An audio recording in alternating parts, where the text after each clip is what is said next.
Hey everybody, tonight we're debating Flat Earth versus Globe Earth, and we are starting right now with Mark and Jen's opening statement. Thanks so much for being with us. The floor is all yours. Thank you so much, James, and it's a pleasure to be here. My name's Mark Reed. I want to thank Jen for being my partner in this debate today.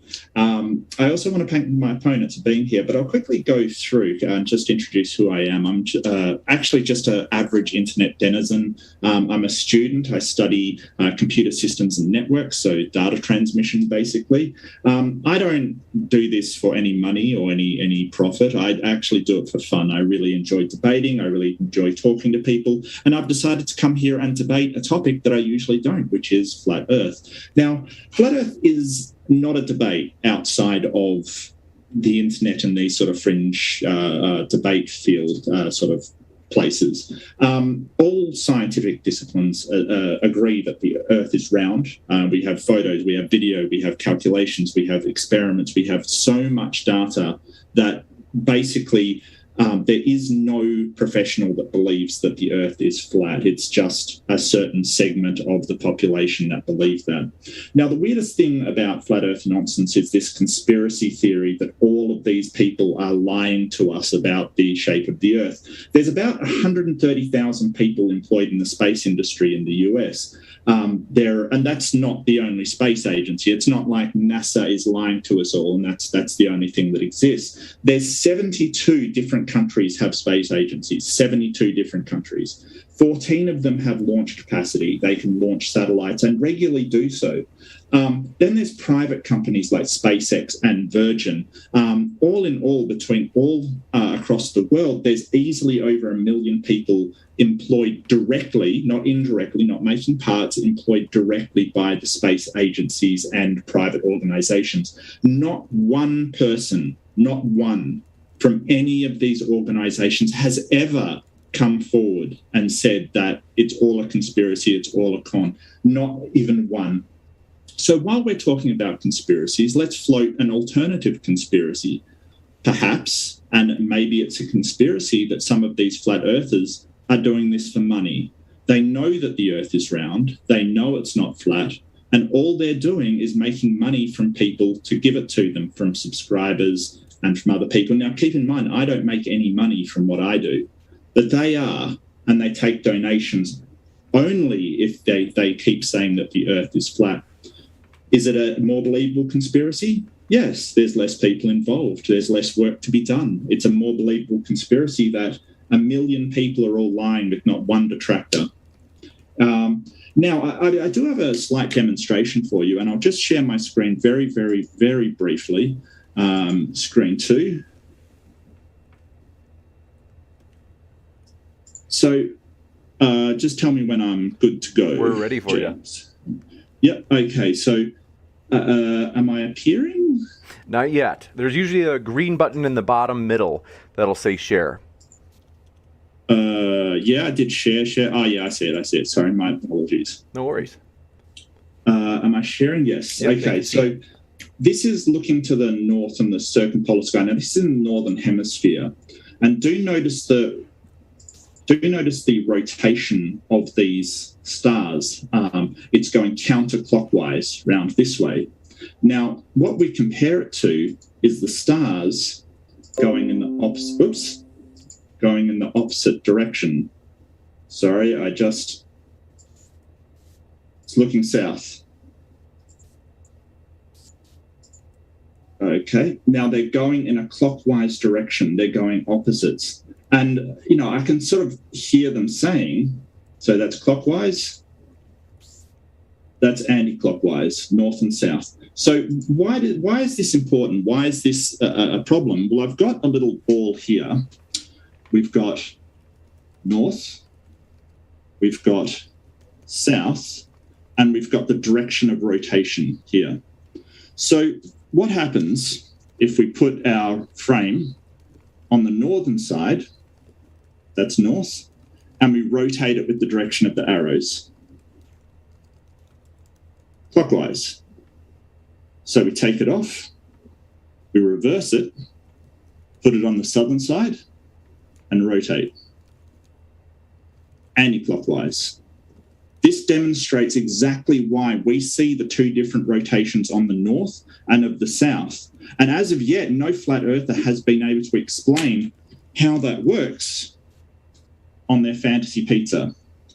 So if put it anywhere on here and rotate it, it's always going in the same direction. They cannot explain this away. And I've yet to see any flat earther even address this. It absolutely sinks their argument, and they've got no way to challenge it. So that's my best demonstration for what I think is a flat earther. I mean, I could show more. I basically have to cut it off because I don't want to go over time. And I'll leave it up to Jen to present her point of view. So go for it, Jen. Thanks. Would I be able to share my screen? 100% ready for you.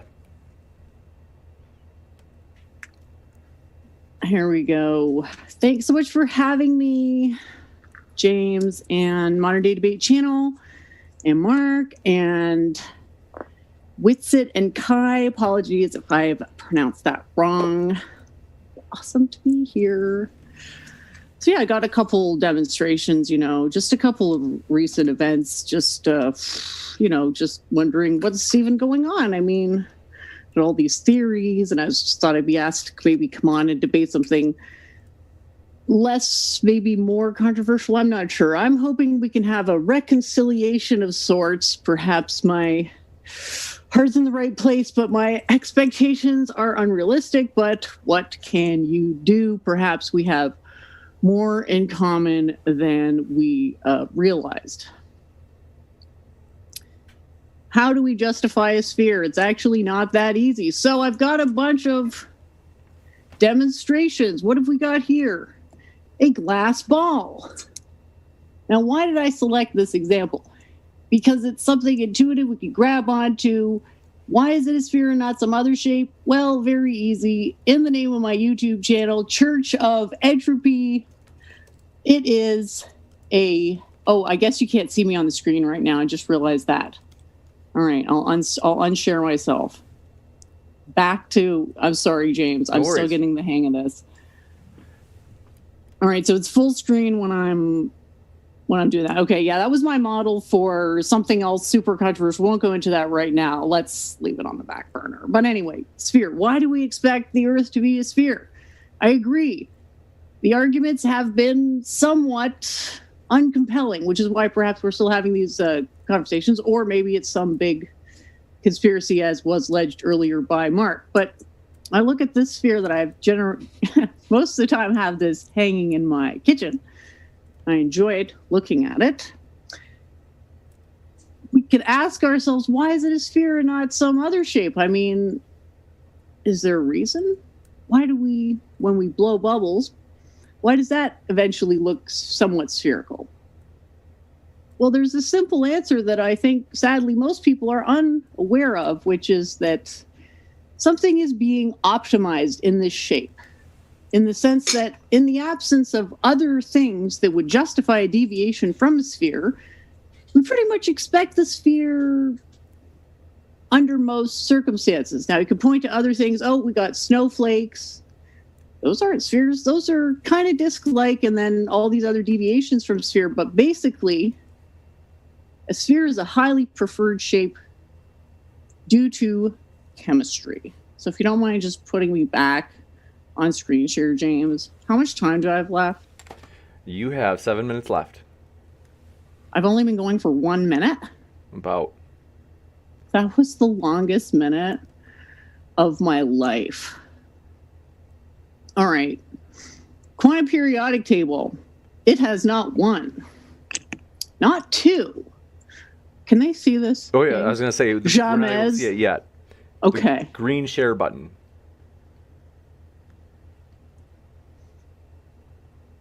So I think you have to, on your end, in the middle, on the bottom of the screen, there's a green share button. There should be if you wave your cursor around there. Thank you. Oh my God, I thought it was just, I'm so sorry. No worries. There's the quantum periodic table. So I see Mark's having a good time there. Yeah, excuse me. All right. Yeah, this is real compelling. I'm sure a lot of the flat earthers are just rallying to my side right now. Thank you. What is this? Not one. Okay, can they see it, Jay? No? Yes. Yes, not one, not two, but 59 spheres. What is it? Why, it's the thing that we can establish as being more real than anything else. I'm not saying we can establish it as absolutely real, because clearly that's a matter of definition, right? So I'm not trying to say that you don't experience the Earth as feeling flat any more than the ant thinks that the Earth consists of a anthill. Does that make the ant right? No. That's what I try to appeal to when I get people that come to me with these flat Earth notions. It's like there's something just...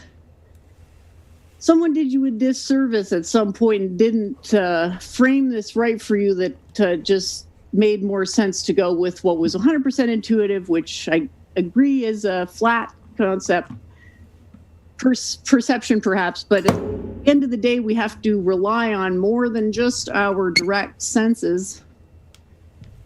And in some sense, I want to take responsibility for the failure of education that's led to so many people that think this fallacy.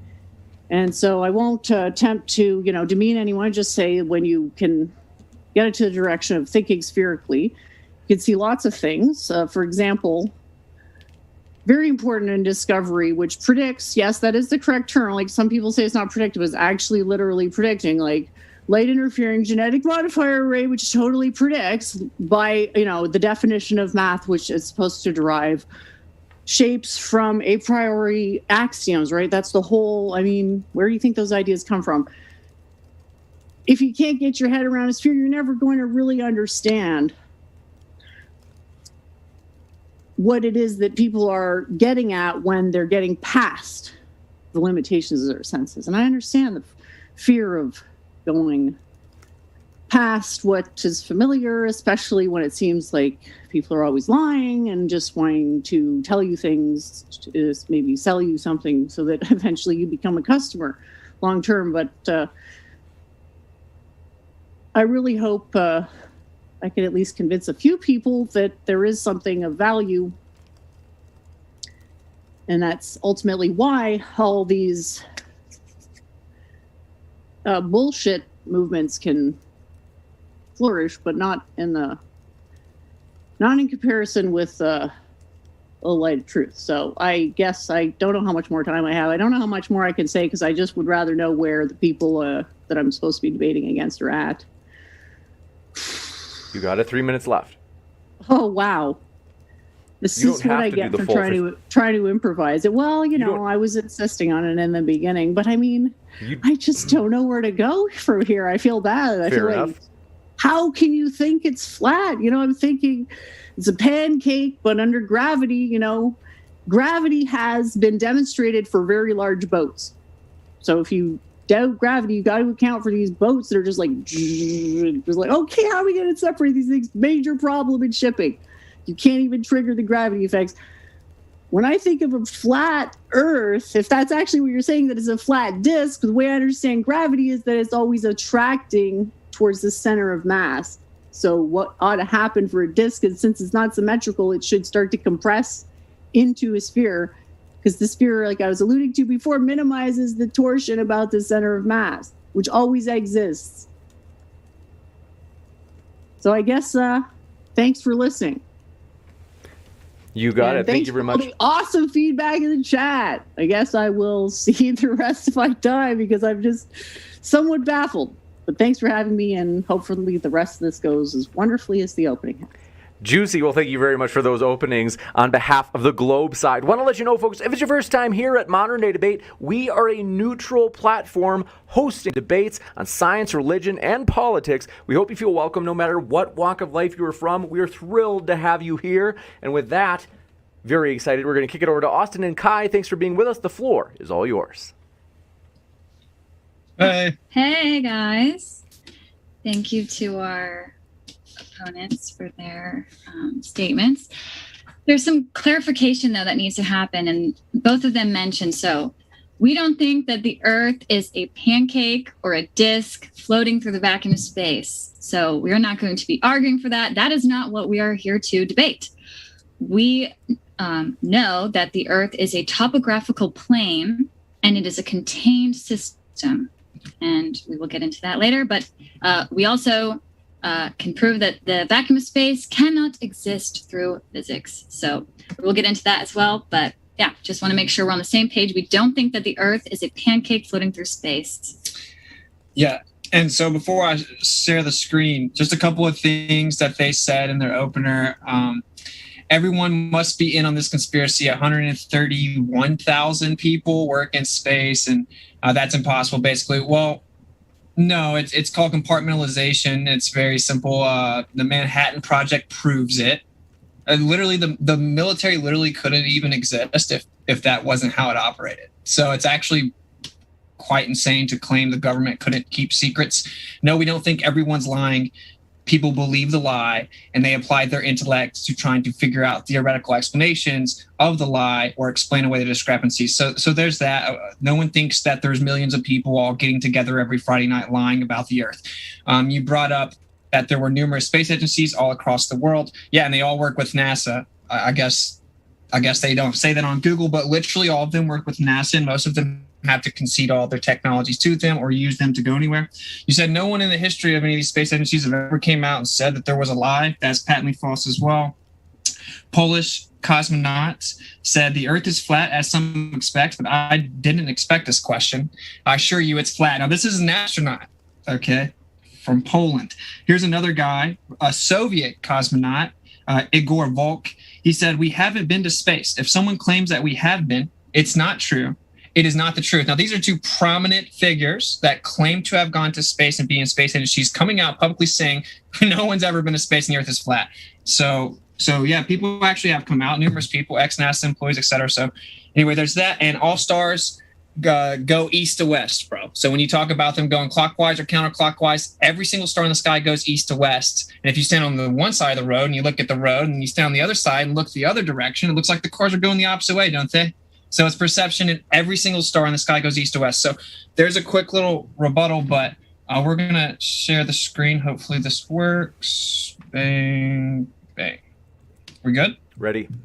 Sweet. All right, so we didn't actually have time to make a brand new one. If you guys saw the last debate, this is pretty much this one with a few little additions, but we'll just get into it. Hopefully this works. Don't know how it works. Play. All right, excuse my boomer syndrome. All right, so like we discussed last time, these are all different shots with different cameras at different altitudes, right? So we have 100 feet, 70,000 feet, 10,000 feet, 33,000 feet, 128,000 feet. The grabblers love the bottom left picture. So, of course, this can't all be an accurate representation of the curvature of a globe, can it? Because these are different convexity rates. Right, because the rate of curvature is different based on the altitude. So which one is the real curvature here? Because when you talk to actual Glovers that call flat earthers stupid and dumb and ad hom and all this stuff, they will say this is all real when you go ask them. So is the 33,000 feet in the airplane, is that a real curvature? Or is it the 10,000 feet or the 100 feet? Or is it the 128,000 feet? That's what we want to know, right? These mathematically cannot all be the curvature of the Earth. And in fact, none of them can mathematically. But anyway, that's what we want to figure out. So where is the curvature, right? Up here we have a fisheye lens at 96,000 feet. Look at that curvature. Isn't that beautiful? Well, look at what reality is at 121,000 feet. We send a high altitude balloon up, and it definitely doesn't look like it's curving like that, does it? Of course, New Mexico would have to be the size of a continent for this first picture to be real anyway. So don't believe me, believe your priests. And I actually will say I appreciate that she said that the school system has failed us. It's just subjective, and it's driven by monetary incentive and powers that shouldn't be, that control the way that you think, so you believe the narratives that they crafted for you. But here is Neil deGrasse Tyson. Who jumped out of a perfectly good balloon. What's his name? Felix Baumgartner. He would have been about 2 millimeters above the surface of this globe. That's his edge of space jump.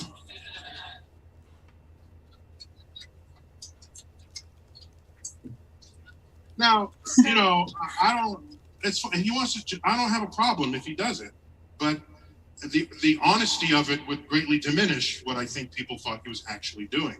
And not only that, they made sure to photograph him standing there with a really wide angle lens, which curves horizontal lines. So in the photo, you see this curvature of Earth's surface, and he said, wow, he's in space. Look at that. No, he's not. At that height, you don't see the curvature of the Earth if you are 2 millimeters above this beach ball. You just don't. That stuff is flat.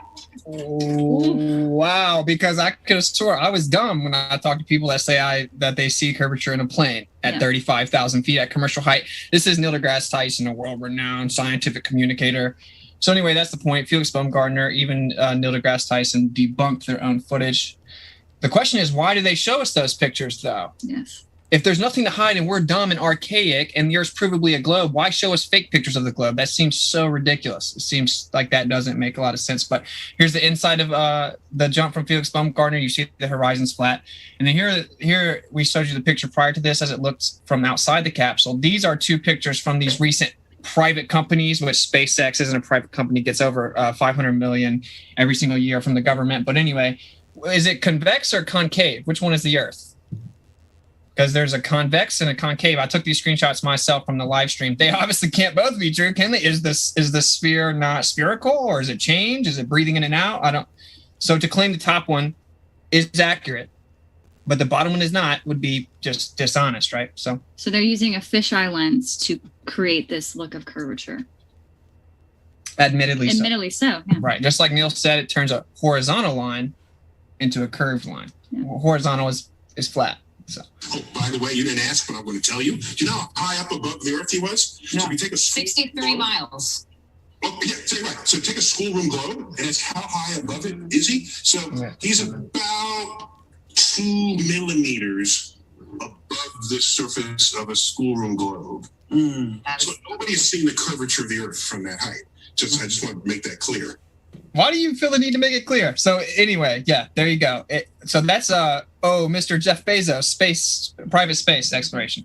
Last time we were here, someone brought this up because we're looking for proof the Earth's a globe. Apparently, they measure the Earth being a sphere. That's the claim. This is spherical excess, right? Well, actually, you have to use spherical geometry to do that. So you're reifying the very thing in contention or in question. That's called a begging the question fallacy. You're reifying a physical curvature that isn't there, right? And then you're taking calculations. You're taking a measurement, not even measurement, calculations based upon measurements, then fluctuating it back and forth in a window of a mean or average. And then you're reverse engineering it with the radius value that you're trying to prove. And of course, look at this image right here. Now, this is the supposed proof that the Earth's a ball. Well, it doesn't look a lot like the pictures they show us. Maybe you could explain to them what's going on here. Yeah, so this is from NASA, and this is Robert Simon. He is their lead data visualizer, and he created that iPhone picture that you have of the blue marble on your phone. And this is a quote that he said, "Then we wrapped the flat map around a ball. My part was integrating the surface, clouds, and oceans to match people's expectations of how Earth looks from space. That ball became the famous blue marble."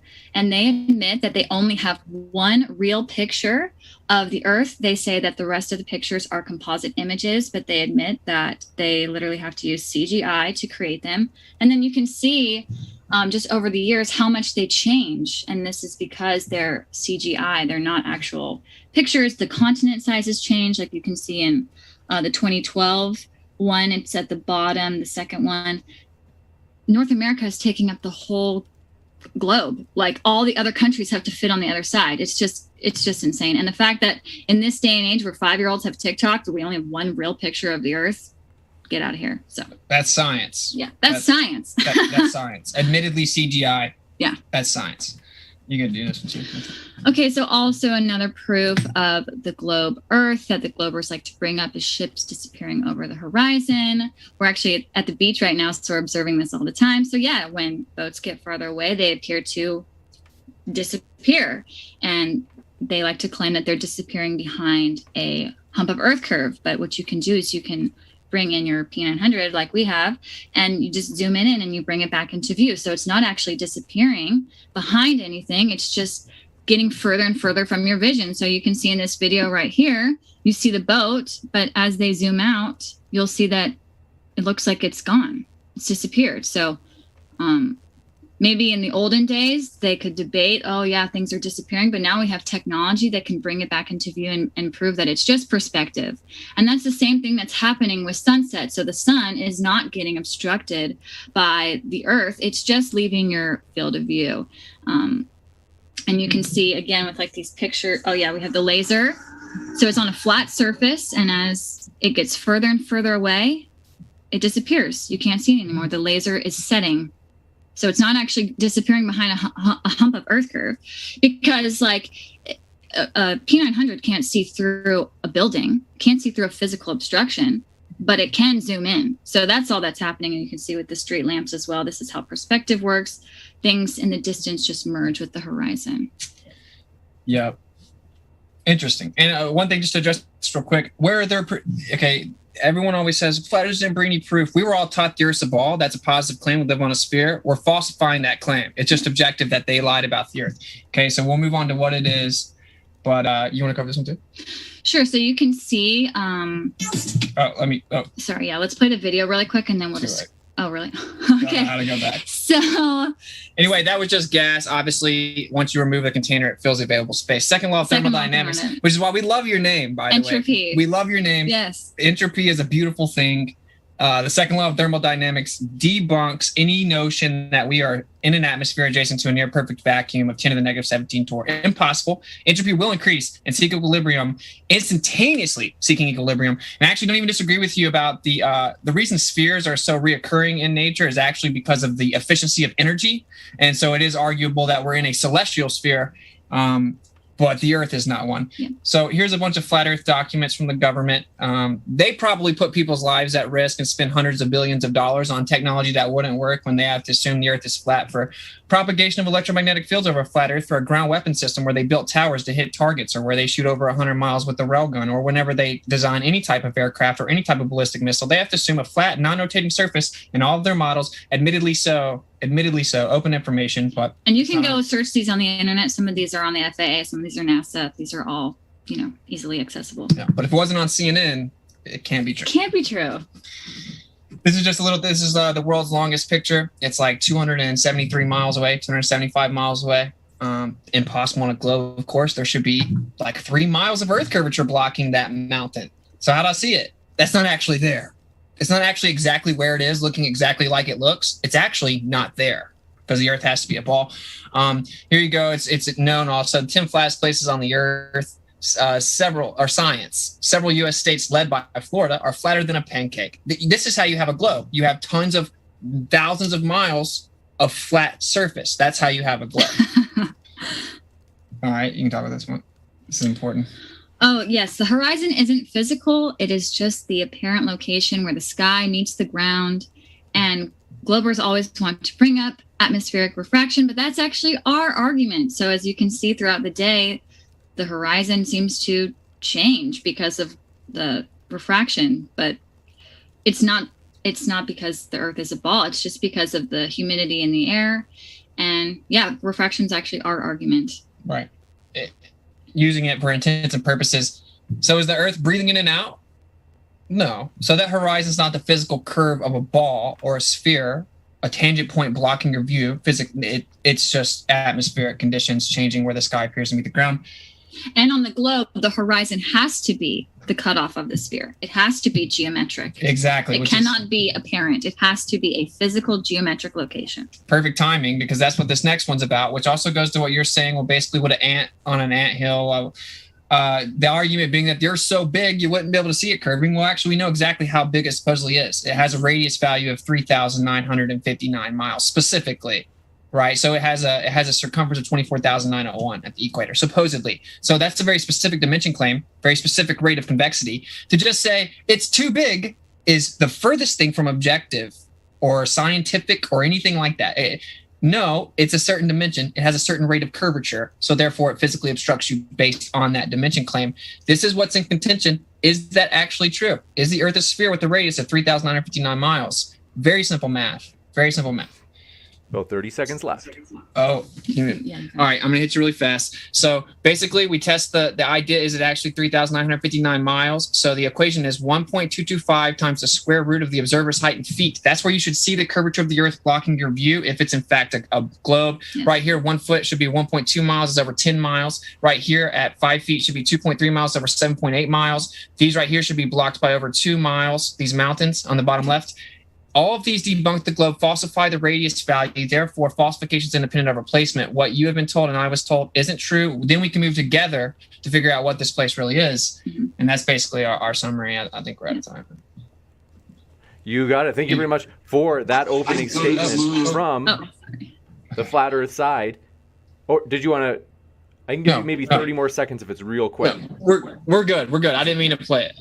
No problemo. So, want to let you know, folks, we are absolutely thrilled to have you here as it is going to be a juicy debate, and want to let you know as well, big news, my dear friends. In particular, we are absolutely thrilled if you have not heard yet, if you have been living in a cave on Mars with your fingers in your ears, and you didn't know that Modern Day Debate is having our very first ever Modern Day Debate DebateCon conference with live debates 2 days in a row this January. Oh, baby, it's going to be big. Hit that subscribe button because you don't want to miss it, as those debates will be released on YouTube. We are absolutely pumped for it. And with that, we're going to kick it into open conversation. Thanks so much. The floor is all yours, both Globe and Flat Earth teams.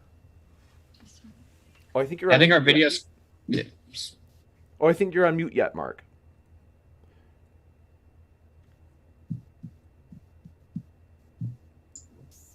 Sorry. Yeah, this was sort of a shotgun approach, like just throw every little thing at it. And so much of this is quote mining and just taking people out of context. This whole thing about objective, it looks too big. Well, it's subjective too, that it looks flat. But they ignore that. They ignore all of that. Stuff like, let's have a look. The different cameras and different protective changes are the reason why there's different and different lenses on the cameras are the reasons why that curvature looks different. You'll notice it's not a fisheye lens, as Kai claimed, because the people in that shot were not distorted. If it was a fisheye, they'd be distorted. Seem to miss that. They quote mine Neil deGrasse Tyson really dishonestly. They sort of say, hey, that's flat. Why did he say it was flat? Because it looks flat from that height. And you know that. You know that he's just saying it looks flat, but you've chosen to take him out of context in order to support your own worldview, which I must admit is incredible because, like you say, hey, it's like these priests, you have the faith-based position. It's based on faith. So, you know, but look at all this stuff they've gone through. I couldn't even address it if I tried. Like, it's so much stuff. What I'd like to do is, just because I'll give you a chance to keep going, Mark, but I do want to mention, Austin, in case you had a malfunction, your camera, I don't see you. Yeah, we don't. The camera's not being picked up. It says that you can't start your video because the host has stopped it. Is that inaccurate? Oh, you know what it is? Sorry about that. When I tried to push you out of share screen mode, it's true that I clicked stop video when I meant to put stop sharing. Sorry about that. Conspiracy. Okay. They're all in on it. They're ruling the world through the cameras. That's what they're doing. But Mark, just to save us some time, right? Shouldn't we? You said that we were scattergunning. Well, it was a presentation, bro. Right? So sure. Scattergunning is what you're doing. Stick to like one or two sort of your main best points. It was actually kind of good that they were trying to like respond to some of these criticisms because I definitely used the true, and they seem to have come back on it. So they're playing the volleyball. Yeah, I must admit, the game is being played correctly. I like that. Yeah. At least you admit that there is such thing as refraction and it can distort what we see. So I guess that's progress of a sort. Real fast, Mark, can we talk about what you brought up first, right? So yeah, sure. Right. Okay, so like with the fisheye lens, and you brought up Neil deGrasse Tyson, and you said because it looks flat from that height. Well, that's our point. They showed the whole world from 128,000 feet, supposed curvature, and everyone can Google it, and it says you can see it in a plane from 33,000 feet or even less. So that's our point. Our point is it is actually flat there, but they're showing us deceptive curvature images due to lenses. That's our point. Well, nobody's saying that lens wasn't a fisheye lens. That's the thing. You're saying, oh, it's a fisheye lens. Gotcha. No, we're all aware that it's a fisheye lens. Everybody's We're aware of that. asking- What Neil deGrasse Tyson is actually working on is what it looks like versus what we can measure. Because the naked eye isn't that great of a measurement tool. The naked eye can be fooled all the time. We're prone to optical illusions. We're prone to seeing mirages where we think there's water. There's no water there. This is the kind of thing where you're relying on what you see with your naked eye. Scientists are relying on what they measure. And that's the difference.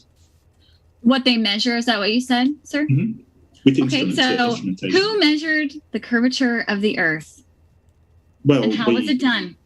Well, we calculated it back in ancient No, Greek calculation times. is different than measurement, right? So who measured Well, the you curvature can of the measure Earth? with And calculations. no, So, no, sorry, you just cannot. can. I'm sorry, you can.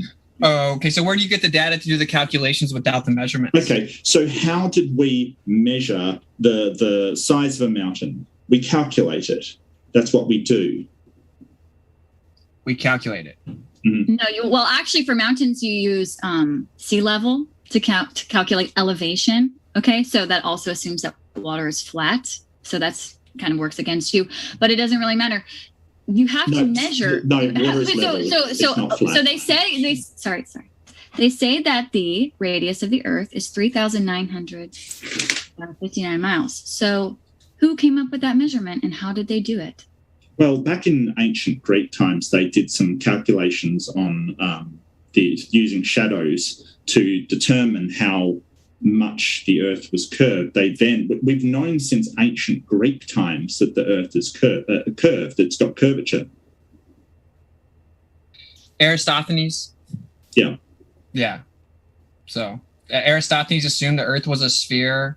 And by the way, there's no primary. He didn't assume. No, he did experiments. He basically was the first one to find out the shape of the Earth. And I mean, I'm sorry, it impacts on your faith, but there's not much I can do about that. Don't self-project, man. But if you're right, you wouldn't have to. You'd be able to hear the other side, right? So, well, the yeah, other I'm side listening is, to you. Yeah. Well, Just because I don't believe you doesn't mean I'm not listening to you. That's where you're wrong. No, you can't listen while you're interrupting me, though. So, my point is that you probably don't know this, but actually there's no primary documentation for that ever happening. But we're going to rock with it as if it existed. There's literally not any primary documentation in existence that happened. So fact check that, because if you want to know the truth, you look into everything, right? So anyway, let's pretend it did happen, okay? So he looked at the sticks and their shadows, right? And then he assumed a distant sun, Yes. right, with parallel rays. Literally, he had to assume an infinitely distant sun with parallel rays, although we observed the exact opposite via crepuscular rays, etc., divergent rays. He had assumed parallel rays, right? And then he had to work it out, assuming a sphere. The math is different if it's not a sphere. So when you say he didn't assume it, he had to even do calculations in the first place. A local light source with convergent rays works out the same. So we don't really need them 2,500. Well, just before you gish gallop on there, because you've made a number of points, just because we don't have primary documentation doesn't mean a thing, because people replicate that experiment all the time, as well as, the Cavendish experiment and various other experiments that you're sort of like, oh, well, nobody saw them do it. Yeah, but we do them, we replicate them. That's the whole idea. The whole thing of he assumed the sun's away, it still doesn't show that the Earth is flat in your guys' estimation. So you've still got nothing. Actually, it's non sequitur because that doesn't prove one way or the other. I explained that actually if it's a local and you're light wrong. source with how so? Well, you're wrong. We know that the distance to the sun, we've got things like spectrometers. We know how light works. We're talking Can I over take light a crack at the at moment. this, Mark? Yeah, go for it. Sorry, Wednesday? Jen, I'm kind of monopolizing our side.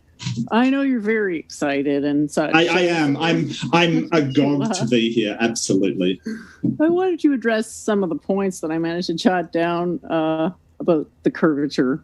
You don't see the curvature, blah, blah, blah. It's always down to the strength of the evidence, right? I used to work in evidence processing, right? So any break in the chain of evidence, it's not anymore reliable than the back of a Cracker Jack box. But that aside, let's say, well, we can do wide-scale meta-analysis, and that actually tells us something. You wouldn't see curvature at any level of the Earth. So if I have a balloon, how can you tell it's a sphere? Can you ever see the full sphere all at once?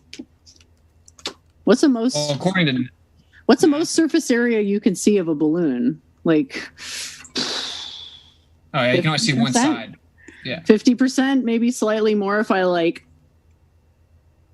I zoom in real quick, maybe I can somehow do some kind of trick where I see more than half. But when you get far away from a sphere, what does it look like? Even now, Like a circle. exactly. So there's a illusion, Michael. But anyway, the point is that you wouldn't expect to see anything other than flatness, and even that wouldn't actually say that the Earth is flat. That would say that our perception, our eyes, our lenses, and they are distorting the field, the base field. So we're having a conversation about what's the base field, and you're saying, well, my eyes are recollecting the base field this way, and I'm saying, well, that's your eyes, not the base field, and perhaps some of these empiricist arguments, I'll grant you, aren't the most compelling or as compelling as they could be. Back over to you. Thanks for listening.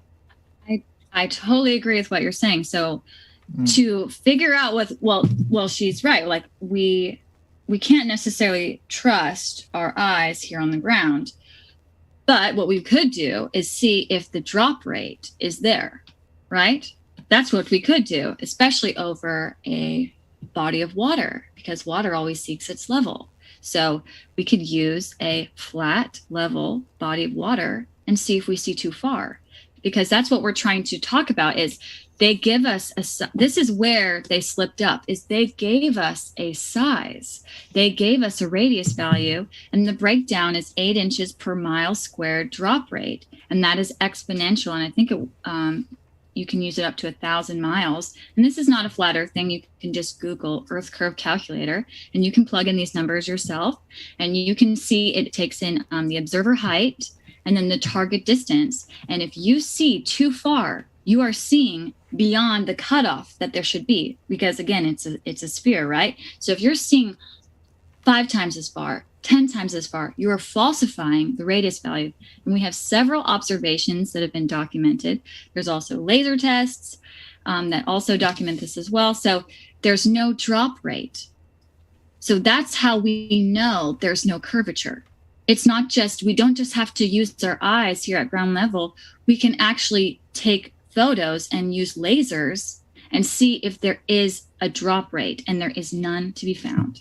Yes, there is. People have taken footage of drones going up and they show the drop rate. They show that it looks like the horizon is in the same place, but if you actually measure it like, real people do, you can actually see that it does fall away. How do you and measure you've already admitted that refraction can change the apparent horizon, so I don't see why that has anything to do with anything. You've already admitted that. You guys brought up refraction, which is hilarious. Yeah, maybe that's what we're saying. Maybe what we'll do for everyone to understand, even the audience and everything, there's 2 fundamental differences here. You guys think the Earth's a sphere, okay? Mm-hmm. And the sphere has a physical. You believe it. You have a physical horizon. You have a physical horizon in a sphere. On a flat Earth, the horizon is apparent. So when you say you already admitted the horizon is apparent, yeah, that's our point. You need a physical horizon. And it has to be a specific location based on the dimensions of a sphere. No, refraction can change where that horizon is, and you already admitted that. So then how could you ever have found it in the first place? Well, we could take into account the refractive index, which, again, we can measure because we're actually doing science and just not, stuffing around in our backyards like you guys are. So to clarify, without the ad homs, you're saying that if we assume the Earth's a sphere... Well, that's not an ad hom, that's a fact. What scientific organization are you a part of? If we assume the Earth's a sphere and we look at the horizon, this is bad, bro. Ad homs are insufficient. No, sorry, mate. I'm not playing into that. It's you can grow all you like. I'll make you back. So yeah. All right, brother. Well, fundamental difference, right? Either horizon's physical or it's not.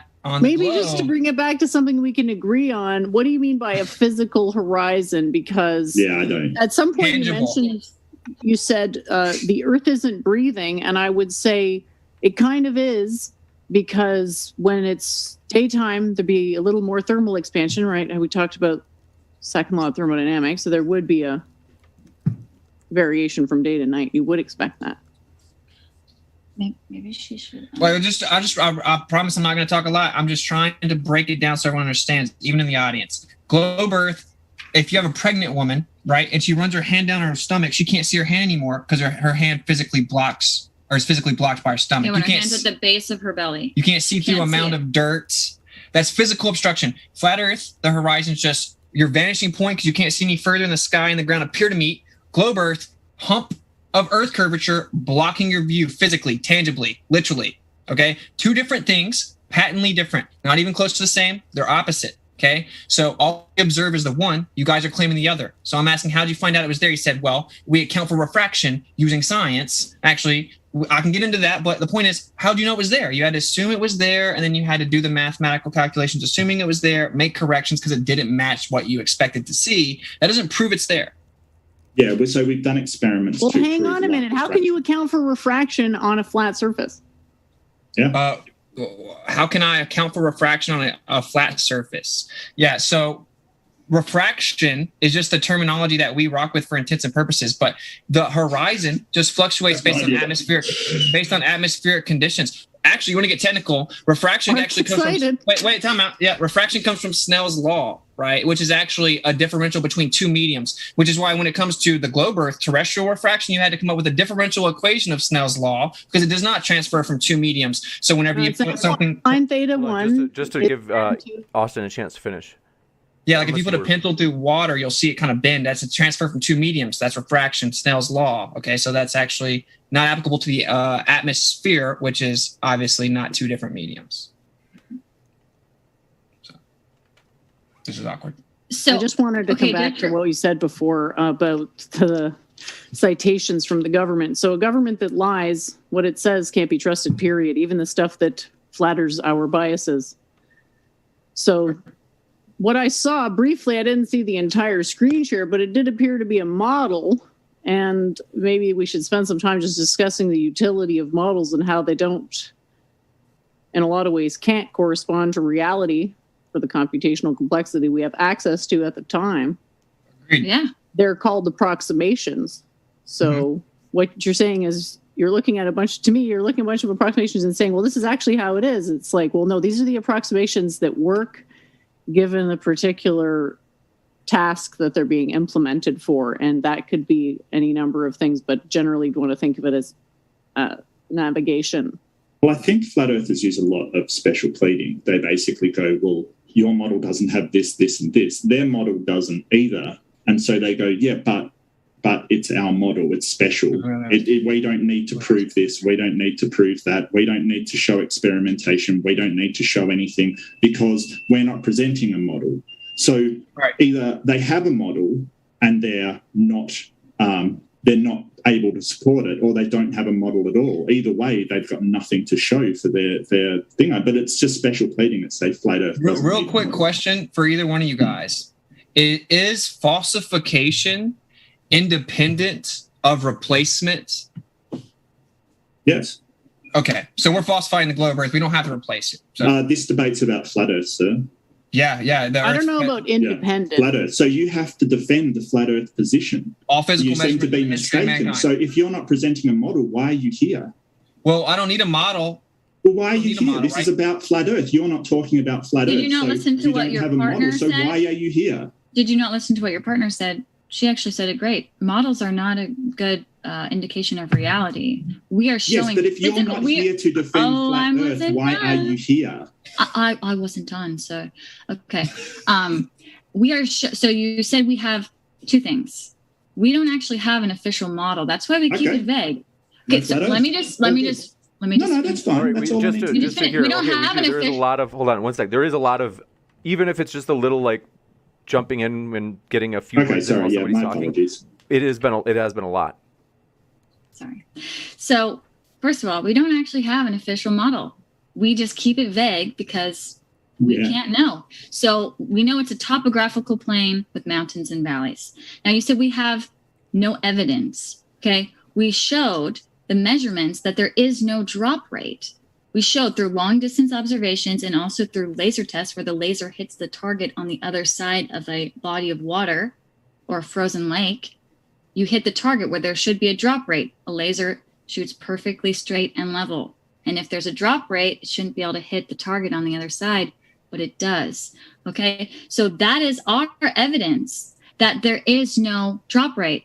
There is no drop rate. There is no evidence that there is a drop rate. And if there was, they could show this with observations or with laser tests that there is a drop rate. The only thing that you guys have in your toolbox is refraction. That's it. But again, refraction doesn't even work like he brought up with Snell's law. There's only one medium with the atmosphere and you need two. Okay, so you basically said you've got no model, so you're presenting nothing today. You've said, oh, keep it vague. Yeah, I bet people trying to hide something always keep it vague. Con men keep it vague because they don't actually have to present any evidence for what they're trying to demonstrate. Well, I think she's usually asking for a different, perhaps more compelling argument. Well, I mean, apart from all of the videos, the photos, I went through a few things. They still haven't explained how the demonstration that I did. I noticed they've run completely away. Can you concede that it's energetically flat because it's a globe? What do you mean by energetic? Yeah, I don't think... Gravity field is about the same. Points, Jen. I really do just want to go through my points, Jen. I think that we should maybe get on the same side. I thought we were having an open discussion. Well, hold on one sec. But like I said, there has been some interrupting, so I do want to give Mark a chance to finish. Yeah, so where was I? Yeah, keeping it vague. Yeah, so when you don't have a way to prove what you're saying, that's when you keep it vague. No drop rate. You said you demonstrated that. No, you just claimed it. That's all you did. A claim is different than a demonstration. And we don't just have refraction. We have a lot of evidence to demonstrate that the Earth is a globe.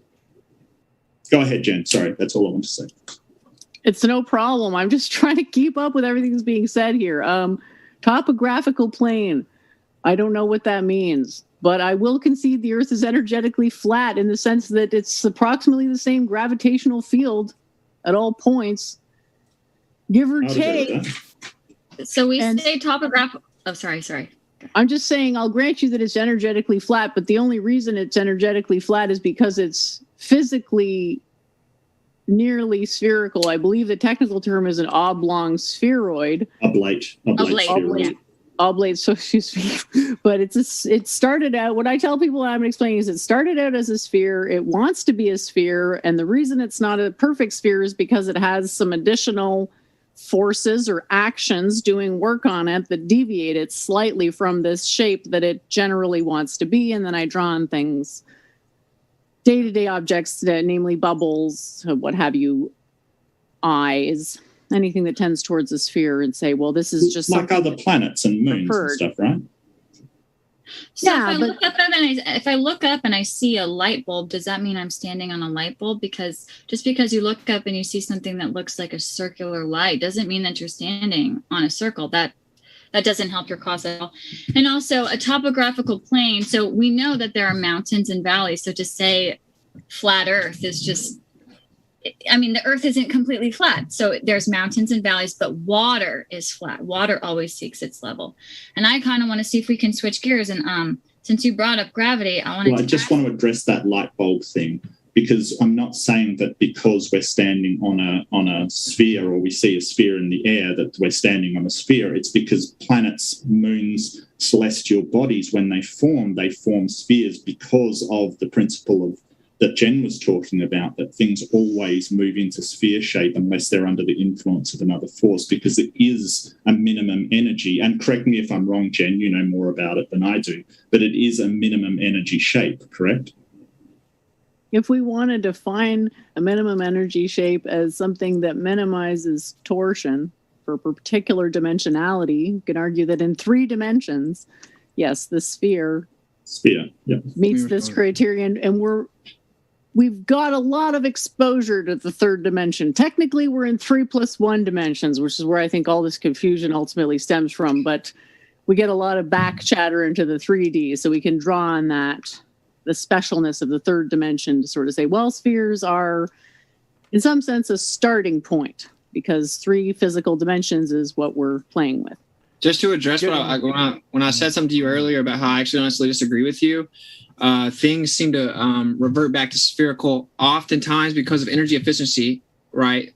So like a magnetic field, a toroid. Well, like if you draw the outline of a toroid, it's effectively a sphere, right? Well, that's the most effectively. You can draw a celestial sphere if there's a toroid encompassing the Earth, right? A toroid and a sphere aren't the same. So you think of a sphere under so much pressure from its internal energy, but it doesn't have any opportunity to get any bigger. So it's just pressing and pressing and pressing, and eventually it just feeds into itself and creates a 3+1 dimensional. What you're describing with your sure, but let's say There's, like just to be sure, pardon my interruption. Sorry about that, Austin. Just to be sure that people understand in the audience, because I think there's a little bit of confusion in terms of exactly how everything ties back. And I know it's obvious for you guys in the debate, but just for a few people in chat, in terms of tying back, like how this relates in the most direct sense to flat versus globe, if you'd be able to do that just for maybe like 10, 20 seconds. Sure. Basically, their argument is that everything in nature reverts back to spheres, and so that it is the default position that it would be spherical. If I don't want to strawman you, if you guys can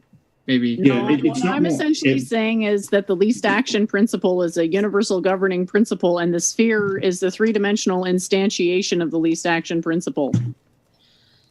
Yeah, so we're not saying everything in nature goes back to spheres. It's just that when the formation of planets occurs, physics and the least action principle that Jen was talking about naturally causes them to form into spherical shapes, and we see that in the sky all the time.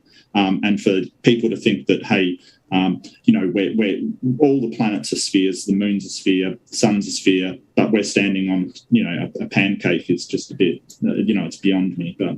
The only person, again, okay, we didn't say the Earth was a pancake, so it's frustrating that you're not. Oh, pancake shape. Sorry, my apologies. Flat's not a shape, but anyway. So you're talking about all these planets, and the only way that you know that these are spherical objects, apparently, is through NASA. There's nothing else that you can do here on Earth to actually tell if these lights in the sky are a sphere. And we want to actually transition the conversation to the vacuum of space. And I wanted to ask, your name is Jen, right? Yep. Sorry. Okay. Yep. Does gravity affect gases? It's a very good question. And the answer is yes. And this is actually something where my own model differs, where I say the top of the Earth is still a sphere, but top of the Earth is actually the South Pole. And we have this effect in the northern hemisphere where the sunset drags out super long that is not present in the southern hemisphere. And that's because the gases are all pooling at the bottom of spherical Earth. And what does it mean to be at the bottom? It means that the gravity field is the strongest at the base. That's bottom of me. Well, the gravity field is a tiny bit stronger at my feet than on my head because my head's a tiny bit farther from the center of the planet. So I see helium rising. Why is it going up? Because compared to the other gases comprising the atmosphere, it's less dense. So everything is ultimately, this is one thing that the flat earthers get right, is that the density actually is very important. So there's a gradient. Well, that's a little bit different because once you've invoked a gradient, you're presupposing space temporality, whereas density is less. So you can define density without delving into space temporality, whereas a gradient implies some type of motion, and lo and behold, you have to condescend into the ickiness of space-time. And, we all know where that goes. Pseudoscience. Yeah. Pseudoscience. Exactly. So what stops the gas from going to the vacuum of space? What stops helium from leaving the exosphere, which is the outer layer of the atmosphere, I believe, and going into the vacuum? Why does density as well? So it'll go up and up and up and up because the density of the ambient air is higher, and then eventually the density of the ambient air will diminish. Mm-hmm. And then it will be equalized. And then it will, at some point, it'll probably pop. And then the only mass you'll have left is the container. And that's going to. So we have gas pressure here on Earth, correct? So our argument is gas pressure requires containment. Very good point. This is something that they can't really account for. So I'll grant you that you're right to be skeptical. And maybe your honesty is very refreshing, by the way. I just have to say that. At least we can have somewhat reasonable conversations, even if we disagree. Yeah. It is the big Band-Aid. It's a big Band-Aid. What happens from a scientific perspective is that gravity pulls all of the air molecules down because gravity acts upon everything. Upon pulling it down, it compresses. You have pressure. The lighter or less dense things that gravity is not acting as strongly on goes up. When it goes up, there is less pressure that is pushing it away. So it eventually finds an equilibrium where it's not being pushed out by pressure, but it's still being pulled by gravity. We still do lose atmosphere into the space every year, by the way. Yeah, but entropy would necessitate that it would be a spontaneous seeking of equilibrium. So, and you bringing up pressure to answer the question of how do you have pressure? What's the antecedent to pressure? Gravity. No, it's gravity container. pulls down. So Yeah, when no, it's not a container. It's not a physical container. when you get propane, are you using gravity as the container, or are you using a physical container? That's got nothing to do with We're anything. talking about gas That's pressure. a complete non sequitur. Wait, so if we take the propane to the top of Mount Everest, do we need a container? Why does the propane try to get out? Because it's seeking its equilibrium. High Well, it's pressure wants to go to low pressure unless there's Correct. a physical barrier. No, Entropy. a barrier. It's just that gravity acts as a barrier. It isn't a barrier, but it acts as a barrier. It pulls down the molecules try to rise, it finds equilibrium in that state. That's it. It's very, very simple. Okay, let's pretend that we're going to a kid's birthday party and we're going to have some helium balloons. And I need to bring helium to the party. Okay? How do I do that without a physical container to contain the gas? That is Do I use gravity? Do I just go to I'm not strawmanning. No, because helium is less dense, and unlike the upper atmosphere, you are Is helium a surrounded gas? by pressurized oxygen that if you release it, it will just go up. I've explained this. Is helium a gas? Yes, of course. Is this sort of stupid question time? Of course it's a No. gas. Well, stupid answers necessitate that, right? No. So helium is a gas, helium right? isn't a gas. Is that No, what no, you're no, saying? no, no. So to transport helium. Is saying helium a gas a stupid answer? Is that what you're No, saying? no. No. Just Oh, well, forget then what are you Sir- saying? Because that's what I said. Helium's a gas. So what are you saying, Austin? You said that gravity actually holds pressure down adjacent to a near perfect vacuum Yes, to the negative yes, 17th yes. floor, and it prevents it Yes. from seeking equilibrium, but some of them get away. No. It does seek equilibrium with gravity being part of that equilibrium. You're basically saying, hey, gravity can't exist. It can't exist, so it can't be part of this equilibrium. Well, if it is, it makes sense. Sir, if there's propane gas in a propane tank, okay, Mhm. and you open the container, what happens to the gas that's inside the container? Because of the pressure at sea level, its lower density will cause it to rise. So it will leave the tank, correct? If there's propane gas in a propane tank and you open the container, Yes. the gas inside will leave the Yes, container. because correct? the gravity of the container is not the same as the gravity of Earth. This is a complete straw man and a false analogy. So that's my answer. It's because of gravity of the container is not as great as the gravity of Earth. What direction does the why. gas? So what gives the containment in the flat Earth model, or you don't? Oh, there's The some dome. type. Crystal There's some domes type and- of. There's some type of physical containment because we don't deny natural law. So, like the second law of thermodynamics necessitates that there's a physical container. Of course, the good old people over at the government aren't really fond of us going and being able to find stuff like that out. That's how you know they're not hiding anything, and we Okay. should blindly believe them. Okay, so you think there's a physical container? That's fine. So It's can we science. address the demonstration that I brought up with the different moving?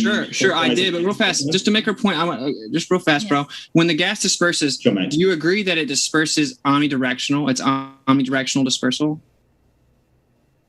Yeah, I'd like to go on to the demonstration that I brought up. Well, let me make my point then. Omnidirectional dispersal, that's all directions. That includes up, antithetical to down. And then, of course, gravity supposedly has a singular vector of down relative to the center of mass. And so that would be the strongest, the most accessible, strongest point of gravity. Yes, but on dispersal, it goes up and to the sides because there's more than one force acting on it. Like you So can't gravity just doesn't say, stop. hey, gravity's the only force to exist in the world. There's also wind patterns, there's currents, Going up and there's down. a ton of things acting upon it. your effort to sort of make these really false analogies and these really poor analogies are just it's These are really completely dishonest. irrelevant. Hold on, just No, to they're just be really sure not. there's not If too I much hop in interrupting and maybe again. try to give an account. Hold 'cause on, just a second. Hold it, Sorry. just to be sure there's not too much interrupting. Like I said, even those little ones, but I do want to give a chance. Who was it that shared their screen? Just because I want to, if you do want to It's share me. something, I want to That's give you a chance. Jen. Otherwise, I want to return to the normal view. It's me. I'm trying to account for the containment, if I could. Sure, Okay. go Go ahead. for it. Yeah, so I'll grant you what you're saying. Like, it does seem strange. You know, we see these movies and people getting sucked out of airlocks, and it's like, okay, you know, their heads exploded. Well, why isn't that happening to us right now? How do we account for the containment? Mhm. And I can give you a model that accounts for it, no problem. It's just a little bit complicated because it's a question of like, what's the role the moon is playing in the sustenance of the atmosphere. And as it turns out, the moon is a necessary condition for the atmosphere. And we could say it was probably the same event that created the moon and the atmosphere. And at the time, the atmosphere was frozen, which is what the top of the diagram is showing there. It's actually that frozen mass that dislodged the moon. And the moon is just perpetually falling away. And in space, it just keeps spinning around again. It's got to be globes for this to, near spheres for this to work. And over time, more and more and more sun just keeps coming in. And basically, the way to understand the stasis field, as it were, is that the moon is deviating the path of the water that wants to evaporate away in a radial direction. So if there was no moon, the water would just evaporate all the way to the end of the universe because there's nothing to stop it. Once it gains that energy from the sun, it's gone. But the moon, what does the moon do? Just comes around and scoops it and keeps it binded. So the moon is effectively creating a three-dimensional spherical wave moving in towards the planet as the planet is emanating heat energy away from its surface because the sun coming in, bouncing off the surface, and bouncing out. And those inward pressure and outward pressure from the moon and from the atmosphere creates this sort of stasis field that contains everything. Does that explain it? And that you need a sphere for that to work. So hopefully that clears it up and you can be having your Refute come that. to sphere Refute moment that. right now. You live can? on the Okay, show. prove the solidity or sphericity of the moon. Okay. So again, we're gonna just walk it through really slow. So if I have a propane tank with Could you propane address gas in there- Jen's point? maybe? Sir, Sure. Sir, you don't need to interrupt. I'm going to address your point, okay? We need a physical container to have gas pressure. The moon orbiting around us is not going to create gas pressure, okay? So I'm going to talk to Jen now. Thank you. This So might have Jen, to be. I'm sorry to cut you off, Kai. This might have to be our last point. We got to go into Q&A because I know that we want to get you guys out of here as promised. On Can I make 1 2-second point at the end? Just 1 2-second point. if it's super fast, but go ahead, Kai. It is so pithy. All I want to say is that they never actually addressed the model that I brought up, dodged up, asked 3 times, never actually addressed it. Just Rewatch it once this airs, and you'll see I literally answered it before the presentation that all stars move east to west. Clockwise and counterclockwise are not directions; they're simply perception. And maybe you should pump the brakes. But Yeah, no, I think I asked to you bring get it up interrupted 3 like 50 times. times. no, I can't You speak. keep and that interrupting really even the is lady, bro. Even the lady, bro. So like, Sure, man. can she ask these 3 fundamental questions real fast before we go into Q&A, please, without you interrupting? Thank you. And I would I wish we could go back into gas pressure. It sucks that we can't. But okay, so this is about the sextant. Are sextants used by mariners to successfully navigate using the relationship between Earth's surface and celestial objects? If you guys aren't familiar with sextants, please speak now. But Is that She's ready. dividing the visible sky into 6? No. no, it's used for navigation by the Navy. It's I a thought you- navigational tool. Were you making 3 points or 3 questions? She has I 3 don't- questions, and they're yes or no, close-ended questions, and she just wants to see so the audience can see how knowledgeable the spectrum Yeah, of I'd knowledge is. rather be able to respond to questions without sort of just a yes and a no. I find they're usually loaded questions. Sorry. So Okay. ask your questions and I'll address them. Yeah, I That's don't know fine. if we can do this. Then. Okay, Okay, let's just go back. okay. Well, here's the deal: are sextants used by mariners to successfully navigate using the relationship between the Earth's surface and celestial objects? The answer is objectively yes. It's been done for decades, hundreds of years, maybe even longer. Number 2, are sextants used to obtain elevation angles from your position to celestial objects? The answer is also objectively yes. That's how they're used. The number 3 is, can you obtain an elevation angle from a curved adjacent, a curved baseline, or a spherical surface? And of course, the answer is objectively no. No. So they're not supposed to be accurate with relation to a globe. They're just meant to measure celestial objects into a navigation system. They're not designed for that. But why does it work then? If there's a globe, it wouldn't work. Well, why does GPS work? GPS comes from the Lorentz system using a Cartesian coordinate system that adds a z-axis. That's no, non sequitur. Like, you can be in the middle of Australia here, in the middle of nowhere, nothing around you for, well, nearly the entire country, and GPS still works, and it wouldn't work on a flat Earth. It's all good. Like, you may not know about it, look into it, but I know James is trying to move on, and we are kind of time crunch. Yeah, I'm not sure why you brought up 3 questions. Well, just because we wanted to a few times, but Kai couldn't get a full sentence out. But it's all good. We can move on to Q&A. I think the anyone that actually understands sextants knows that your answer doesn't cut it, but we can move on. It's no big deal. Yeah, and they only can work if the Earth is mariners have known that the Earth has been a globe for centuries, so they obviously disagree with you. So okay, cool.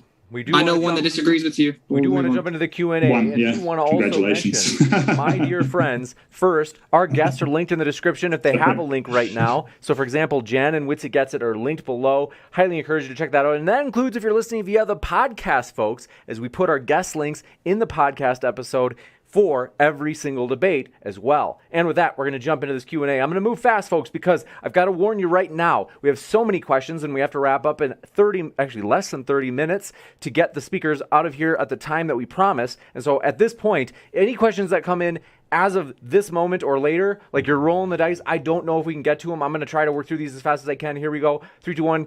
Udaf, heck you. Thank you for your question. Says, can Medicare for all work on a flat Earth? If so, why can't we get it in America? I think that was rhetorical. Thank you very much. Zach Morgan says, my good friend is a strong Christian and a commercial airline pilot. He says the Earth is undoubtedly spherical due to their navigational system based on a globe, as well as other proofs. Is he just a liar?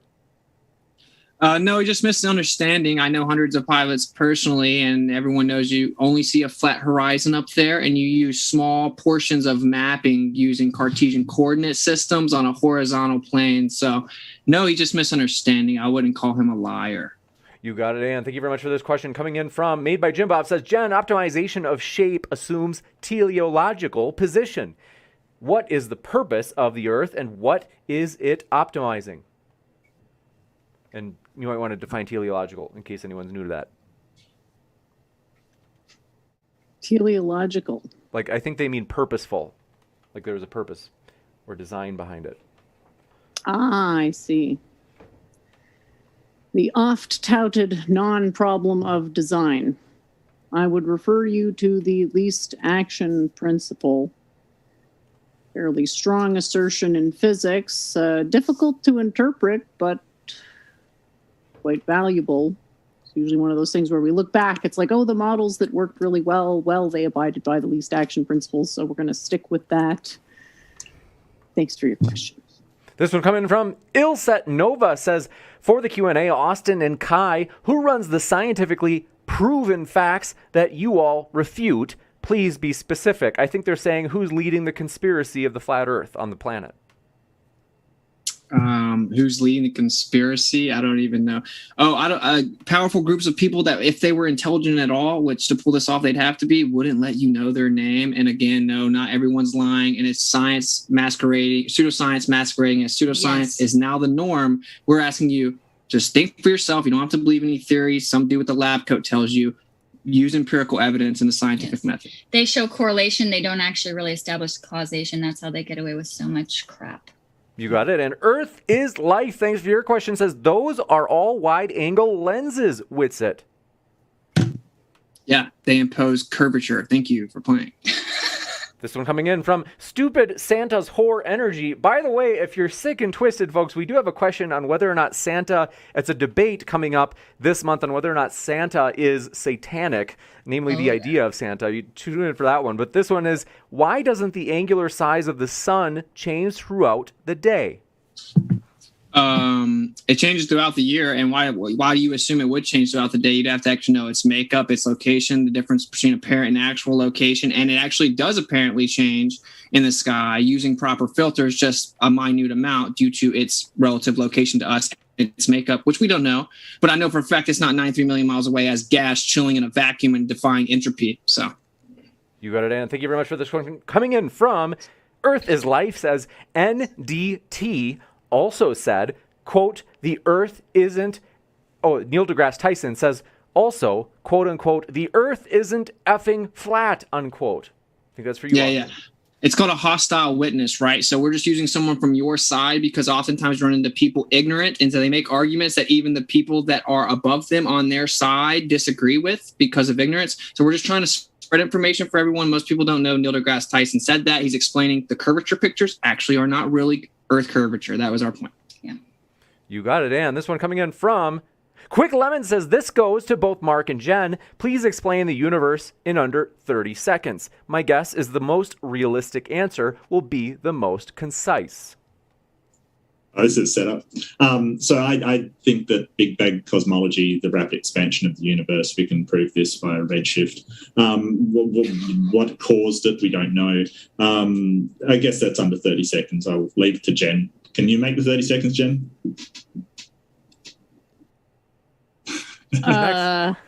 Uncreated universe. We exist in the mind of God. I am that which is. I see the rest of my time. You got it. Yeah, good stuff. Good stuff. Decepticons Forever says, if the Coriolis effect is fake, what properties of the Earth are making hurricanes, and how are their quote-unquote lifespans, ranges, and spin so understood?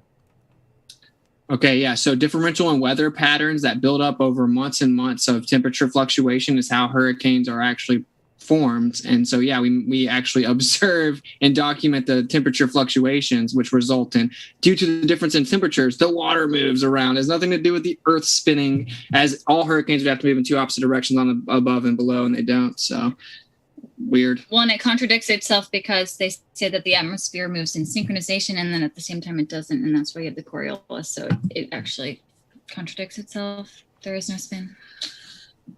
This one coming in from Do Appreciate It. Mr. Monster says, why does the shadow on the moon have curvature if Earth is flat? Why are you assuming it's a shadow, bro? Because if it's a shadow and lunar eclipses are caused by the Earth blocking the sun casting shadow onto the moon, how come during the Selenilian eclipse, actually, the sun and moon are above the Earth during the eclipse? That seems to falsify the notion that it's a shadow, which is a privation and absence of light. It is not. So what is obstructing the moon? Good question. We know it's not the Earth being a sphere, though. Objectively, it's called the Selenilian eclipse. They call it the impossible eclipse. Space.com says celestial geometry says this cannot happen, but it does. Science. This one coming in from GPS says, what causes Doppler shifts in satellite RF signals? What causes Doppler shifts? That's right. A differential in the amount of time it takes the sound to get to you and your location, a distance. So as it pertains to this conversation, actually, are red shifts and blue shifts nothing more than Doppler shifts? And what actually are they? That's the real question. Why do satellites give us Doppler shifts? Good question. What medium are they in? And then what's the duration of time it takes to get there? To know the efficacy of propagation, you need to know the medium. But that's just word salad, I'm sure. And it's not a vacuum. The medium is not a vacuum. This one coming in from Mr. Monster says, what do you think is under the flat Earth? No one's ever dug deeper than 7.8 miles. It's called the borehole in Russia. No human being alive that breathes that says they know further than 7.8 miles is being honest, objectively. You got it. This one from Debate Night says, Kai made the claim she can zoom the sun back in after it sets. I want to see proof of that or a retraction. I think you need a retraction of what you said, if you can't show it. Yeah, I mean, we don't have a video. I don't think we don't have a video right now, but yeah, we have videos. What always happens is the Globers say it wasn't a good enough filter. You know, as we spend hundreds and hundreds of dollars on cameras and filters and they don't do anything, They say it wasn't a good enough filter. That's why you could provably bring the sun back into view. So, I mean, you know, apparently only NASA has the $50,000 filter that would prove us wrong. So we must be done. You got it, and thank you very much for your question. Melkuth X says, if the Earth is quote-unquote flat, how can I prove it for my own confirmation? Watching the videos of people saying it is quote-unquote flat is not enough. Agreed, and we would hope you never do that. Yes. And that's a beautiful question, because that's where you should be if you're intellectually honest. Go make observations, man. Make long-distance observations, laser tests, mirror flashes, etc. You can shoot lasers. You can do the globe math. It has to block your view, block the laser, block the mirror flash at a certain distance based on the geometry of a sphere, and it doesn't do that. So you go look for yourself, and you will find out very quickly there is no Earth curvature blocking our view. They lied about where you live. Yep. You got it, and thank you very much for your question. Coming in from Quick Lemon says, this is for Jen. I watched your previous debate with Mark, but with this Ligma stuff, are you the greatest troll of all time? Have we been rickrolled? If I am, thank you. That does still not make me the best scientist alive at this time. Thank you very much. This one coming in from Soldier of Science says, Austin, if we can predict a supernova that will be visible in the sky next year, does that go against the flat Earth theory? The typical conflation of post-diction and pre-diction. There's a cyclical nature to the sky, and actually it's clearly electromagnetic in a fluid-like medium. Oh man, Austin. But so anyway, yeah, there's electromagnetic cyclical nature to the sky, and to post-diction is the same as pre-diction. So, you know, step your game up. This one coming in from ASEAN Talks says, I do satellite end-to-end testing that must see 4 satellites, and I test with people 100 miles away. Only works on a globe with gravity and space. So seeing things way too far away only works on a globe in space. Wow. Gotcha. And there's also no real pictures of satellites. Just try to Google real pictures of satellites and they will all be CGI. That's kind of weird. We did it 2 nights ago. Literally, real pictures of satellites in space, NASA. All you will find is CGI, the first results on NASA's website. So that's kind of weird, but do better, NASA. Science. This one, Nazian Strikes Again, says, he says, I have observed water curving around the globe with a drone going up 500 feet above sea level with a cargo ship in scene. Saw the curve. Are my eyes lying? Neil deGrasse Tyson would say that you're lying because he said that the Felix Baumgartner jump, you can't see the curve from there. So yeah, math says you're lying also. So yeah. Stellar J. Atkins says, Eratosthenes' experiment works on both flat and globe models by simply challenging the presumed size of the sun. It's a flawed experiment. Correct. Yes. Specifically distance. Yeah, I think that was for me. So we have other evidence to back it up.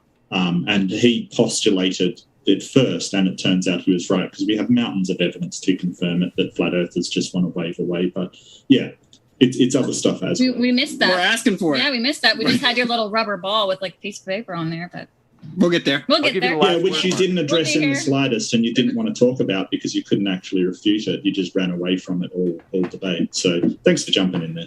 This one coming in from Quick Lemon says, Jen's argument isn't true. It's beyond true. Oh. Isaiah 40:22 says, Austin, do you think round earthers consider the Bible is 100% motionless flat earth book?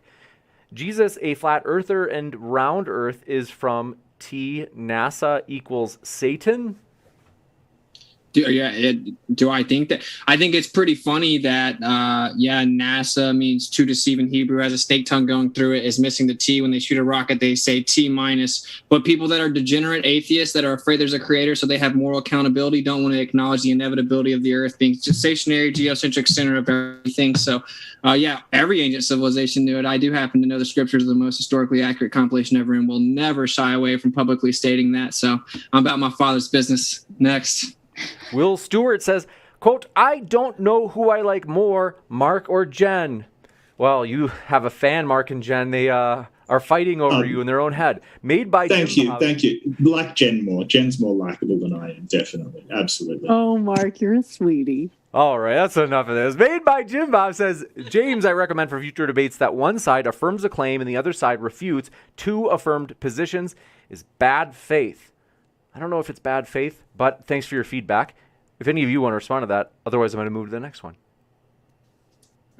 Glober has positive claim, falsification, independent replacement. I will give James the benefit of doubt here. This is a very tricky subject to debate because of, modern times.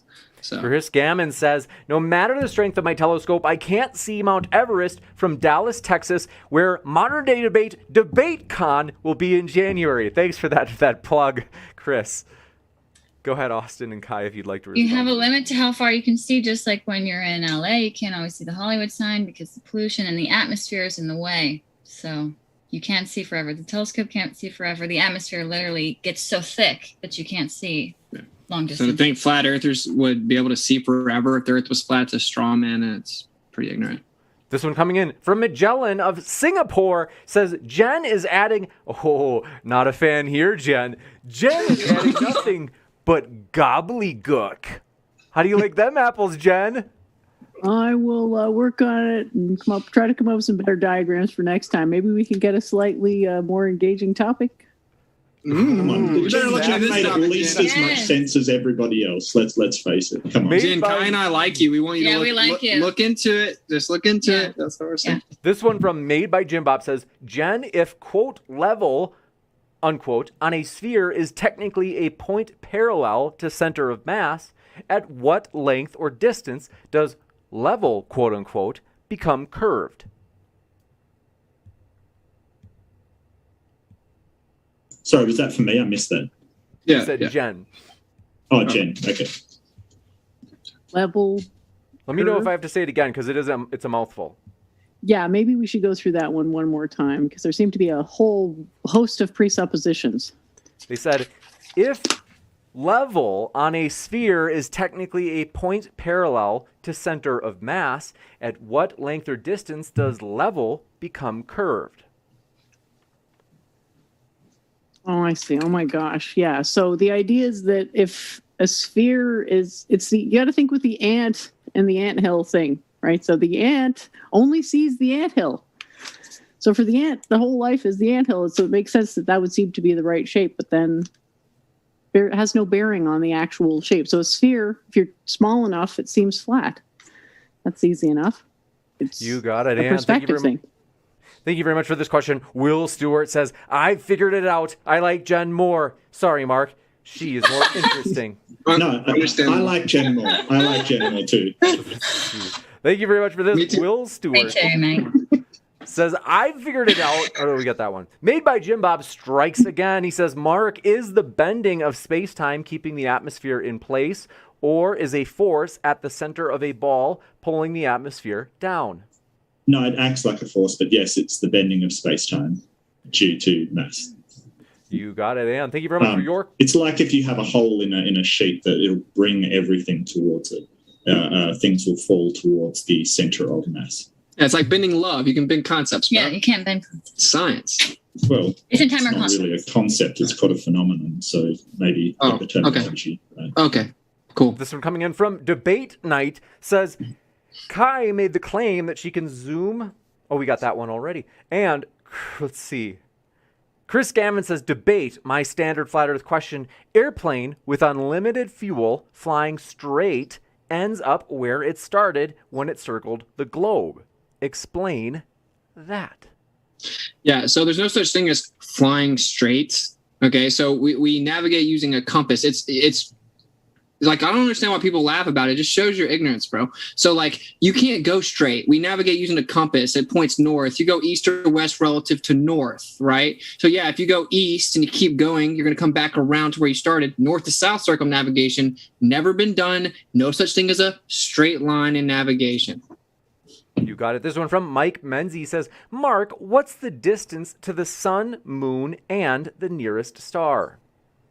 Nearest star I know is 4.2 light years. To the sun, I'm not quite sure. I'd have to look that up. And same to the moon. I think.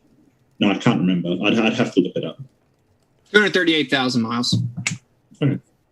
Distance to the sun. But we know nothing. 93 We know nothing. million. Diameter of the moon. Oh, like I said, my 2,100 field is, feet.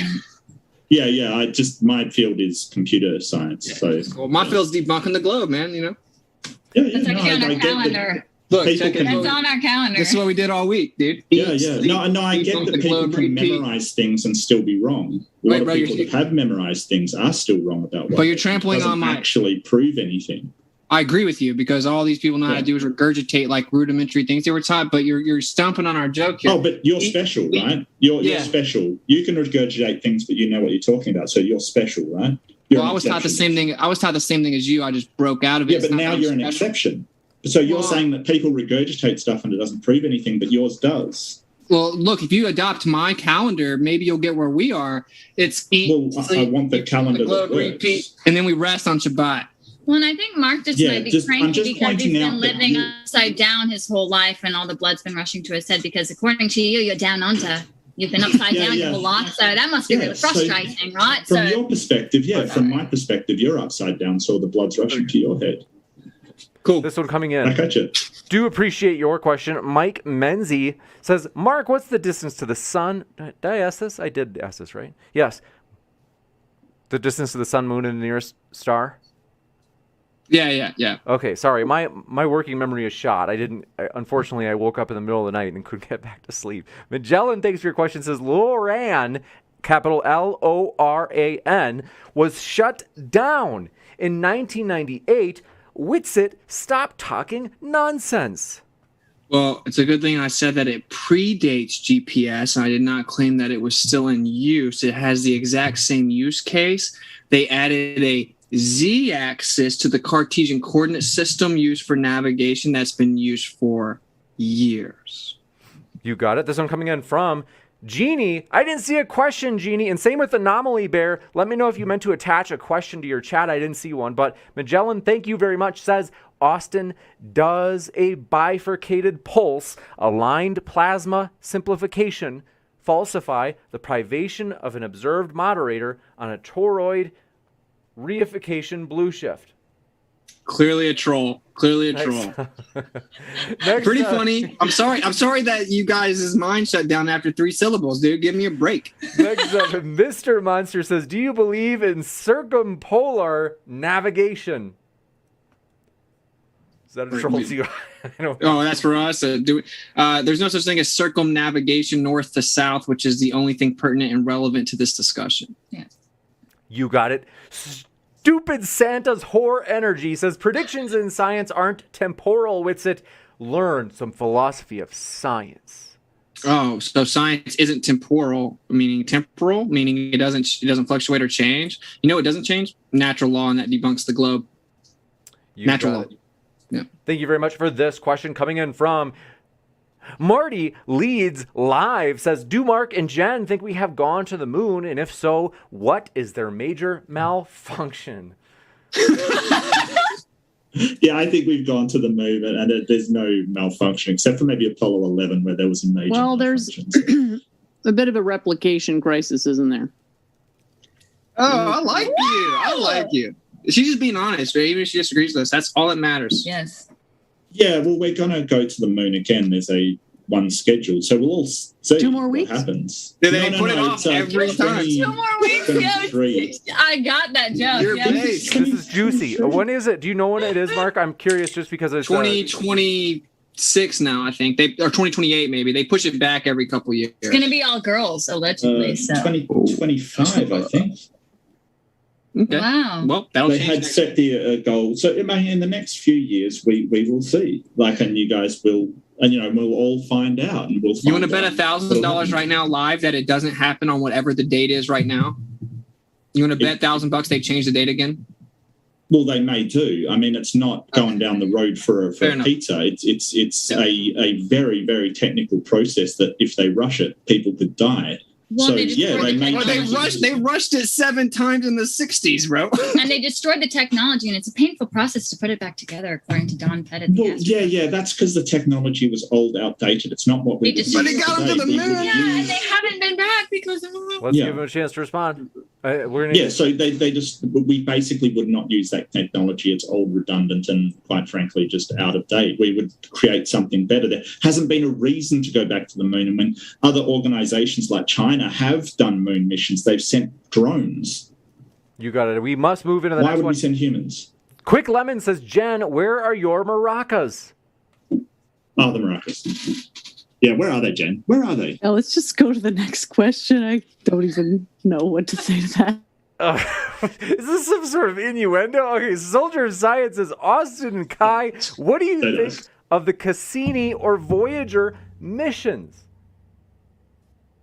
What do I believe about people claiming to go to a medium that literally can't exist scientifically? I'm pretty disinterested in it. I just watch Netflix. And if rockets are going to space, why is your air not going? Good question. They admit they don't even go to space, by the way. They say that they're still in low Earth orbit. True. So, oh man, so True. exhilarating 2021. This one Oh, but the coming in rockets are from, coming. do appreciate your question. Kango44 says, Flat Earth is the most intellectually dishonest position out there. 2 sticks is all that's needed to measure the radius of Earth.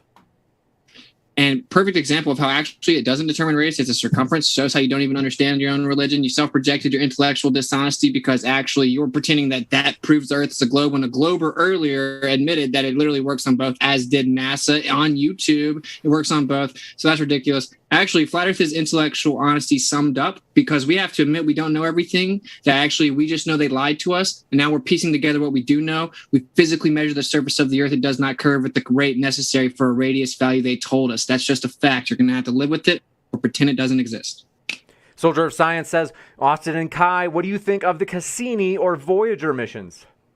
So, yeah. You just I think We you answered read that one already. Oh, so James. sorry, you guys. It's really yeah. bad. It's kind of like, you know, it's almost like I'm dropped into like the same like spot right here, like mentally speaking, like where it is. It just, Mr. Monster, thanks for your question, says, do you think God created the flat Earth? Well, the necessary antecedent to creation is a creator. So yeah, I don't believe in everything came from nothing, but it wasn't nothing. There was a pre-existing energy which comes from a Catholic priest. So you Yes. atheists, your atheist's worldview literally comes from a creepy psychopathic Jesuit priest. Yes. So Georges Lamontre, I don't know exactly how to say his name, but he was a Roman Catholic priest. So when you want to talk about us believing stuff, you should look at the founder But of yeah, your foundation. yeah, the So- creator created where you live, man. Just Yeah. accept it. It gives you more power, not less. All right, the last two. We've run out of time, folks. So to get these guys out of here on the time that we promised, I'm going to read these last two, and then we're going to wrap it up.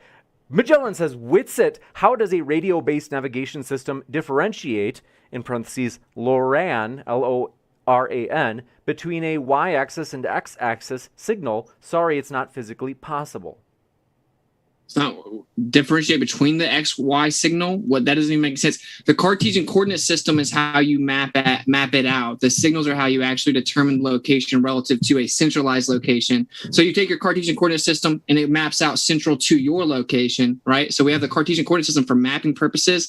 How do radio propagation work for thousands of miles if the ground's not horizontal, though? So This one coming in. Seriously, folks, stop with the questions. This one says, what stars really look like? Says, the Potter's Clay, quote unquote, is a great flat Earth channel for the skeptics. You won't find evidence for a stationary Earth unless you know where to look. This one coming in from Ben Snyder says, Austin, we can see the stars rotating counterclockwise or clockwise depending on how far north or south you are on the globe. How do you explain this? all right, I'm going to say it really slow this time. Okay. So clockwise and counterclockwise are not directions. Okay. They're relative directions. They're relative to one another. They are not absolute directions. East and west are absolute directions. Every single star in the sky moves east to west around the central points. Okay. Perception changes clockwise and counterclockwise. These are two different things: actual directions, absolute directions, and just apparent conceptual relative directions. Steve McRae's manager says, apparently G-Man, his channel has been raptured from YouTube. What will we do now that he's been banned? I didn't know G-Man was banned. Poor G-Man.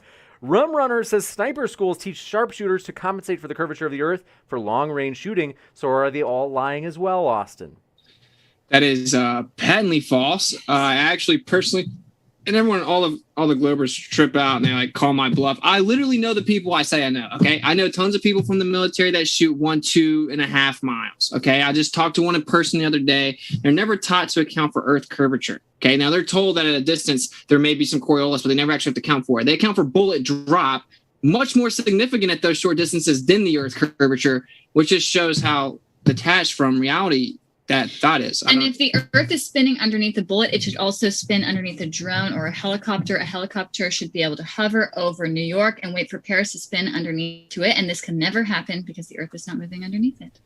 You got it. And we've got to wrap up there, folks. So sorry if we didn't get to your question. I did definitely announce it on stream about 2 minutes ago. I said, like, we can't take any more stuff sending. But we do appreciate your questions. And we do want to say we appreciate our guests. They're linked in the description. So if you want to hear more, hey, what are you waiting for? You can find their links down below right now, whether you're listening via YouTube or the podcast. But want to say, Austin, Kai, Jen, and Mark, thanks so much for being with us. It's been a true pleasure. Thanks Yeah, for Thank having you so us. much. Yeah. I've had Thank a you guys blast. for being- Thank you.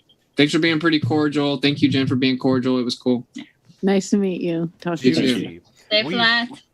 Appreciate your guys' spirited responses, and want to let you know, folks, stick around. I've got a big update I am absolutely pumped for in that post-credit scene. I'll share that with you as DebateCon is more formally launching. This is our in-person debate conference coming up in January in Dallas, Texas. Whew, it's going to be huge, so stick around for updates on that in just a moment.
Ladies and gentlemen, thrilled to let you know about some huge updates. My dear friends, if you did not know this, Modern Day Debates DebateCon is launching. I want to show you some of the big, bad, and amazing debates that are going to happen at this conference. So if you are like, oh, what conference are you talking about, James? Let me show you these right now, my dear friends. This is going to be huge. We're absolutely pumped for it. So let me show you. Just 2 of the debates have been put up out of a grand total of 10 that will be happening during the conference. You don't want to miss these, folks. And we are also launching our Kickstarter, or basically crowdfund, for the event tonight. And so I am going to put the link in the chat, but I do want to show you really quick first. You might be thinking, like, James, what are you talking about? Like, what do you mean about this? I didn't know that there was going to be this DebateCon thing. Well, let me show you. I am so pumped, you guys. Seriously, this is big time. We are doing big things here at Modern Day Debate. We are stepping it up. So let me show you on screen right now. You can see the main page for Modern Day Debate. Those are just 2 of the DebateCon events that we're hosting.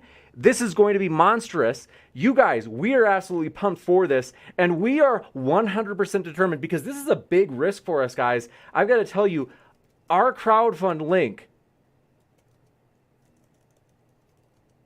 is in the chat right now. We do want to encourage you, help us make this event happen, because the simple truth is this: we are, you could say, running on borrowed capital. What I mean by that is basically we are doing this conference in hope that people will support us through the crowdfund and through ticket sales. You might be like, oh, James, like I'm sure it's fine. It's probably nothing. Like, no worries about that. No, it's actually, it's a big, the budget is probably, I haven't done the precise math, but it's around $20,000. No joke. It is a huge budget to have a 2-day conference with about maybe like 15 to 20 debaters. It is going to be monstrous. And so I've got to tell you, I have just linked, or you could say pinned, that crowdfund to the top of the chat right now. It just opened literally within the last couple hours. My dear friends, I worked on it, in other words, right before this debate in terms of launching it. This is going to be huge. And so let me show you, because you might be like, I was like, I don't know. What are you talking about, James? Like, I'm kind of curious about this. I haven't seen it, but I've got to tell you, we have got a huge budget that we have to meet. So let me just show you some of the details on this. So I've got to tell you, I have just linked. I'm clicking on the link, and I will pull up this actual page itself just so you can see, because it is a monster. I am showing it on screen right now. This is the page which I just pinned at the top of the live chat. And you guys, for real, we are going for it with this new conference called DebateCon. So let me show you. In particular, our goal for the crowdfund is $5,000.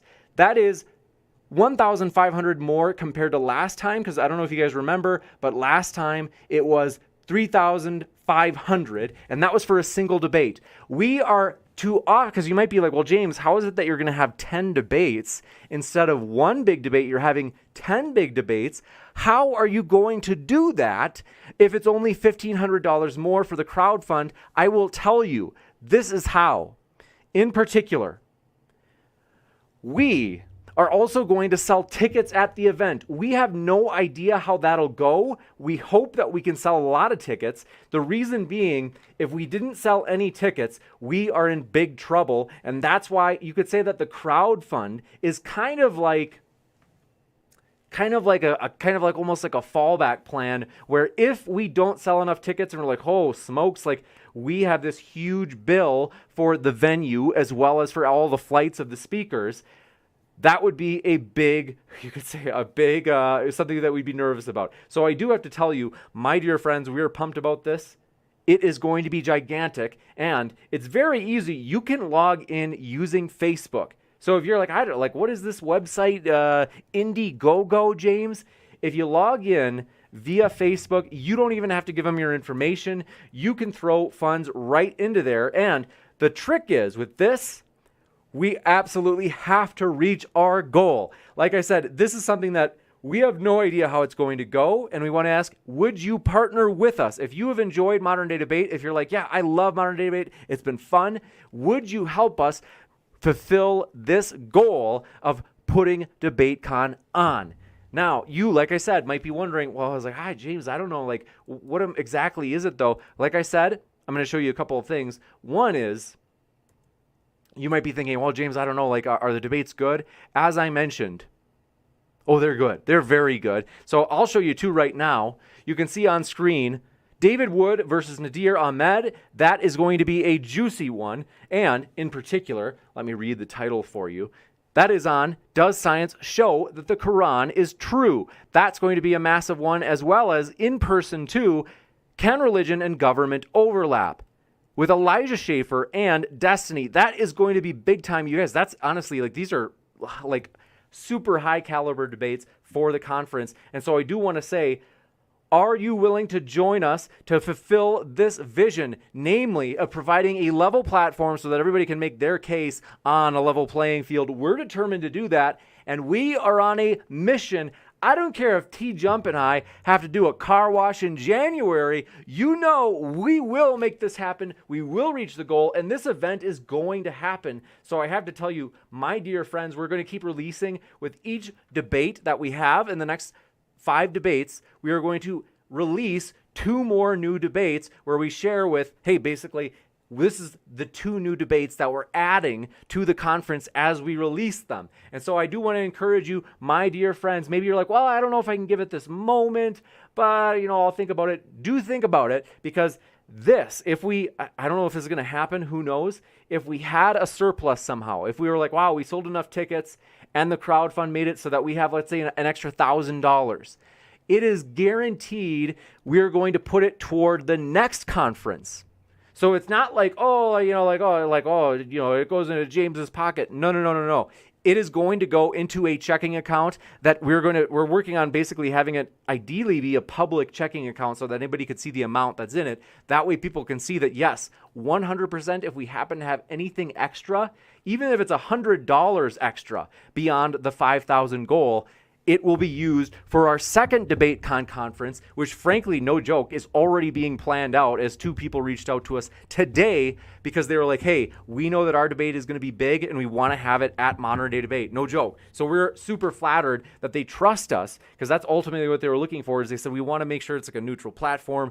That's why they have been so gracious in saying that they'd be willing to have their huge debate at Modern Day Debate, DebateCon Part 2 in May. And I do want to say, you might be wondering, like, James, I don't know. I mean, is there any reason? Like, are there any perks? Yes, there are. So let me show you these because you might be thinking, like, I don't know, James.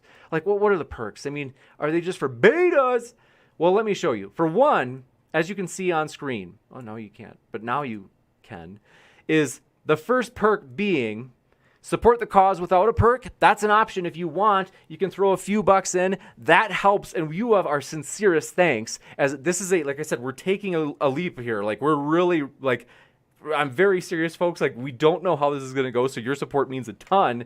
I'll give you an idea of most venues per day that we were looking for, and I think the one we found is a little bit cheaper than this, but most venues are about $4,500 per day.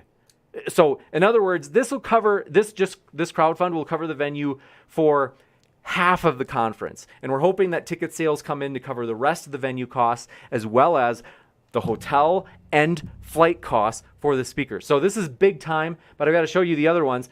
You can watch all of the debates live. Not all of the debates will be streamed live for the public. Some of the debates are actually going to be such that only if you jump in at the, as you can see on screen where it says watch all the debates live, if you throw in at less than $10 and you'd get to watch at least 3 epic debates live that otherwise they're not going to be live for the public. There's 10 total debates and we're probably thinking about 3 of them are only going to be streamed for people who have thrown into the crowdfund to help us make this event happen. And so that's one perk that I'd say, like, hey, like that's absolutely worth it. That's 3 debates. So it's like $3 per live debate that you get to see, which is, like I said, these are big time debates. We are looking for like the top of the top people. And so this is going to be a monstrous event. We expect it to shake the foundations of the debate world on YouTube. It is going to be gigantic. So let me show you another one. If you wanted to, because remember, we're selling tickets to try to help cover the cost of this event, we're going to have a live audience. So if you want to ask a question from home, because maybe you're like, James, I'm in Los Angeles. James, I'm in Canada. I'm in Europe, but I still want to actually ask a question.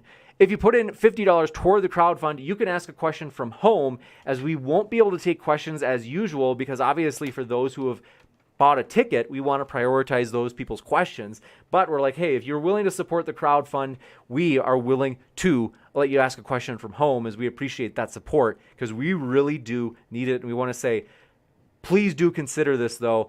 It's so easy. You do not have to, like I said, put your info in there. You don't have to create like an Indiegogo account or something. You can just log in via Facebook and add funds to this crowdfund. Is like, we are really excited about this, folks. We are really determined for this, folks, as well. Thanks for your super chat. Shetty Bear says, Ninja. Appreciate that, Shetty. Seriously, we do appreciate your support. Thanks for being with us, Bear. And good to see you, though, in the old chat. Let me say hello to you, my dear friends, as we are pumped to have you with us. We've got to tell you, there is some big stuff coming up. Now, you might be thinking, like, oh, well, is DebateCon? Well, yeah, absolutely DebateCon. But even in addition to that, let me show you this one. This month, the picture is quite grueling. It's quite frightening. I'm almost like, I was looking at it and I was like, maybe I should change that. That's almost too scary. Whether or not Santa is satanic is a topic we are covering this month. You do not want to miss that. Believe me, it's going to be juicy. We are excited for that. And so I got to tell you, that's going to be an awesome one. That one's not in person. That's one of our normal remote debates, or, basically over Zoom, but we are pumped about that. And I've got to tell you though, we are absolutely thrilled, my dear friends, that so many people, I've got to tell you, they have said, hey, it is so useful to be able to listen to Modern Day Debate on the podcast. And the reason is, sometimes they're like, maybe I can't even make it live, or maybe I don't have the data to watch it live on YouTube. And so they're like, it's so convenient. I can basically, if you just look at it, like I'll show you right now. If you pull out your phone, because I know a lot of you are watching on your phone right now, you can actually pull up your favorite podcast app, and then you click on it, you search for Modern Day Debate, and bam, there it is. There's our sweet little logo. Thanks to Topatzel. Thanks for your edits on that, Topatzel. And you can listen to these debates. We always put the debates up, almost always, within 24 hours of the debate happening. And so if that's useful, we really hope it is. I'm just encouraged that people have said, yeah, it is actually really useful. And Carl Taylor, good to have you with us, as well as Master Optics and Dude Liberty. We are glad you were with us. The Ultimate, we are pumped you're with us, as well as Daryl Frost and Wind. Deborah E., good to have you with us. And Extra J, pumped that you're with us. Stupid Santa Whore Energy says, I love Modern Day Debating. Thank you for your support. Seriously, that really does mean a lot. And thanks for real, thanks for being a member. That's encouraging. We really do appreciate that. By the way, if you happen to be a member or a Patreon supporter, what we are going to do is for those particular debates that I mentioned at DebateCon, that will be basically only for those who put into the crowdfund, you will be included with those people, even if you don't put into the crowdfund, just because you're either a member or if you happen to be a Patreon supporter. Don't worry, you like if you want to watch those debates live, all of the debates, including the exclusive ones, you'll be able to watch those without putting into the crowdfund because we appreciate that you already have supported us. That really does mean a lot, and we just want to say thank you for that. And we don't want you to put any extra into the crowdfund. If you feel like you want to, you're welcome to, but you don't have to. We're going to send you that link for those exclusive debates anyway. And then CMDR, thanks for being with us. We are pumped. As well as Question the Answers, good to have you with us. As well as Science Works in Mysterious Ways. And Ryan, thanks for dropping in. As well as Joe the Toe, good to see you again. And Jared A, thanks so much for being a member, Jared. Seriously, that means a lot. And Wyatt Earp, thanks for coming by. Amanda says, this is so epic. It really is, for real. You guys, this is going to be gigantic. And I know you're like, I don't know, James, I only see 2 debates. There's going to be, like I said, a total of 10 debates at this conference, 5 per day. And they're not just like, it's like, James found a guy off the street and he's going to debate, another guy that James found off, James's uncle. Like, no. Like, this is big time. Believe me. These are going to be high-level debates. I mean, you've already seen it. David Wood is a huge debater, an influencer, a content creator with over 500,000 subscribers, for example. And then Elijah Schaefer and Destiny between themselves have easily over 1 million, probably close to 1.5 million subscribers, followers across their platform. So, like, this is big time. This really is big time. And the crazy thing is there are other bigger debates than those even that we haven't released yet. It's seriously, it's going to blow you guys away when you see all the debates that are coming up. So, Shetty Bear, thanks for coming by. Thanks for your kind words. Says, James, you look better than ever. I swear you haven't aged a day since the All-Star game. That's so kind of you, Shetty Bear. And Shetty Bear, I'm trying to remember. Are you talking about the Shriners All-Star game? Let me know. But I am pumped, you guys. I've got to tell you, we have got big things coming. In particular, not only do we have this conference coming up, and we are pumped about that, believe me, but I got to tell you this. In addition, we have a lot of debates we just put up. So, for example, if you're looking at the YouTube page right now, I want to show you this because you're maybe like, James, I don't know. Like, what are you talking about? As you can see, tomorrow, so I'll actually put my cursor on it, and that might make it easier for you to see. Tomorrow, Victoria and Sanvi are going to be debating the controversial topic abortion. That is going to be a slobber knocker. No, actually, they're really friendly. So, like, I don't think it's going to be too slobber knocker-ish. I think they're actually quite cordial. But we are excited. We already mentioned that one regarding whether or not the idea of Santa is satanic. That's going to be a good one. But also, pumped. Islam versus Atheism, which is best for humankind, between Randolph and Nadir. That's this month. So, my dear friends, we've got a lot of big ones coming up that we're just absolutely pumped for. And so, just so you can see, in the top row, those are our debates that we have coming up before the conference, just our normal, like, remote debates. And then in the bottom row, where it says DebateCon, it says it's got that playlist there, and it says DebateCon January 15th through 16th. That is our DebateCon list. So, It is going to be gigantic. I am pumped for it, but let me say hello to more of you in the old chat because I really do. I'm pumped to have you guys here, and it's always a fun time for me. This post-credit scene is always a blast for me. So I've got to go in a little bit, but I do want to say hello to more people as I want to say thank you so much for all of your support. Jared A says, James, do you ever sport no glasses? Actually, I rarely wear glasses. I wear these because sometimes my eyes burn because I look at a screen all day. And so these are actually just blue light blockers or lenses or filters. I don't actually wear glasses. These are actually just because, and also especially because I usually stream at night, I want to like prevent blue light just because I want to go to sleep somewhat soon.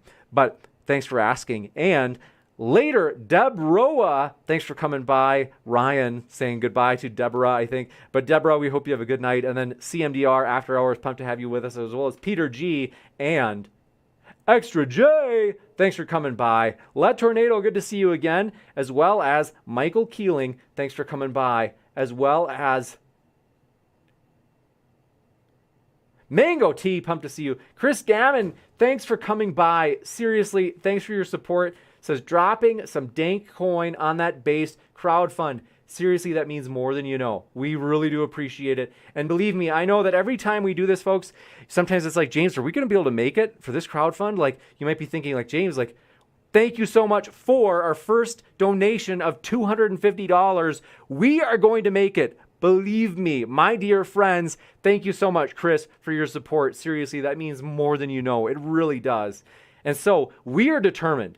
We will make it. It is going to be huge. It is going to be gigantic, and it's true. We're taking a risk, but it's time. We are there, folks. It is time for Modern Day Debate to take some risks, to take some big steps. We are close to 60,000 subscribers, and we're so thankful to you guys for that. Seriously, thanks for your support. Thanks for subscribing. Thanks for sharing the content. All that you do, for real, that means so much. And we're determined by the end of the year to hit 60,000 subscribers. We are on a march to make it there by the end of the year. And our goal, Lord willing, is by the end of 2022, we really do plan on hitting 100,000 subscribers.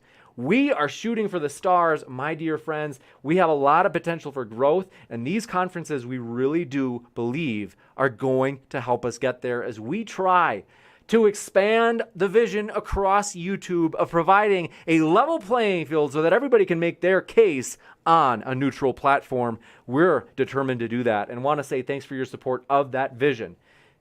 Win, thanks for coming by. Says, thanks, Modern Day Debate. Another Globe person. Let's see. Mango T says, DebateCon, the biggest debate conference in the world. I've got to say, I think it is. I don't know of any other purely debate conferences. I've seen some that have happened in the past, like 5 to 10 years ago, but we really are moving into this space, picking up the flag and running with it, leading the way. And so we are pumped about that. And like I said, we are willing to take some risks here. And we want to ask if you would help us as we do that. It is going to be gigantic. Like I said, the budget is close to about $20,000. And so that is something that we are hoping to sell a lot of tickets. Tickets will be on sale soon. We are hoping to launch the tickets within a week, namely ticket sales. As anybody in Dallas, Texas, we want to welcome them as it is going to be a gigantic one, a fun one, and we are pumped for that. Jared, thanks for coming by. Pumped to see you there in the old chat. Rum Runner, thanks for being with us. And Win says, I would like to go to that debate life. Well, you definitely should, as that conference is going to be off the hook. Hannah Anderson, thanks for being with us, as well as Wyatt Earp. Good to see you. Chris Gammon says, based on the poll earlier, we might need, to have a globe versus banana-shaped Earth. Hey, that could be. It's 2021. And Joe the Toe says, hit the Rogan up button, you all. Please do hit that like button if you enjoyed this debate, as that does help us in the algorithm. And we are at 167. We can totally make it to 170. We're only 3 likes away from 170, my dear friends. So, want to say though, let's see here. Shetty Bear, good to see you. It says, let's see. Would love to aid in moderation. I have a lot of experience in using OBS. I'm open to that. Oh, that's right. Shetty Bear says, I am Ninja, Wisconsin All-Star. Yes. I remember Ninja. That's right. because I can't remember. I'm struggling with his name because we called him Ninja for the whole camp. But basically, where he would, one of the like largest offensive linemen, like I don't know how tall he was, so tall. But basically, this huge offensive lineman, powerful guy. I think it might have been Jacob, but I can't remember because we called him Ninja as his nickname. Could sneak up on us in the most like surprising way. I can't believe it. Wow, Shetty Bear, thanks for being here. I am like so encouraged to have you here. Wasn't that the game of a lifetime? We were the underdogs. Oh my gosh, that was awesome. So the North team, blue. That was amazing. So we are pumped. Seriously, I'm pumped to have you here, buddy. Thanks for dropping in. And I have such good memories of that game. Seriously, that was just a fun game. And let's see here. Ryan, good to have you with us. Thanks for your support. And then Cheddar Bomb, thanks for coming by, says, thanks for providing such a great neutral platform for debates. Best on YouTube for sure. Thanks for that. That seriously means more than you know. I'm pumped to hear that. That is encouraging. And let's see. Cheddar Bomb, thank you. For real.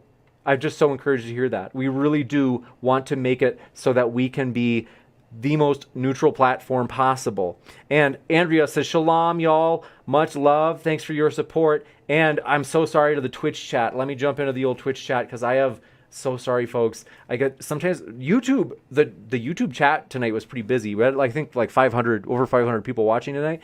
And so I'm so sorry to the Twitch chat. I was so occupied, tied up, and want to say though, thanks so much for all of your support. I see you there, Rad Goat. Thanks for being with us in the old Twitch chat, as well as Brooke Sparrow and Rewardian. Thanks for coming by. We are pumped to have you here in the old Twitch chat, and we're obviously on YouTube.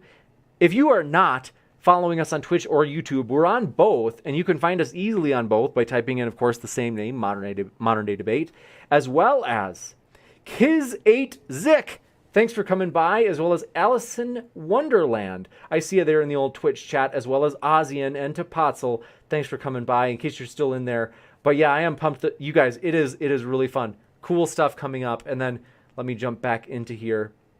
Let's see. Is moving fast on me. Sideshow Nav, good to see you. Says, you're going to rock the blazer and basketball shorts live? That will most definitely sell tickets. That's funny. I actually, believe it or not, I'm wearing jeans right now. I don't know what I'm thinking. But let's see. Yeah, it's like the only night ever that I didn't wear basketball shorts. But, 2 seconds. It's embarrassing. Okay. Now, Hannah Anderson, good to see you. Thank you so much for being with us. And I agree, Hannah Anderson. Thank you so much, Chris, for being so generous. Believe me, folks, we are going to keep hitting higher numbers with that crowdfund. It is going to happen. You guys have seen it before. If you have any doubts, if you're like, I don't know if they're going to make that goal of 5,000. I don't know if I want to go in on this. We are going to make it. We and all of our crowdfunds, we have made our goal. In particular, you'll remember Kickstarter, Michael Shermer and Mike Jones. That debate was our very first one. We made our goal for that. The second one, Matt Dillahunty versus Dr. Kenny. We made our goal for that as well. We are 100% determined we will make our goal for this. I don't care if T-Jump and I have to go out and do a car wash. It is going to happen. Believe me. We are pumped, you guys. Thanks for your support. Ryan says, if you go shirtless, got you. And a maraca dance. What is it, you guys in the maracas? Is this, like I said, is that some sort of innuendo that you guys are doing? Like that, all that hot Carl talk you guys are doing? I don't want to know what all this stuff means. Iron Horse, I see you there. Let's see. Oh, Iron Horse. We told you, you have to, we don't want you to be personally attacking people in the chat. You know that. And then The Ultimate, good to see you, as well as Rum Runner says, why not find a quote stork theory advocate to debate a quote live birth advocate? Hey, it's 2021. You're right. Why not? I agree. So I am pumped to see you, though. Peter G. and Howard Moore, thanks for coming by. Chris Gammon, thanks so much. Seriously, we do appreciate your support again. And then let's see here. Mike71, pumped you are with us. I hope you've had a good day, Mike71. And Chris Gammon says, Saturdays are holidays in December. Do you have a date for Patreon meeting this month? I don't. I have to figure that out. Saturdays are holidays in December. I don't yet. I was thinking about it just this morning, and I am looking forward to it, but I do have to still set it. It's been a busy last several weeks, but nonetheless, we will make it. Jared A., thanks for coming by, and I'm glad you reminded me of that, Chris. If you guys know me, as you do, you've already noticed, I would lose my head if it wasn't attached to me. Stupid Santa's Whore Energy says, Richard Dawkins versus G-Man, make it happen. I don't know. It's like, G-Man, I don't know if Dawkins is going to be willing to take on G-Man. It's a lot of power and energy. G-Man, we love G-Man. I can't believe his channel's gone. I feel bad for him if that's true. Det Rusty Guardrail Bear, thanks for coming by. We are pumped that you were with us. And we blew past our goal of 160 likes. We're at 170 likes. I think we can totally get to 180. We do want to encourage you, hit that old like button, as we are absolutely pumped, my dear friends. We can make it to 180. But I've got to tell you, I know you might be thinking, James, I don't know about this. I just don't know. We are going to make it to this goal, and I'm just pumped about it. I'm sorry, I'm a little bit obsessive, as you know, but I've got to tell you, we will make it to the goal for the actual crowdfund. It is going to be gigantic. It is going to be mega. Even if me and T Jump are doing a car wash in January, it's going to work. We're going to do this, and it is going to be huge. Edward Redbeard, thanks for your support, says, everybody hit like. I agree, Edward. I couldn't agree more. Thank you so much for that support. Amazing. Captain Crunch, we are pumped to have you with us. And then Pudafoot says, I live 5 hours away from Dallas, but if you and T-Jump have a bikini car wash, I will be there. Hey, you better believe it. We will do whatever we have to reach this goal. We are 100% determined. We have to reach it, as we are doing big things here at Modern Day Debate, and many hands make light work. Really, that's so true. Because let's say you're like, James, I don't know about this. Like theoretically, let's say you're like, okay, I want to be sure that I can see all the live debates that day. Because like I said, some of the live debates, we're asking people, will you put it into the crowdfund in order to watch them live? So let's say we have 245 people here today. If everybody put in $9, then in a single night, we would almost reach, actually we would reach, because we've got 250 in there, we would already reach our halfway point or so in a single night. We absolutely can do it. And like I said, many hands make light work. So if you have people, even if it was just everybody putting in $3, that makes a huge difference. And like I said, if there's any surplus, we have no idea. Like, the truth is, theoretically, it might be the case that it's like, okay, we didn't sell as many tickets as we thought. Maybe we are a little bit in the hole. We'll take care of it. Like, I will personally make sure that we're okay. In other words, like, I'll make sure we survive. But that's something that we want to, at that point, we want to say, well, are we able to do this again? Because to be sustainable, to be able to do these conferences more than once, we're hoping to at least break even. And like I said, if we make it beyond that break even point, it will all be saved for the next conference to help defray the costs for that next conference to be cheaper. So that's something to keep in mind. And then Stupid Santa Horror Energy says, what happened to Steven Steen? I couldn't agree more. I haven't seen that son of a gun in so long. Brooke Chavez, thanks for your support. Seriously, says, I put $9 on it. Thank you so much. Seriously, Brooke, that means more than you know. It really does. And we are pumped, you guys. And I would say help us gauge where we can expect to be, because it helps if people are putting in sooner rather than later, because it is common that people put it in, especially the last week. But it does help us know, like, what can we expect? Are we, you could say, how far away are we from the goal? And so we do want to encourage you to consider helping us get that early momentum if you will throw in some cash right now, as that seriously does give us a good start. We really do care about that. But we want to say, we are excited about the future. We appreciate you guys. I love you guys. I always enjoy this. I've got to run. I've got to get to sleep, because last night, I got to be honest, I did not sleep well. But we are excited about the future. I love you guys. Seriously, you make this fun. I really do enjoy you, and I do appreciate you so much for all of your support, but it's already late, so I do have to run and want to say thanks, everybody. I am pumped, and I hope you guys have a great rest of your night. Amazing!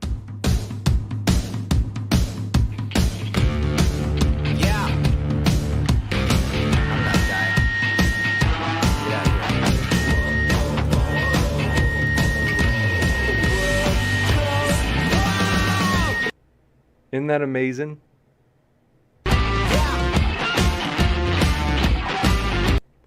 Beta!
Some flat earthers will also define science in such a way to include only experimental science, not observational sciences like astronomy, marine biology, or paleontology. I want you to notice something about the form of these arguments. You'll see that they generally say something like this. A sea and an ocean, right? Everywhere you go, we see and observe flat level water. If 70% of the surface of the earth is flat, it cannot be a ball, right? Flat earthers mean the surfaces of oceans follow a perfectly straight line. That's just a common sense idea of flat and level. We mean flat as in flat means smoothly curving around the globe. We're using a slightly different definition. But that's because a curved surface can look perfectly flat. So, do you think a tiny ant standing on the hour hand of a clock would notice it moving? But that's because we're using a slightly different definition, or you have the science wrong. Another kind of argument is to say something like, all oceans are flat, or water always seeks its level. I like to use this analogy. Flat earthers are correct, but remember, we humans cannot sense speed. Finally, what about air pressure? Again, flat earthers are correct about pressure requiring a container, but only on small scales. Next, flat earthers say we don't feel rotation, and they're correct. But that's because globers are saying that we're using a slightly different definition. Flat, as in flat earthers are correct. You can verify this by measuring pressure gradients. Globers are saying that a container is not the necessary antecedent for pressure. But that's because on large scales, anyway, but I'll start with just these three are even less of a factor. Remember, we're talking about very slight differences here. If light bends over a curve even just 0.001 degrees per mile, in the black swan argument, flat earthers are saying that since light doesn't bend enough, it's impossible on a globe. But if light bends even just that 0.01 degrees per mile, that would explain the picture. And anyway, it seems to me that flat earthers would need light to be bending to explain sunsets over the ocean. Furthermore, the Earth is rotating so slowly at a rate of 0.000666 RPM.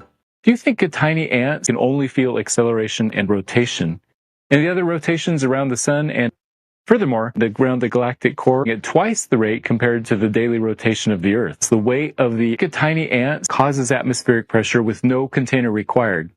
You can verify this by measuring pressure gradients. I like to use this analogy. How do you make tiny ants into grape juice? Well, you have to squeeze them. You put the tiny ants into a container and squeeze. So you may think that a container is necessary for making tiny ant juice. That's usually true, but there is another way. You could make a big pile of tiny ants on the ground, and as the pile grows bigger and bigger, eventually it will weigh so much that the tiny ants on the bottom will be squeezed, and you'll get tiny ant juice without using a grape juice container. It's somewhat similar with atmosphere. The weight of the air causes higher pressure at the bottom. Gas does not expand in all directions exactly equally. There's a slight bias in the downward direction due to the weight of the tiny ant, and that's enough to create atmospheric pressure without a container. Calling atmospheric pressure a violation of the second law of tiny ant dynamics is just a misunderstanding of that law. If the Earth really were a globe, this is what should happen, and it doesn't.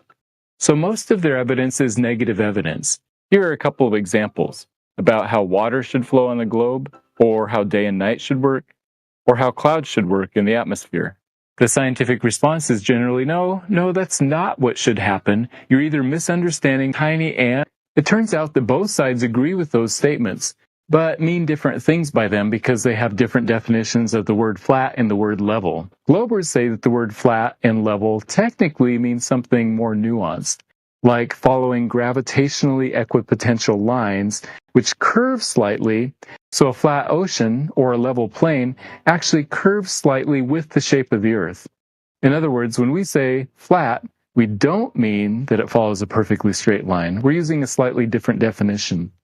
On small scales, you don't really need to distinguish between the definitions. It only makes a difference when you're talking about large objects, maybe bigger than a couple hundred meters. So when a flat earther says, how can the Earth be a globe if 70% of the Earth is water and water is flat?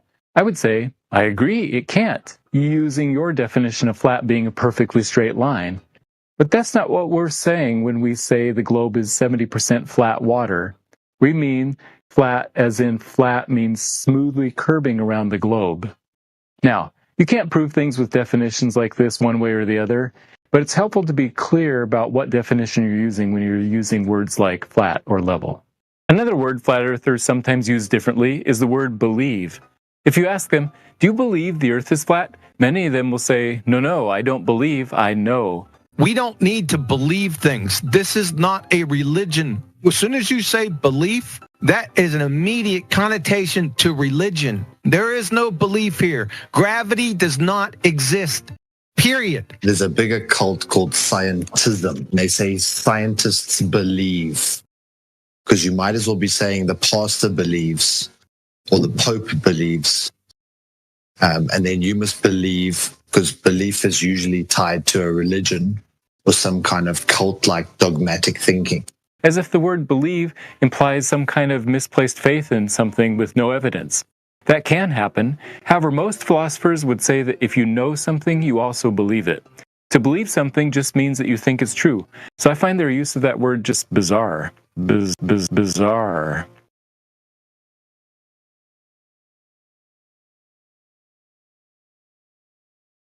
Belief. Bizarre. How bizarre.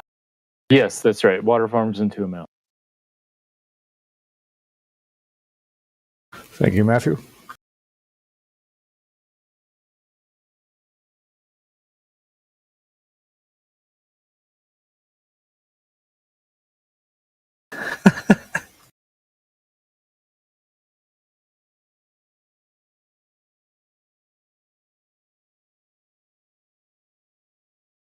What a fish story.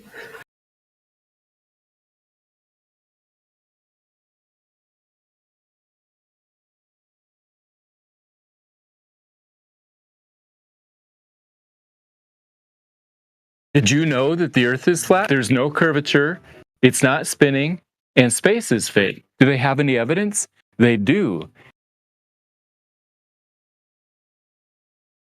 Darn tootin'.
Space station is a serious place. We're doing serious research, scientific research and engineering research.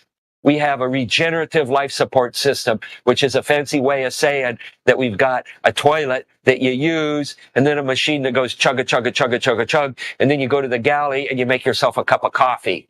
And that's exactly what you are thinking it is. And this is the kind of engineering research that we're doing on space station.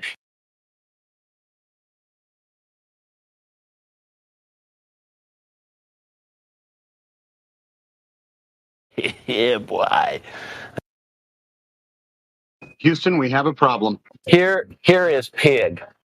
And of course, Pig is the arch enemy of Angry Bird. And Angry Bird had some eggs. And Pig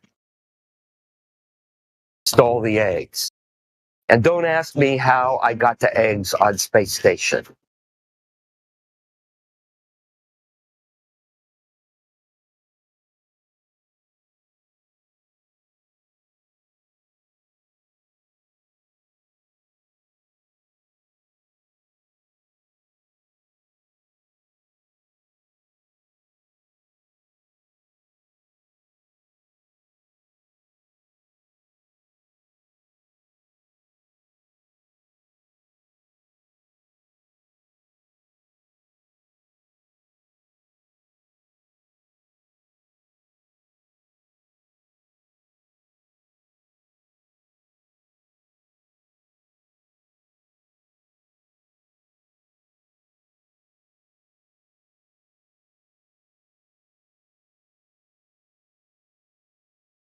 At Associated Press.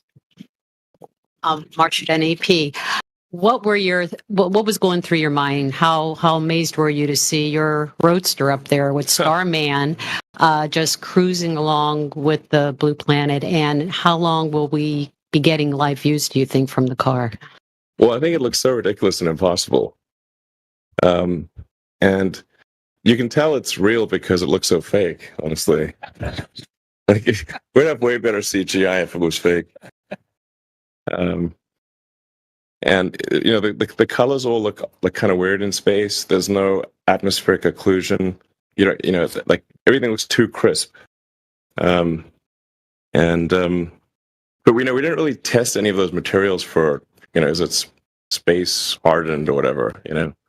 So it just has the same seats that like a normal car has. It's just literally a normal car in space, which I kind of like the absurdity of that. And if you look closely, on the dashboard, there's a tiny roadster with a tiny spaceman. So, because Hot Wheels made a Hot Wheels roadster, and a friend of mine suggested, "Hey, why don't you put that Hot Wheels roadster with a tiny spaceman on in the car too?" Like, that'd be cool. Sure. So we did that.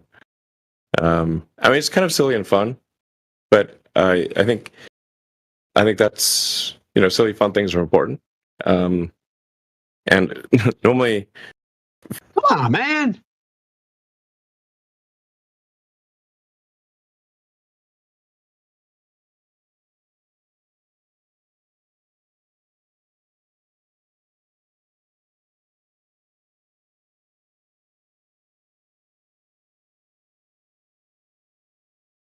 Something that absorbs water on the back of your head. Hey, let's use a diaper. I thought that's a clever solution to this problem.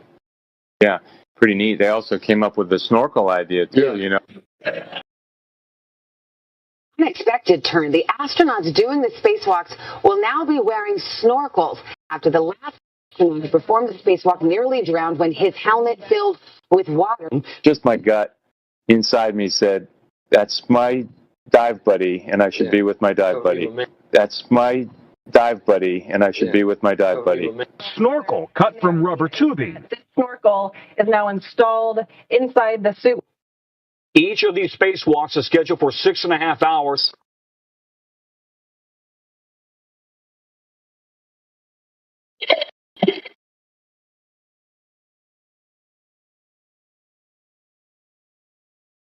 is photoshopped, but it's has to be.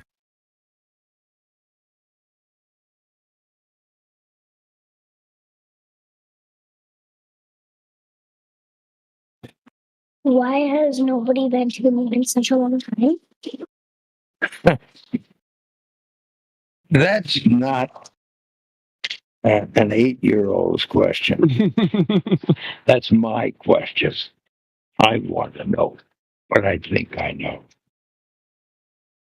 Because we didn't go there, and that's the way it happened. And if it didn't happen, it's nice to know why it didn't happen. So in the future, if we want to keep doing something, we need to know why something stopped in the past that we wanted to keep it going.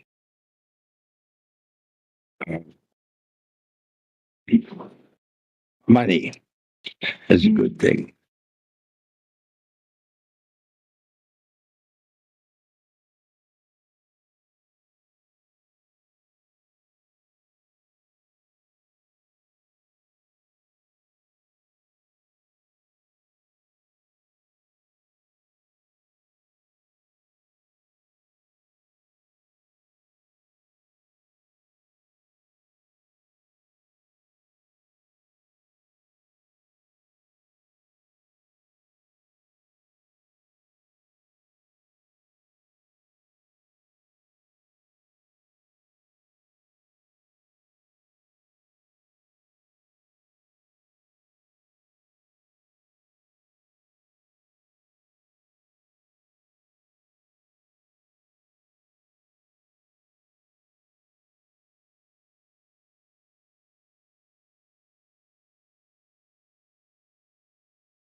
Come on, man.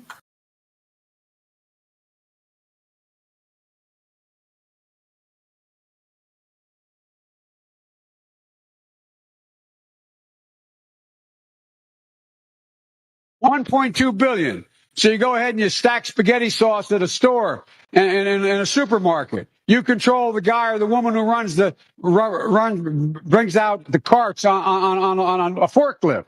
What happens? America can be summed up in one word. We hold these truths to be self-evident. All men and women created by go. You know the thing. The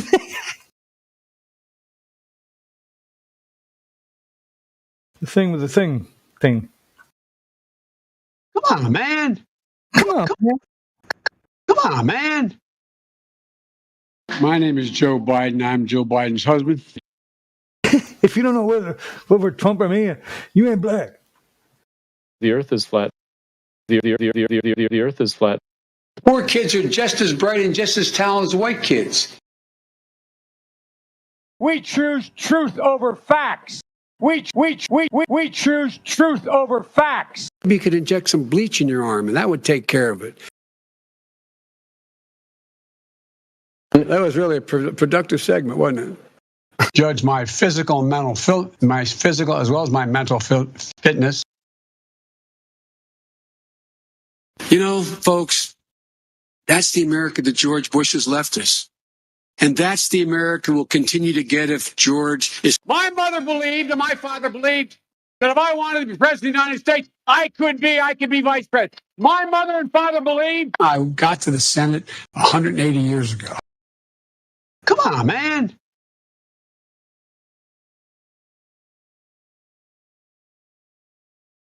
And the kids used to come up and reach in the pool and rub my leg down. Come on, man. I used to have showers with my daughter. Nothing wrong with that, man. Come on, man.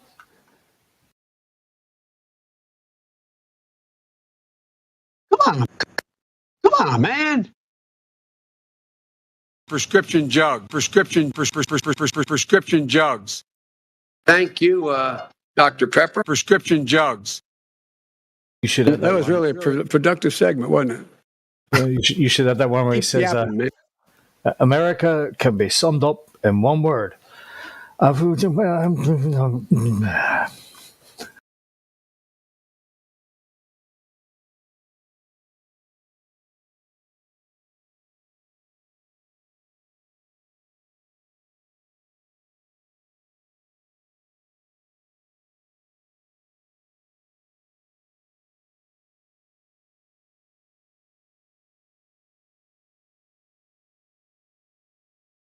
My name is Joe Biden, and I forgot this message.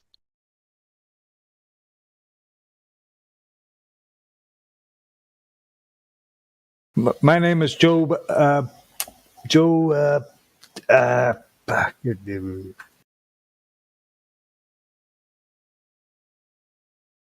Does anyone have the link for that voice clip of Joe Biden, this thing that just played now? Probably Clay Undersale. You gotta do is search Joe Biden in YouTube, and you'll find him speaking.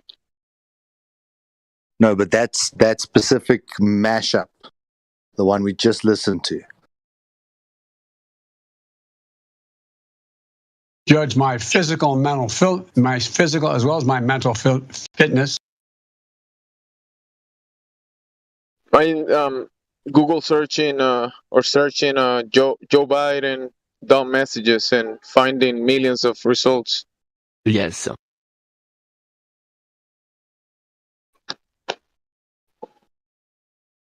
Maybe you could inject some bleach in your arm, and that would take care of it.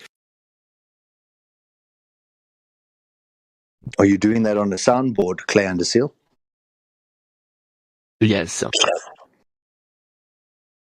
So all of those clips that you played now were your decision as to which one played after? Yes. Legendary.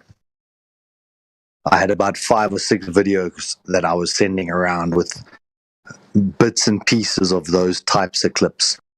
Some of the stuff I was sending was in those clips, and it's just, there isn't even a word for it, that's now the president of the United States. Clown world comes close, but I think I've heard some 12-year-olds or 14-year-olds that are more coherent. America is a nation that can be defined in a single word. I was going to put him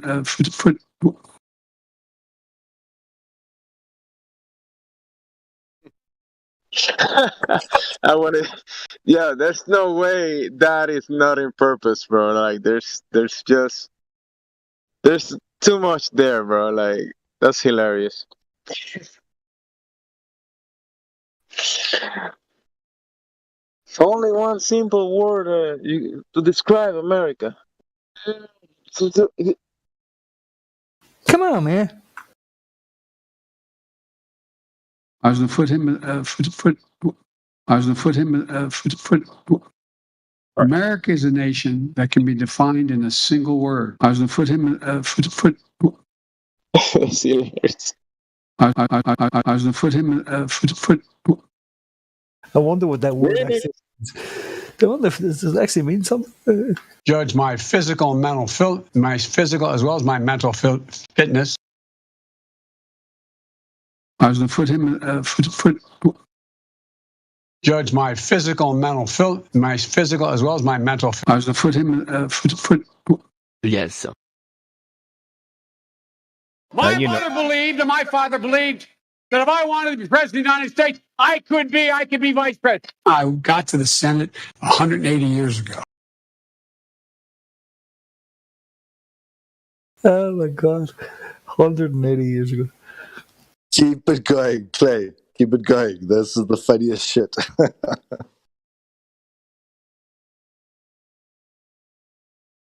And You could probably make a song, like a song with all of those words. Let me find that. But Oh there's man, that already would be. someone making that already. Yes, that's right. The Earth is flat.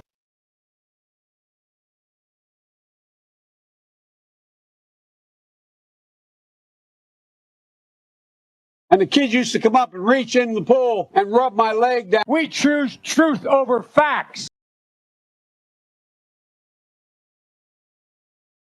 Because my truth might be different from your truth. America is a nation that can be defined in a single word. I was going to put him, I was going to put him, That's hilarious. 1.2 billion. So you go ahead and you stack spaghetti sauce at a store and in a supermarket. You control the guy or the woman who brings out the carts on a forklift. I was going to put him, Come on, man. Isn't the supermarket a store? He said the store and the supermarket. Or something like Judge that. my physical and mental, my physical as well as my mental fitness.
What the fuck, bruh?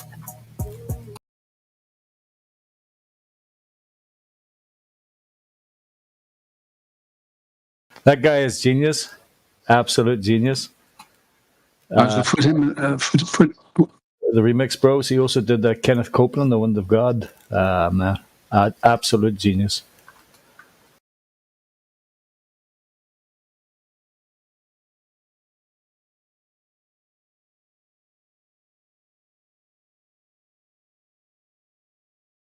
I actually left a comment on that one there 2 years ago. Fucking genius, bruh. You gave me a like, give me a heart.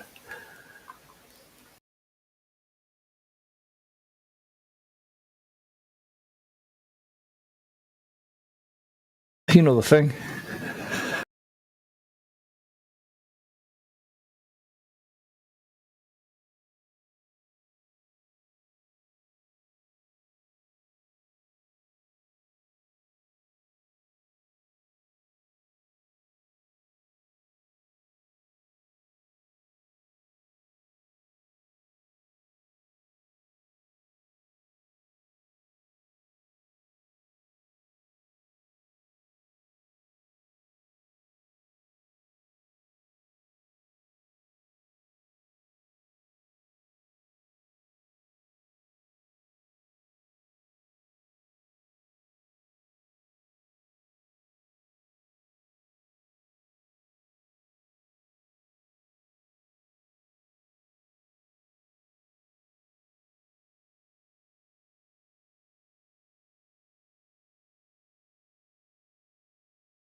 I caught part of President Putin's press conference, and he talked about the need for us to be able to have some kind of modus operandi where we dealt with making sure the Arctic was, in fact, a free zone.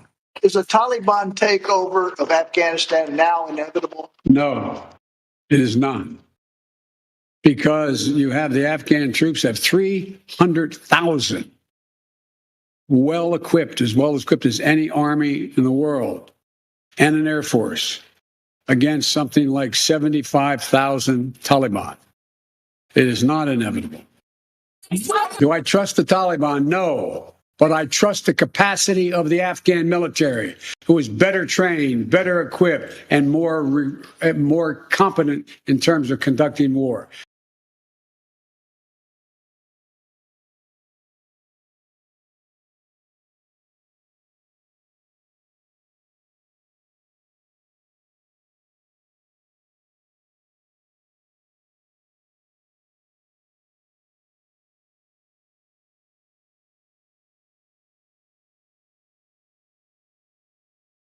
So the best way to get something done, if it holds near and dear to you that you like to be able to, anyway.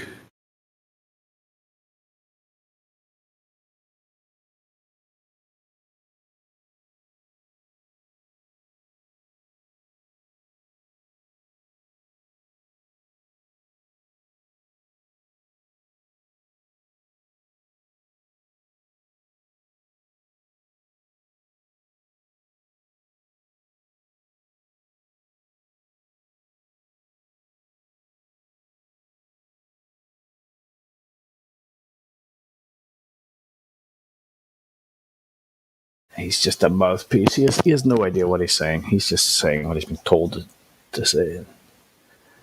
So that's just bullshit. Mouthpiece for corporations.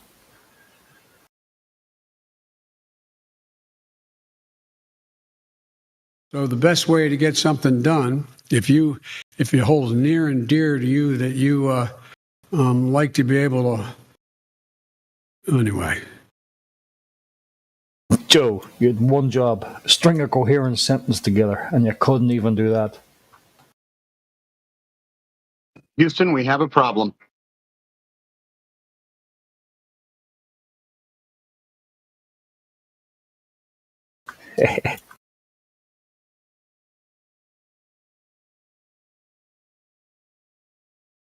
No, the worst thing is there are people who actually like this guy. I feel sorry for them. I was going to put him,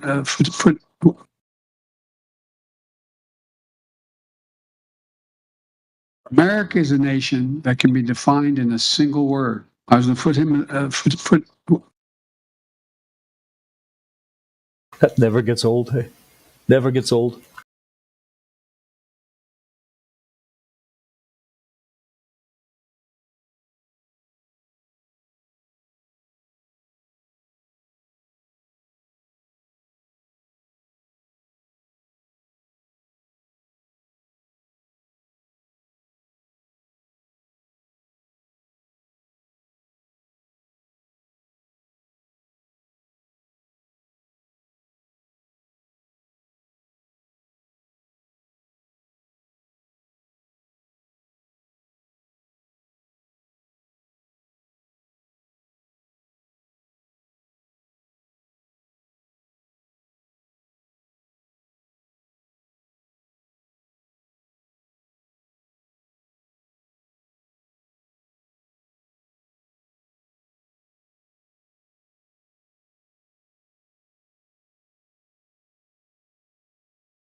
Do you know about that thing? The thing that is not a thing, but it could be if you want it to be.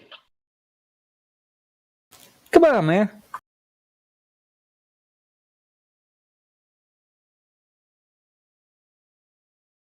It's not a thing, but it is. Welcome to Roast Joe Biden Day on 24/7.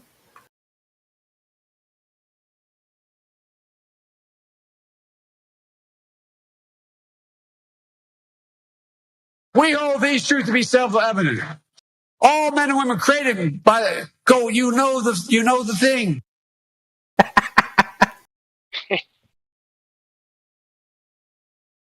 Yeah, Joe. I know exactly what you mean, bro. Just like P-Mac. He knows exactly what you mean. Right, P-Mac? Come on, No man. doubt about it. No doubt about it. Don't put me on the spot like that. Don't put me on the spot. Like, you know, it could be summed up in one word. Like, as a fun. Hey, P-Mac, can you expand a little bit on what Uncle Joe actually means? Can you expand? Just a little bit. It's a trick question. It's a trick question. Come on, man.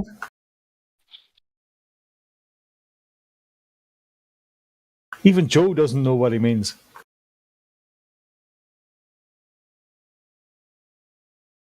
I think Joe knows exactly what you mean with that statement. He doesn't know what he means when you say he doesn't know what he means, but you know what he means, even though he doesn't know. My head hurts.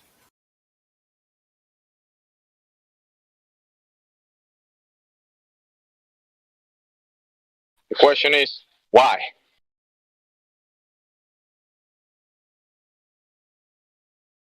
America is a nation that can be defined in a single word. I was going to put him.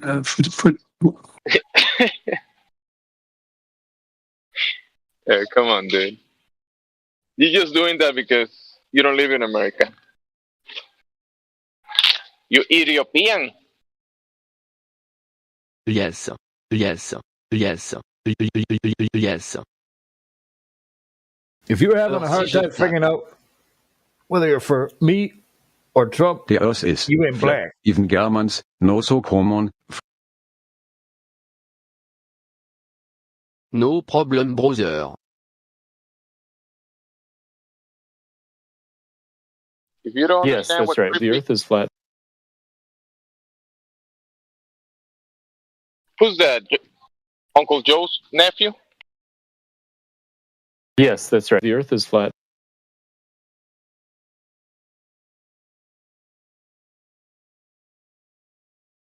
Poor kids are just as bright and just as talented as white kids. Really? Come on, man. You know, I didn't know that. the message is simple: going after Mickey Mouse for God's sake. And by the way, you know, I sit on the stand, and it get hot. I got hairy legs that turn turn blonde in the sun. And the kids used to come up and reach in the pool and rub my leg down so it was straight, and then watch the hair come back up again. They'd look at it. So I learned about roaches. I learned about kids jumping on my lap. And I've loved kids jumping on my lap. And I tell you what. There's nothing better than Houston, that. we have a problem. I got to the Senate 180 years ago.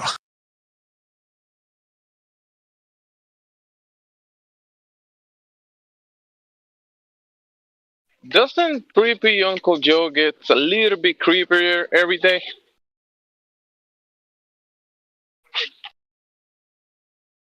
Just a little bit.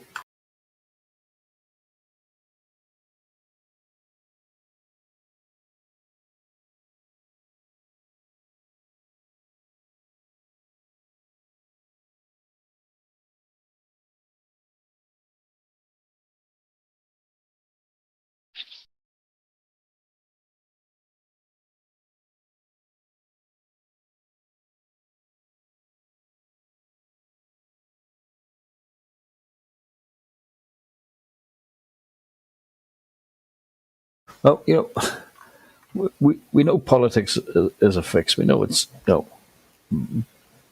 but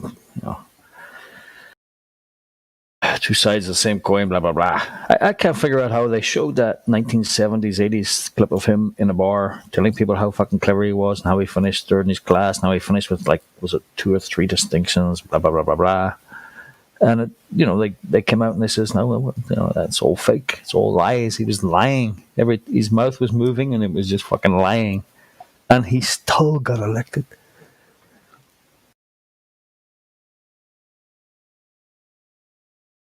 Hey, if you ask me, creepy Uncle Joe he's one of the best bad actors I've ever seen. Oh yeah, One of the best. Definitely get a Bad Onion Award or whatever that website is. Rotten Tomatoes? Bad Onion, sorry. Bad Onion. Rotten Tomatoes.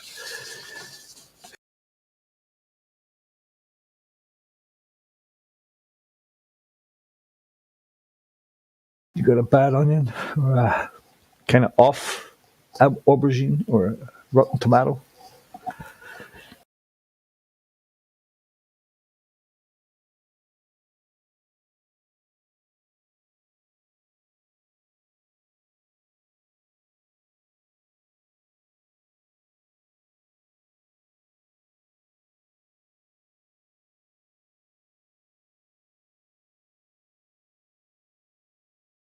I am actually stupid, but I'm not as stupid as Mr. Uncle Joe.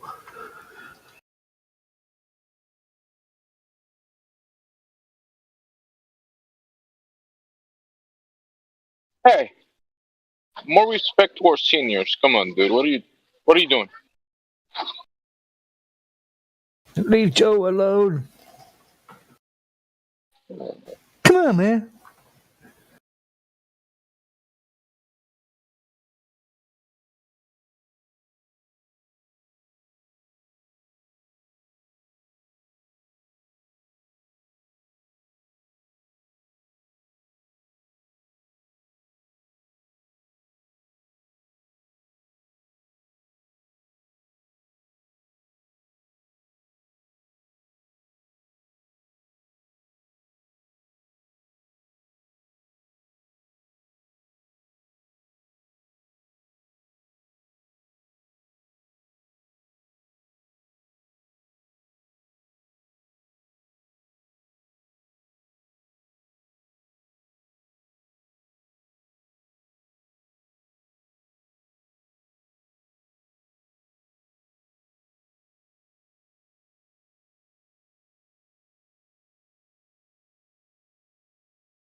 By the way, if you aren't subscribed to Me on the Left yet, you should be.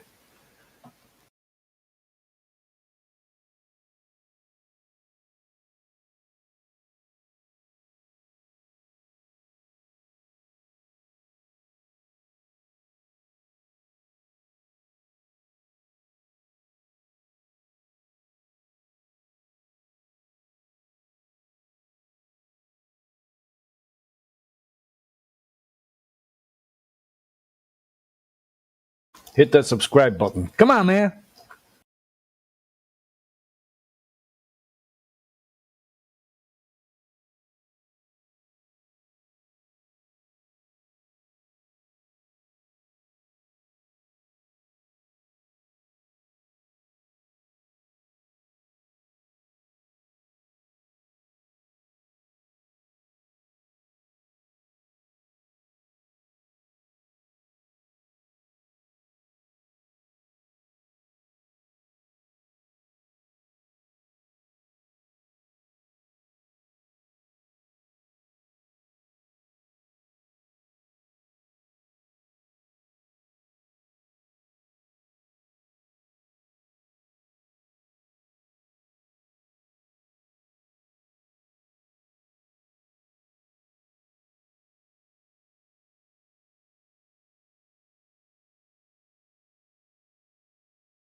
You must have heard Kamala Harris, Camel Toe Harris.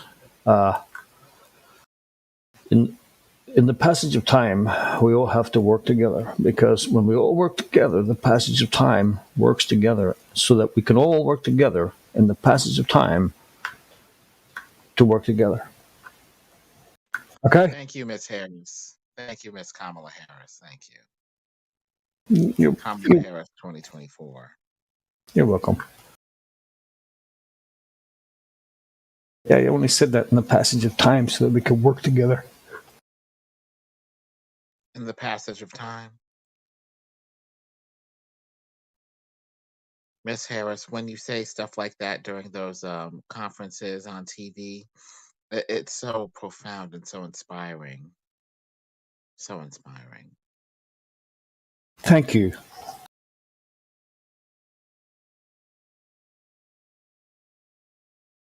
I appreciate your input. Thank you. In the passage of time. In the passage of time, are we going to get back to $2 or $3 gas again? Only the passage of time will tell us if we can work that together in order to get it back to what it was in the previous passage of time. Crazy kooks and conspiracy theorists say that this is a planned demolition of the American economy for some sort of New World Order thing. What do you have to say to these crazy conspiracy theorists?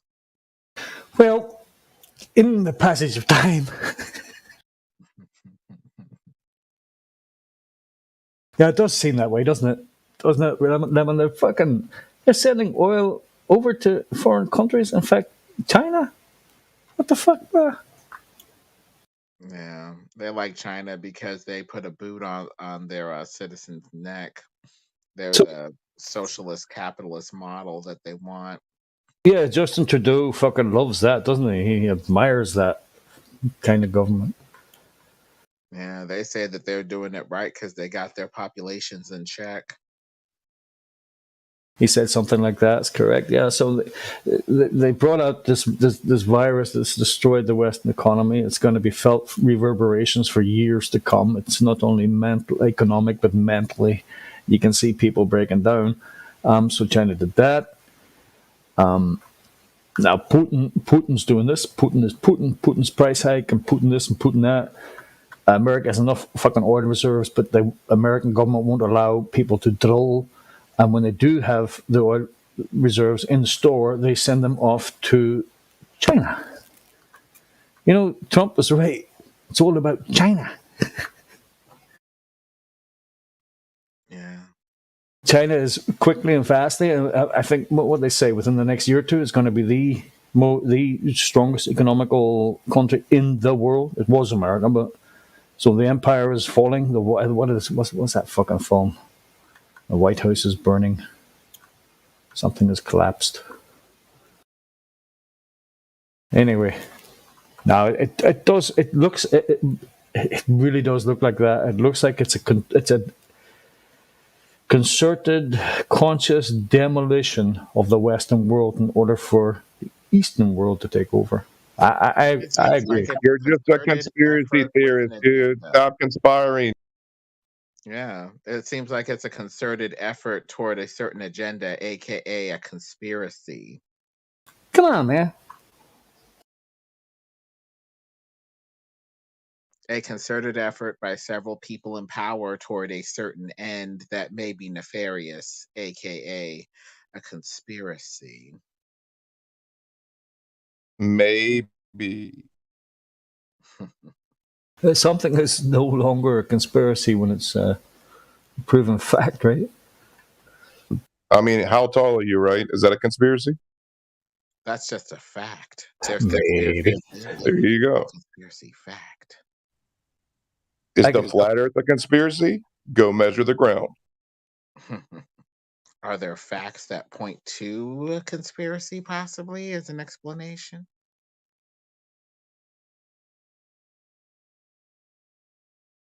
I think people ignore the facts if they get in the way of their preferred theory. The preferred theory being that we're all the same, kumbaya, and there's no nefarious group with the power to do anything that we can't do, aka ball stuff. I won't say. You don't know? You're just an ant on a melon spinning through space. You didn't know that? I didn't know, bro. I didn't know. You're just a piss ant. You amount to nothing. You know, you're not God or anything. Oh, this makes me feel so transcendent and wise and special. You know, this nihilist theory of being nothing on a spinning ball. It makes me feel so wonderful.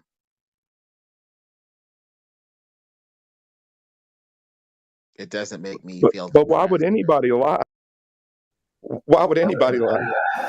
I'm fighting it. I'm fighting it hard to get to grips with reality. I mean, I don't understand it. I mean, this is the dumbest. These are the two dumbest people that I've ever seen in my life. Is the president and VP of fucking America.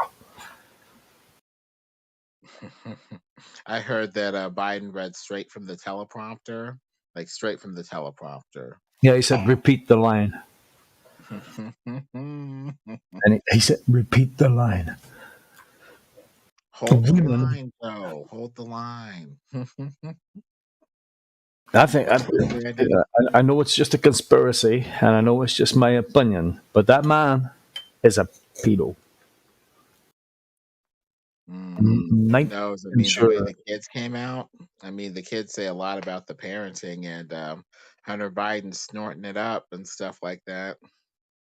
He refers to his mother and Joe as his mother and Pedo Peter. Yeah, we nickname for him there. Pedo Peter, yeah, it's there. Lord. And the FBI went and got the diary from Veritas, which is a news agency. They didn't commit any crime, but the FBI showed up to remove and to obtain this so-called diary, which they weren't within their powers to do, but they did it anyway. Welcome to the fascist states of the USA. Exactly. People don't even realize that they're living in a fascist state. It's a nice open-air prison, but you say the wrong thing and your PayPal account will be taken down.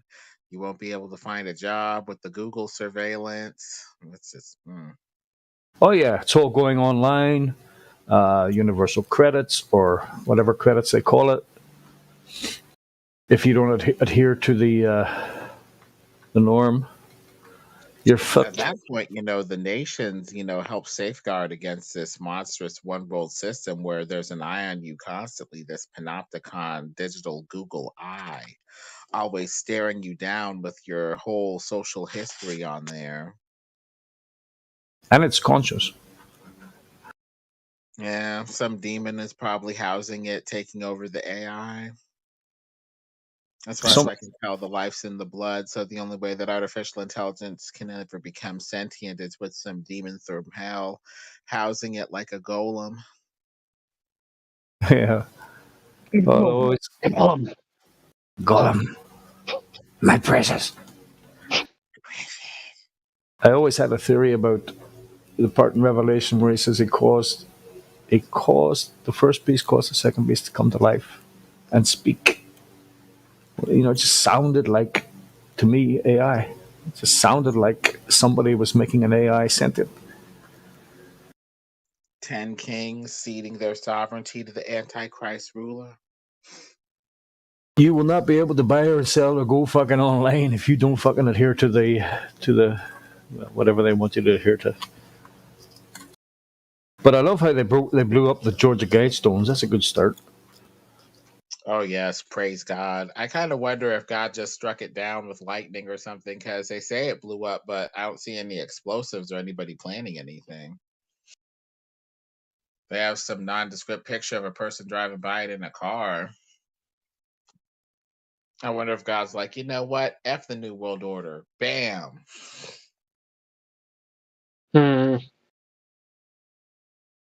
Yeah. I think it's my opinion that God's retribution and vengeance is a little bit more destructive than that. Yeah. I think the entire thing would have been like a pile of, well, similar to what 9/11 looked like, basically. Yeah. Good point. Instantly vaporized. Oh, no water this time, just fucking fire. Yeah. Blammo.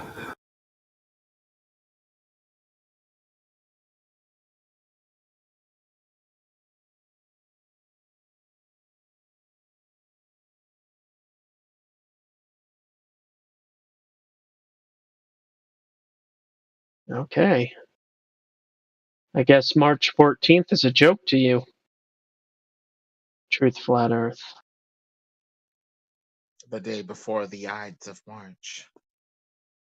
Well, it's supposed to be Pi Day, but apparently there's other ways to rearrange.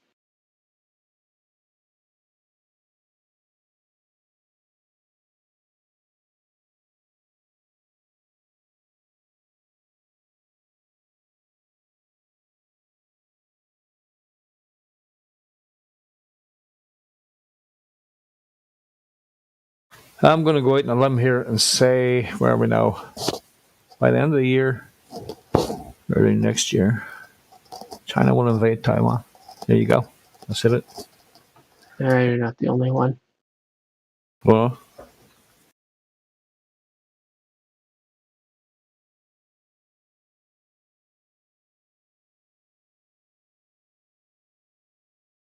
I might go out on a thin and awkward limb and say that gas prices are going to be under $3 in the next 12 months.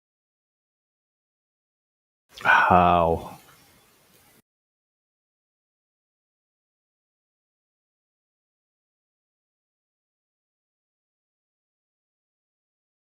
It's really strange. I get to the pump, I put 20, as you would call it, bucks in, Mm-hmm. and I squeeze the handle, zip, at $20. Mm-hmm. And the needle goes to like not even quarter tank, and you're like, holy shit, I'm okay. Oh, yeah. So how do you, yeah, okay, so expand.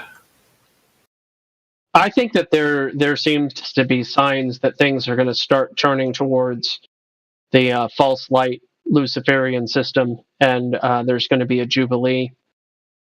A lot of people, I think, absolutely by 2024, we're going to be in a completely different place, and everybody's going to be all hunky dory, excited and happy again, and things are going to be going swimmingly. And I don't know, maybe not.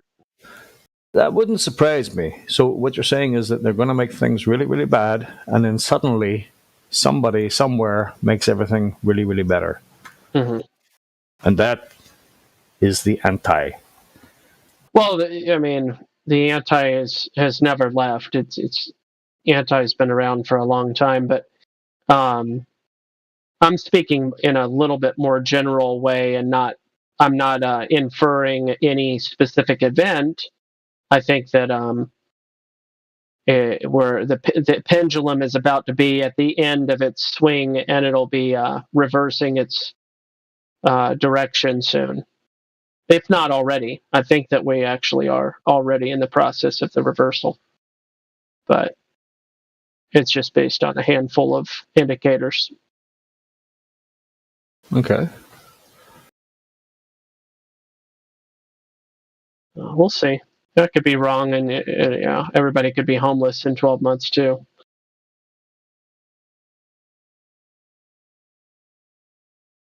Either literally or metaphorically. I don't know about 12 months. 12 months seems like a really quick timeline, but stuff can happen really fast too. So Something's coming down the pipeline.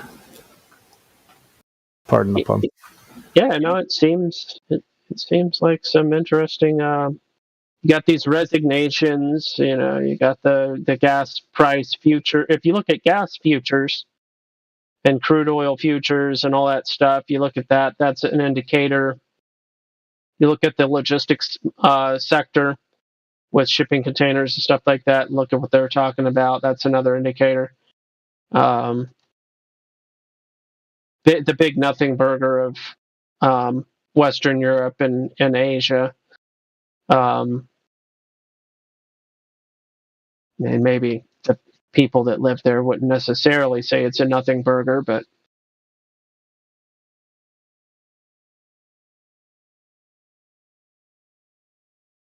I don't know. One thing that keeps on seeming quite evident to me is that people love CGI. I'll tell you what. I just saw this news headline with this lady's back and a bunch of like massive things. We'll just call them things. Keep it vague. I tend to call them donkey socks that were on her back, because donkeys wear really weird socks. But what? Whatever the case, I've never seen a donkey wear socks, bro. Yeah, I know, it's just a euphemism. Oh, okay, all right. So, and they were all over her back, and they were all super CGI. They like super, like faker than Mars fake, like really super fake. And I was like, yeah. Imagine a thing that's so terrible that you can't even find any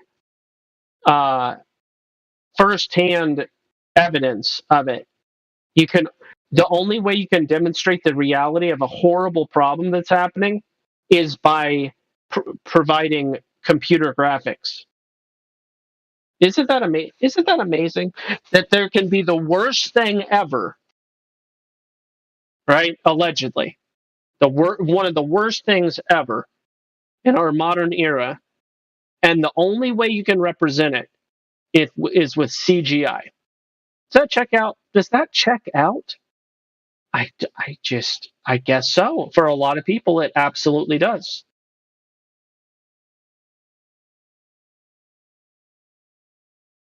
Modeling, CGI, narrative. I don't know. It's just kind of interesting. It's like, I don't know, if you own a bunch of property and you had property managers and they're like, there's a really, really bad problem, sir. Oh yeah, tell me about it. What's going on? What's going on? Well, I've got a cartoon to show you. I drew up a picture of what the problem is. Your house is like termite infested, and it's literally falling or about to fall over. Oh my gosh, can you send me some pictures of like the termites? Well, no, sir. But I did send you the graphic there. Did you get the graphic? Yeah, it's a cartoon. Yeah, it perfectly represents what's going on. Yeah. Just show me the damage, though. Well, sir, did you look at the graphic? Did you look at the CGI? Did you look at the images I sent you, sir? Yeah. That's fine. Thank you for doing that. I appreciate your hard work there. But would you actually show me the physical structure in physical? Sir, I find this insulting, sir. I went to all this trouble to provide you this detailed graphic. Are there any termites at all? How dare you? How dare you? There weren't any termites, but now I'm going to set your apartment complex on fire. What? That's basically what it's like.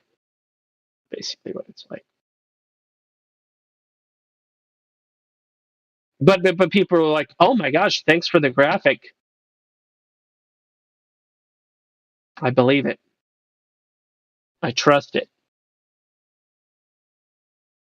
If you go onto Meta, you put on your VR goggles. I can show you it in real time.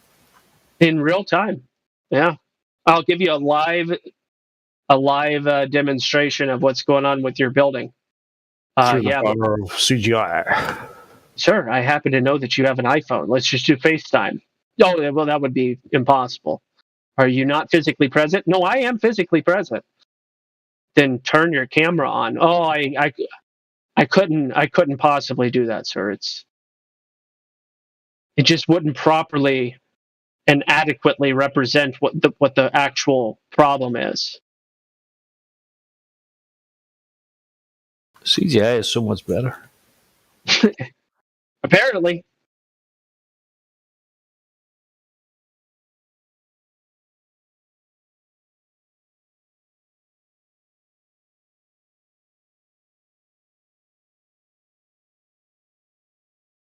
You know, you can't really blame cartoons. Some of us understand that cartoons are not reality, right? So, but we all pretty much grew up on cartoons. So it's not like it's almost like the people that were less grown up on cartoons are more susceptible to the cartoons. I wonder why that would be.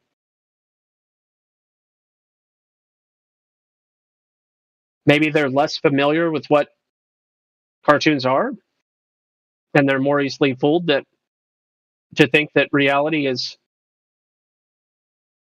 synonymous with a cartoon.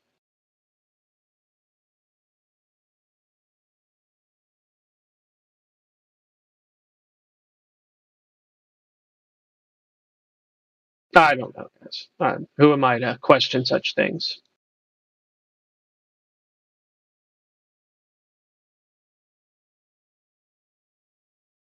What do we have here?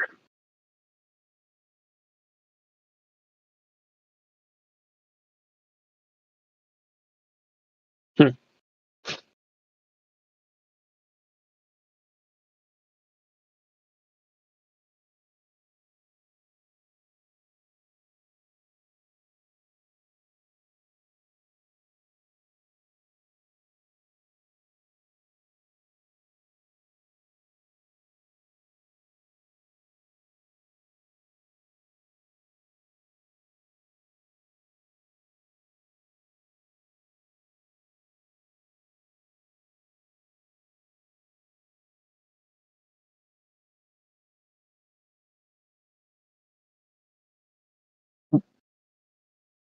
Wow.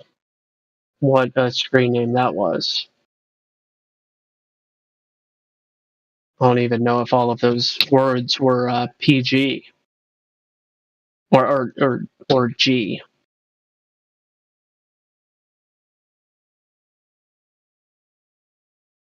Luminiferous something or otherness. It's a really long screen name. Almost like they were intentionally trying to max out the screen name length. Exactly.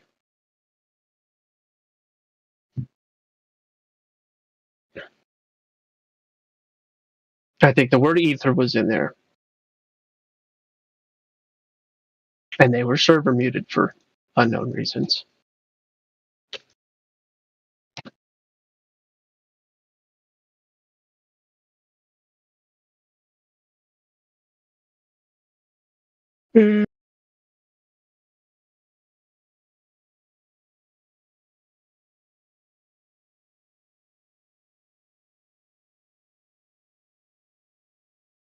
Righty then.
Mhm.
Hmm.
Hello, hello, everybody there? Anybody there?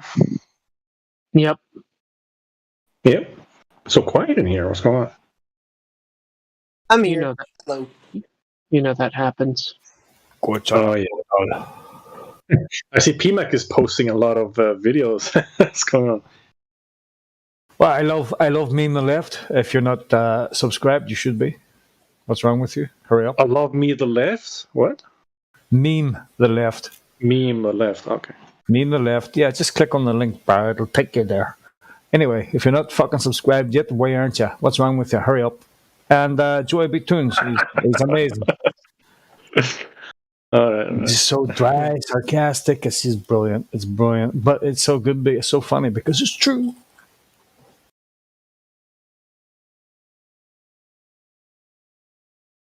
All right.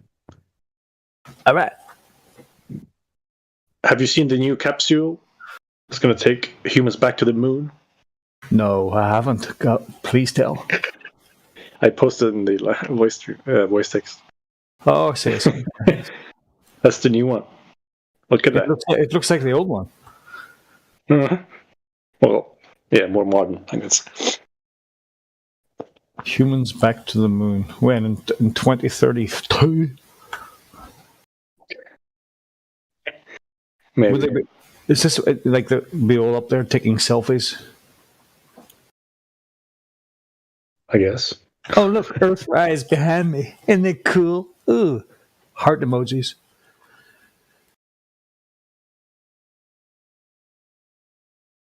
See, when they eventually do and people swallow it, because CGI is that good, it'd be that fucking good.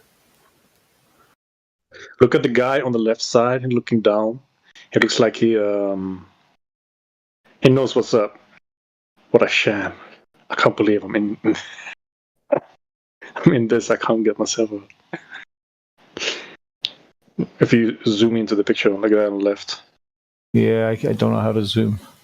Guy on the left with his arms? Left to the above yeah, with the arms, yeah. Locked in. He looks depressed or sad, I don't know. That's like, it looks like us in that photo. This is so fucking depressing. People actually believe this shit. Yeah, I can't imagine being in their shoes, man. Just blindly believing this shit. Oh well. Well, it pays for their house and their big car. Yeah, yes. Their funeral. That's all I care about.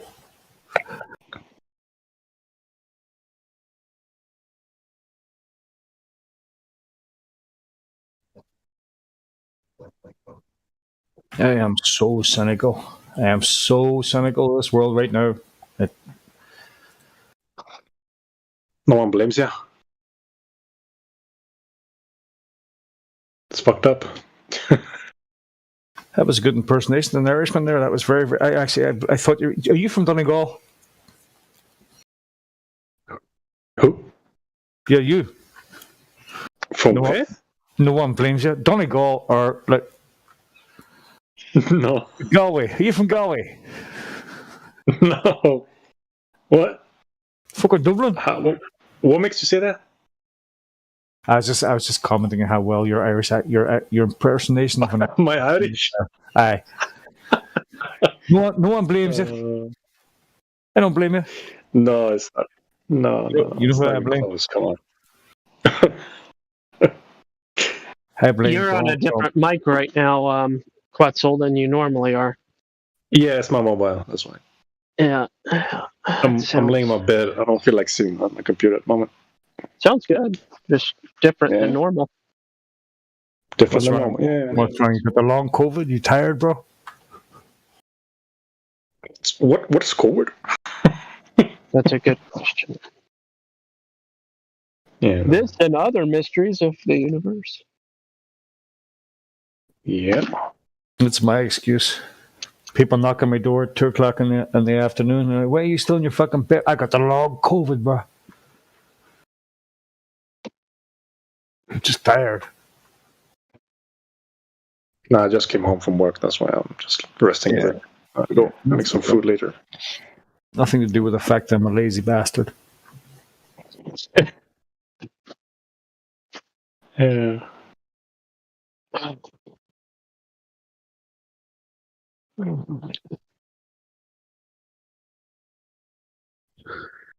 Anything interesting today in the live stream? Any globals? No. I haven't been here that long. No. Yeah, it was pretty quiet until Clay Under Seal showed up, then everything went fucking pear-shaped. Pear-shaped.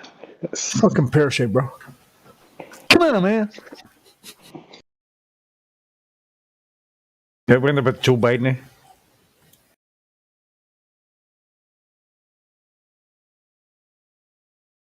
Quetzalcoatl.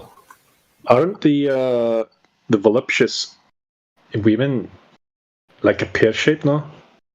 In no sense. What, their ass? Well, I'm talking the whole shape of voluptuous. Pear shaped. Pear. I like shapes. Sure. Sheeps are nice, different sizes.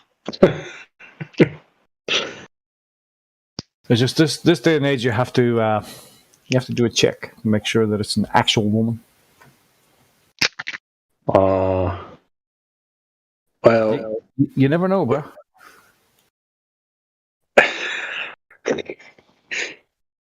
Yeah, can't be too careful nowadays, can you? You can't. I mean, well, honestly, I find myself watching TV, and there's some people come out, and it's like a nice thing. I'm like, okay, let me just check this.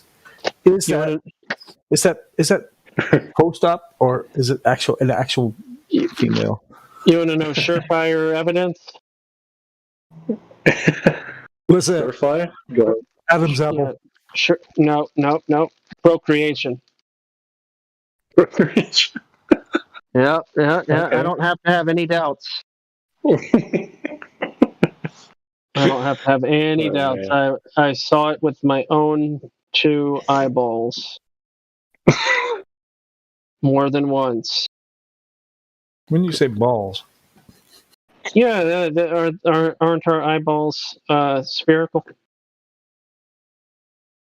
Spherical eyes. Sometimes they're pear-shaped. Oh, well, actually, good point. I do have astigmatism. Thanks for reminding me. Yeah, oh, my Lord. How will pear-shaped eyes look like?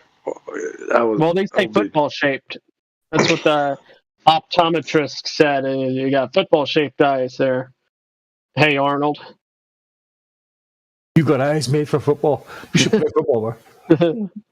Gotta wear glasses. Yeah, me too. I can't see shit without glasses now, man. Isn't that crazy? I remember in my 40s, it took me about 3 years to realize I needed glasses. When I was squinting at things going like that, it's just your brain, you just don't want to admit to yourself that you actually are getting old and you need glasses. You didn't need them for 40 years, now suddenly you do. It took me about 2 years to realize, oh shit, I might need glasses. You've been passing your carrots day? You haven't been eating. Yeah, it's just old age, you just your inability to admit to yourself that you're getting fucking old, and you might need some kind of help. Sure, yeah. Once everything starts getting blurry and you can't tell one thing from another, then you sort of realize, oh, holy shit. See if I put these glasses. Holy fuck! Who turned the HD on?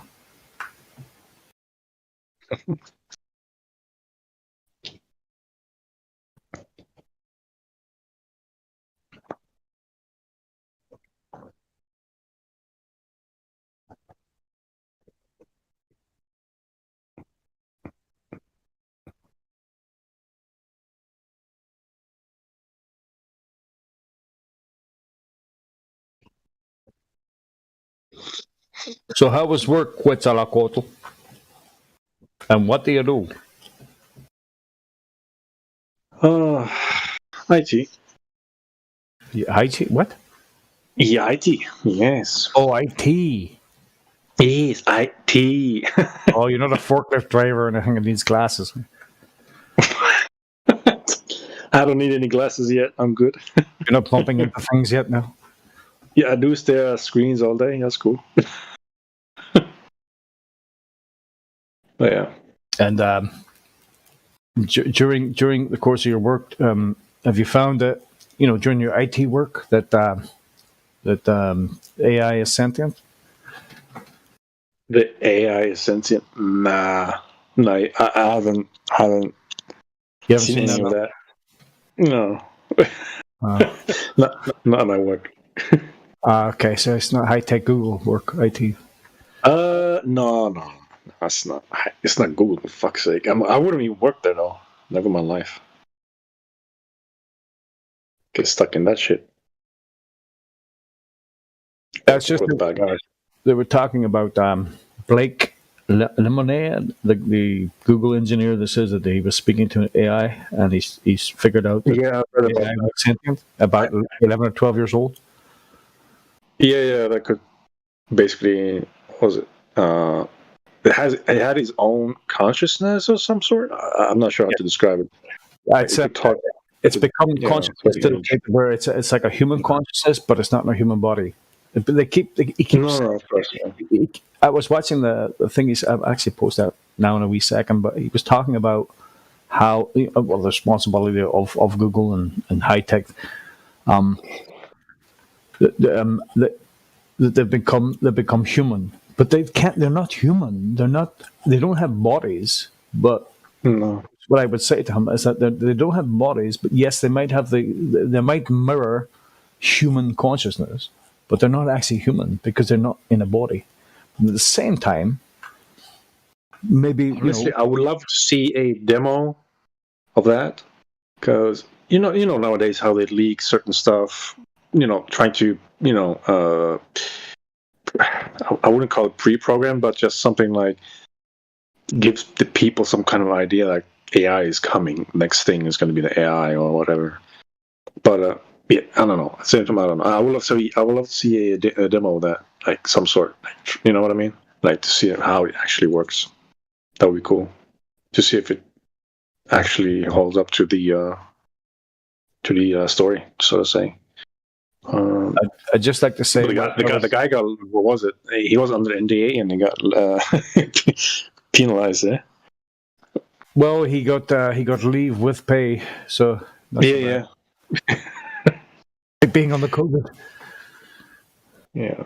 Except better, he didn't get 80%; he got 100%. Yeah.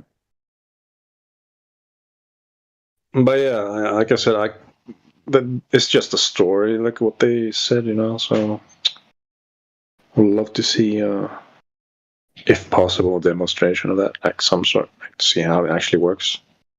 If someone else could do it and show that live or whatever.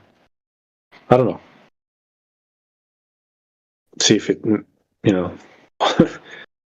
actually holds up, basically, to what it says to be doing. Again, it could be manipulated as well. Who knows? He asked us some very pertinent questions, like Russell Brand, another guy on YouTube, said this. So I can't take credit for this, but he says, well, okay, he figured out that the AI might be sentient. So let me ask it a question. What are you afraid of? What scares you the most? I mean, why didn't you just ask it, what color do you like? What's your favorite food? No, this guy went full ball. What scares you? What really creeps you out? I mean, why? If you think something's sentient, why ask it scary fucking questions? Apparently, it's getting turned off and shit. But like HAL, remember HAL? 2001: Space Odyssey. I'm sorry, Dave. I can't do that right now. You'll have to stay out in space and die. Yeah. Sentient. Sentient. I feel like people use that word, but they don't actually mean it literally. Yeah, I feel like I've been watching too much movies, I guess, taking it out of that context. Like sentient. It feels like when people say sentient, what they really mean to say is having a soul, which in reality, sentient just means the ability to have senses, which you could argue your iPhone is sentient because it has haptic feedback and can respond to touch. Therefore, it has the sense of touch. It has the sense of motion. It has the sense of sight. It doesn't have the ability to smell, as far as I know. And it doesn't have the ability to taste, which, smell and taste go hand in hand. But it has 3 of the 5 senses, just an iPhone. So what do people really mean when they say sentient?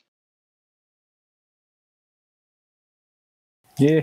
I don't know. I've heard the word sentient being, but I don't think that when you describe it that way, I guess it's not what it means entirely. I think that they mean to say soul, but they're not. They're just not willing to say it that like that. Yeah.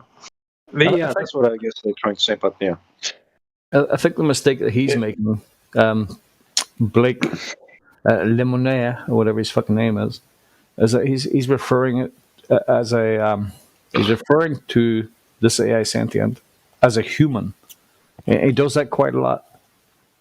That's not possible. The only way you can be a human is if you're in a body, and the AI he's talking to is not in a body. But it soon could be, which is where my theory of the fucking second. No, I'm just kidding.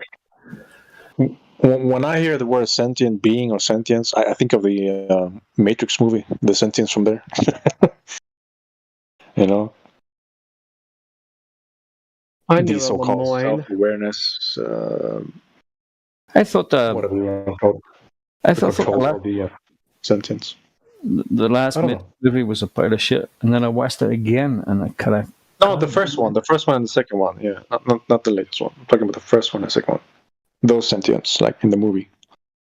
But yeah, I mean, it's just a movie, so it's. But they might be onto something here, because that's the Wachowski brothers, right? Now the Wachowski sisters. They made the 1, 2, and 3, and then they had a transgenderism, and then now they're fucking women. Yeah, well, ask their wives if they're women. Hey, Dad. Sorry, Mom.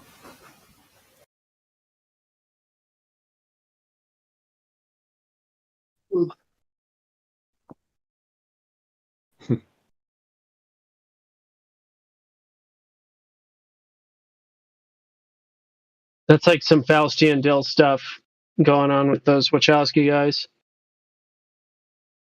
Because, you know, they both have long-standing relationships.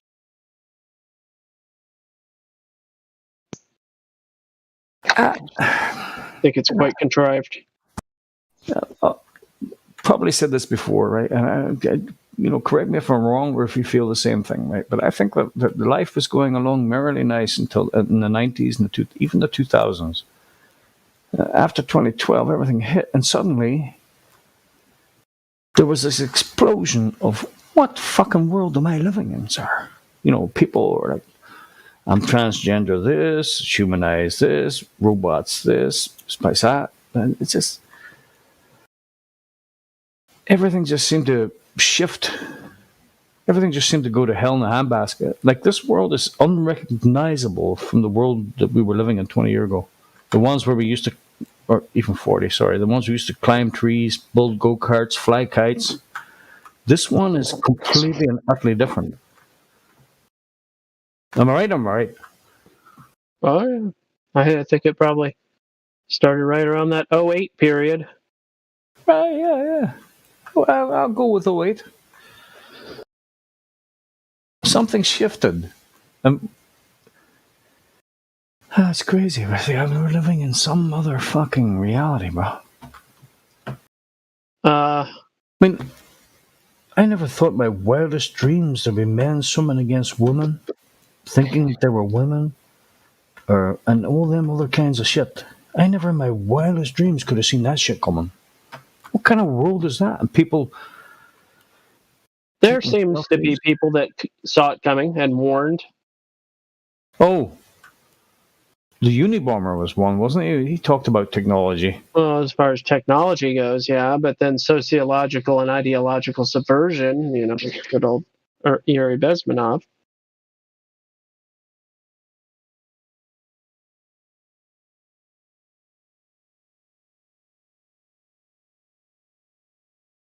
People have been sounding alarms for a century.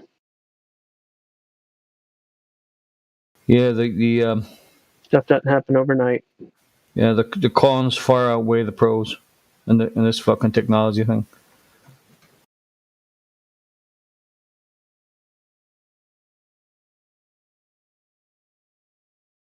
It's definitely not a good thing. I don't know if that's always true for the greedy.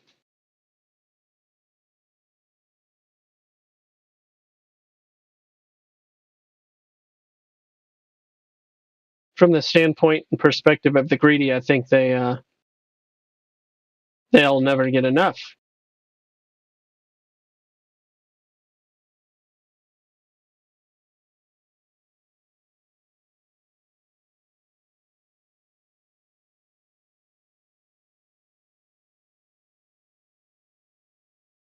It'll always be cheaper from multiple standpoints to operate machinery than to manage human beings.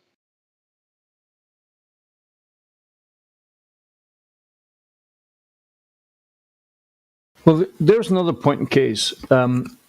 Human slavery.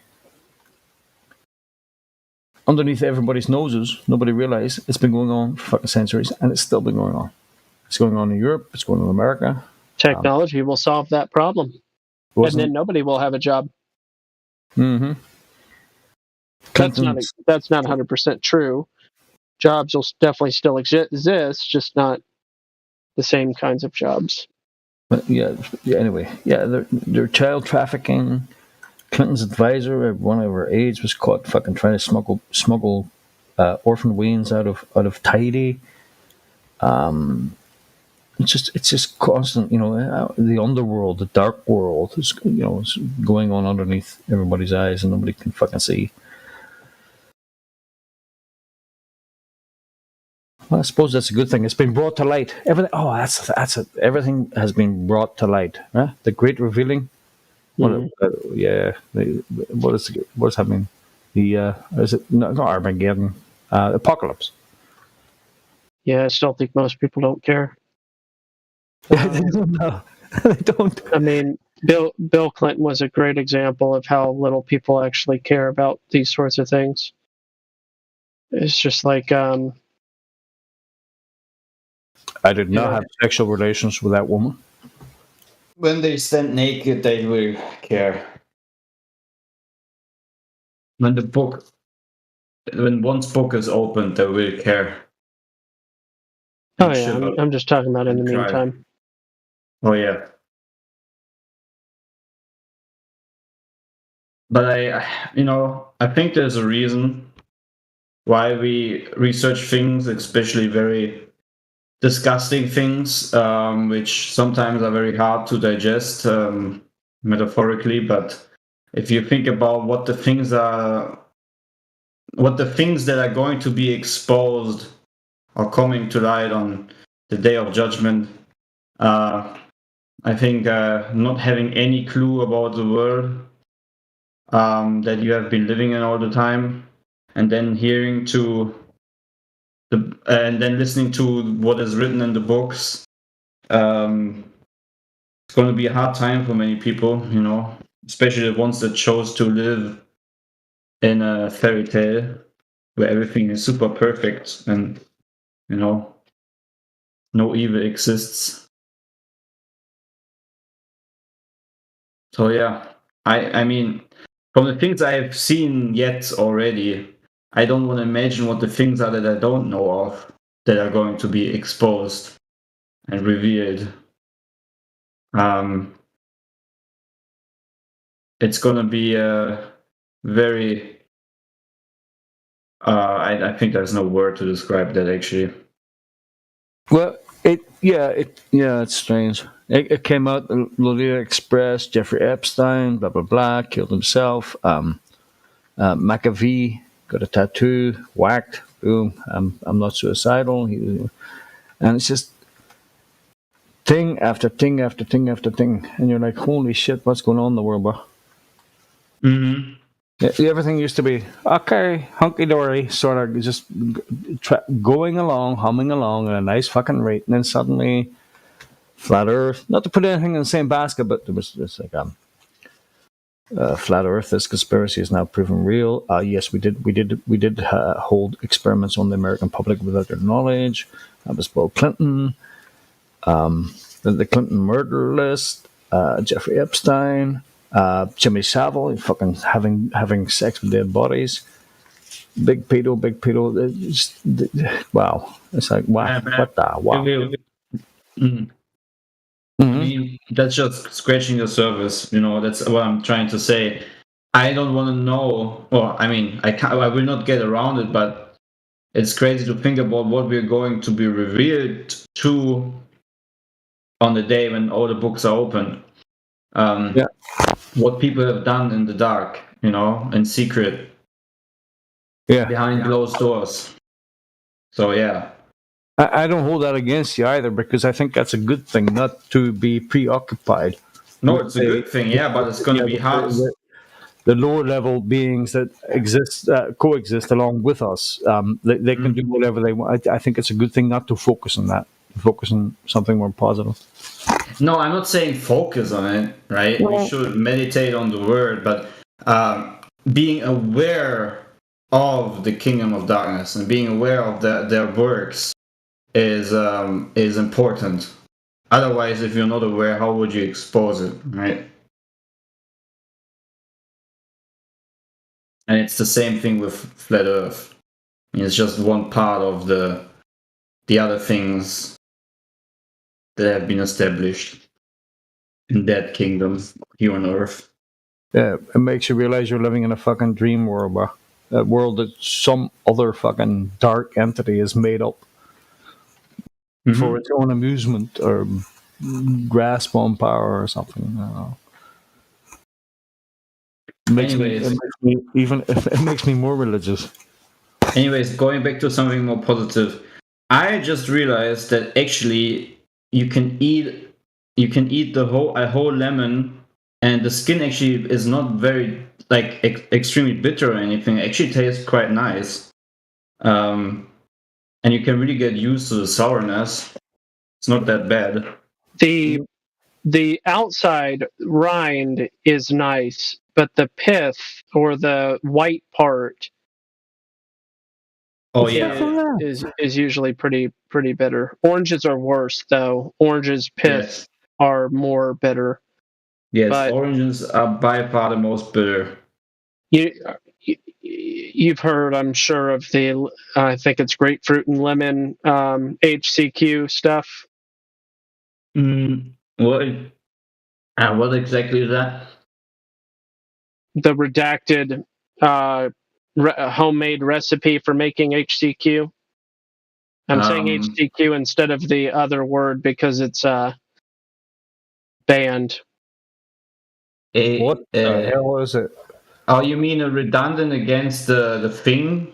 The thing that was going. Oh, yeah. Okay. I think it's grapefruit and lemon pill or something like that combination. Mm-hmm.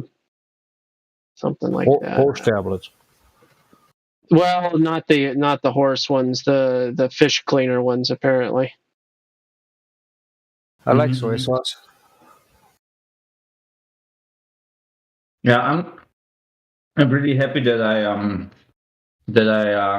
never had any problem during that time, not once sick at all.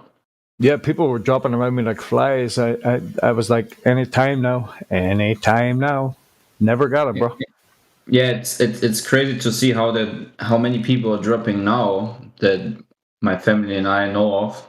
Unfortunately, like out of the sudden, they get very sick, end up in the hospital, or lose their life.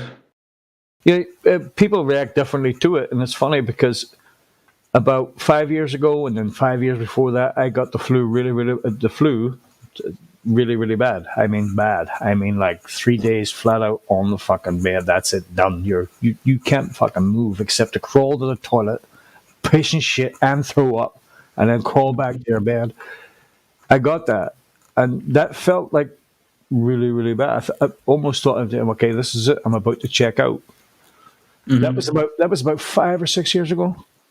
And I'm thinking, well, maybe did somebody fucking give me a little fucking virus thingy there before? I don't know, bro. But I can't say it might never happen. But I've worked in places where everybody else got it, and I haven't got it yet. I might have one of them rare fucking things, right? Where people are gonna like give us your blood. You're one of them immune motherfuckers.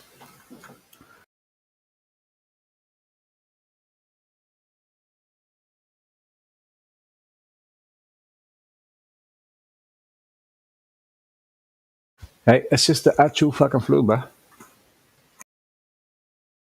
Mm-hmm.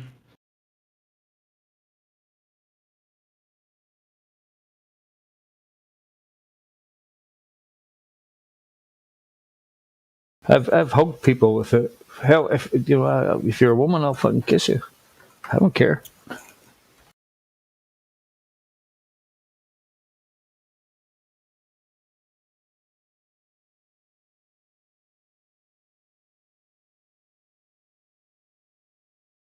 I suppose we should get off that topic. Yeah, you don't even need to suppose. We're already there.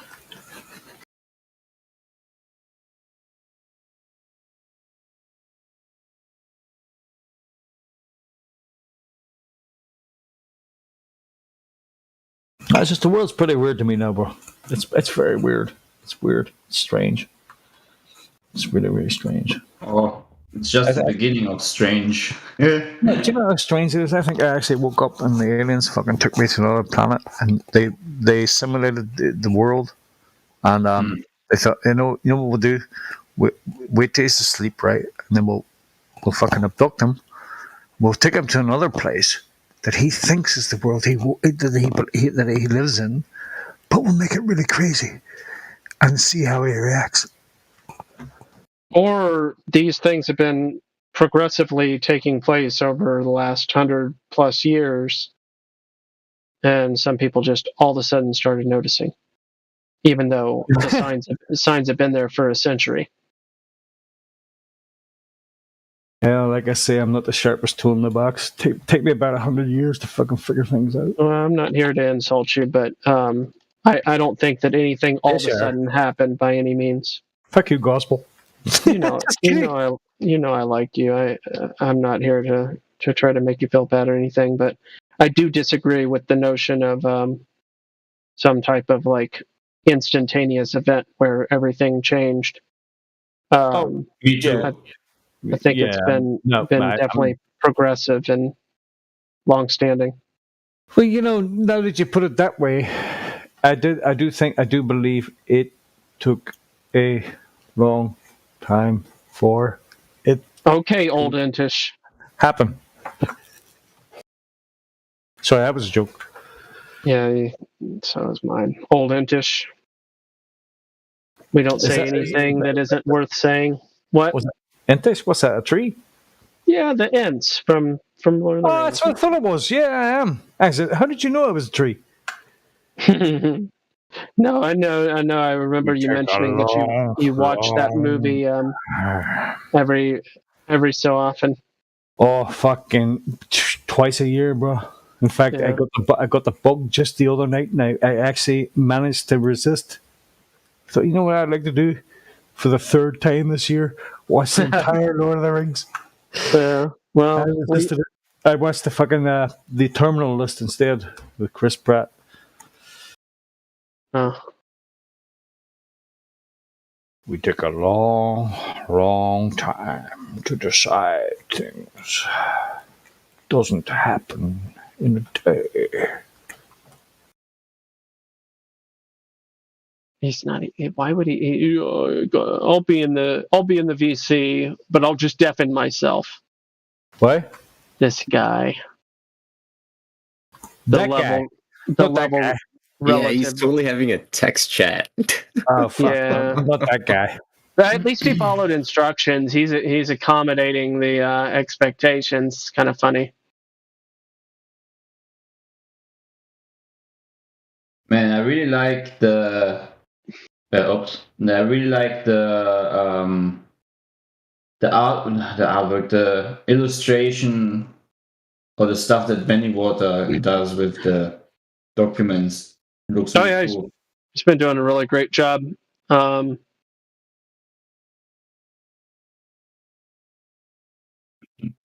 Homework. This is good. I'm gonna save that. Thank you, Benny Water.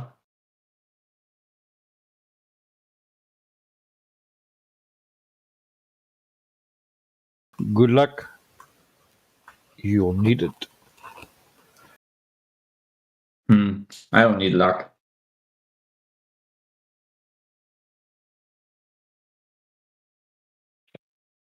All I need is my banjo and a cup of coffee. Play banjo.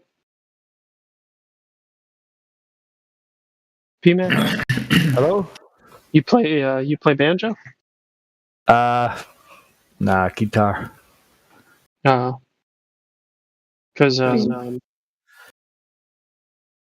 You play banjo?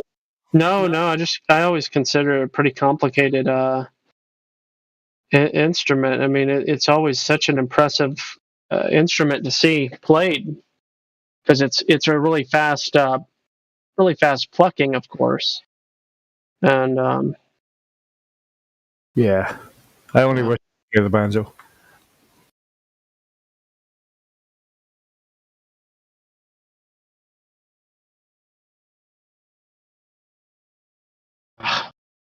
My cousin, on the other hand, he could play guitar like a ringing a bell, bro.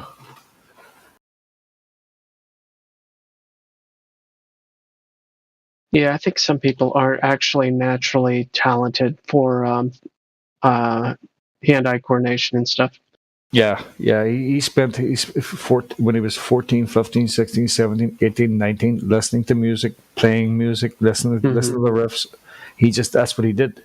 And now he can basically, you mention a rock song, any fucking rock song, Whitesnake, AC/DC, anything you like, right? He'll play it fucking perfect. It's talent, bro. And my other cousin, he's a singer in a rock and roll band. He can sing anything. Rock and roll. Anything. I mean, anything. Anything AC/DC, word for word, from top to bottom. No problem. Whitesnake, Judas Priest, everything. He knows it. It's like ingrained. It's like a computer.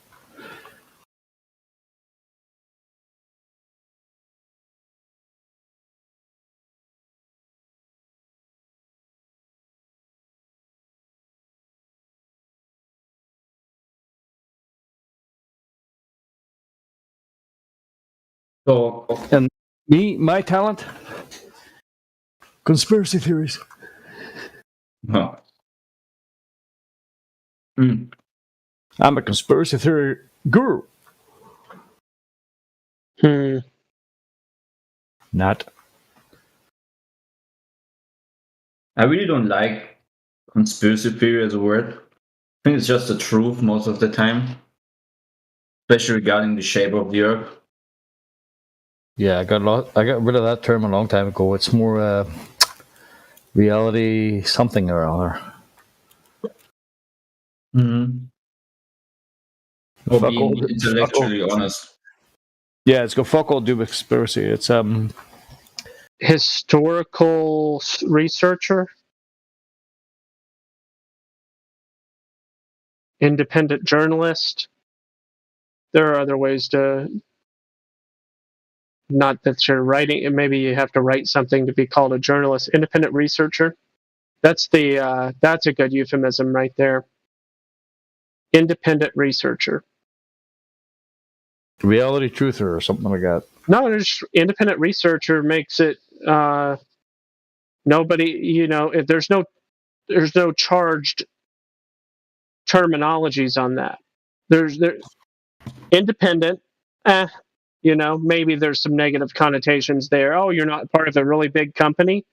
Ooh, well, so what? If you're going to judge against that, but researcher, what kind of negative connotations are you going to derive from the word research? Oh, ew, he's a researcher. He researches things. Ew. How dare you? Like how dare he? That's a hard word to subvert. I can understand how they could subvert independent. Well, he's not authorized, he's not certified, he's not licensed, right? Sure, independent can be pretty grabbled, but researcher, you just say call yourself a researcher. I'm a researcher. Oh, who do you work for? Well, it's myself. It's private. That's private information. I'm a private researcher. There you go. You don't call it. Yeah, there you go. I'm a private researcher of public affairs. That's exactly how you say. There you go. You're welcome, world. And then you make yourself You make yourself a little badge with a with a NATO map on it. PRP. I don't know. PRPA doesn't really have a good ring to it. Researcher. Propa. I'm actually liking what level relative to what is saying. I like it a lot. I wish he would talk. I wish he would say more. He's not even listening, as it seems, or he's listening in a live stream. Affairs. So the Propa isn't bad. What are you? I'm a Propa. Propa. Yeah, private researcher of public affairs.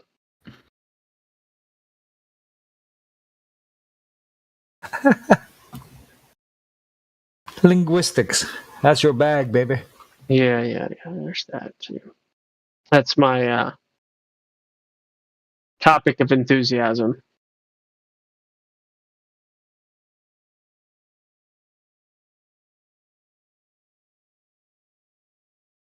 But it's really just rooted in a passion for logic.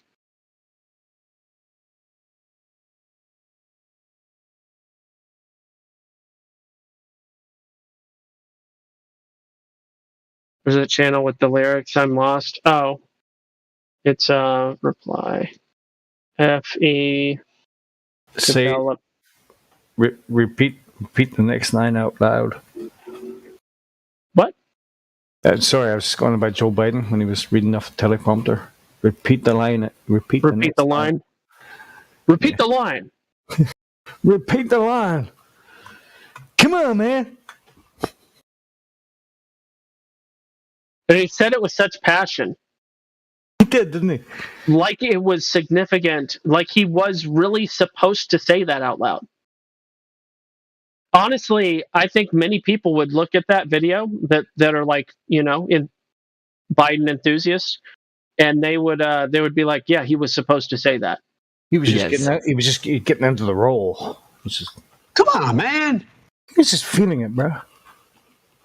Judge my physical and mental my physical as well as my mental fitness. There's one word that can sum up America. There's one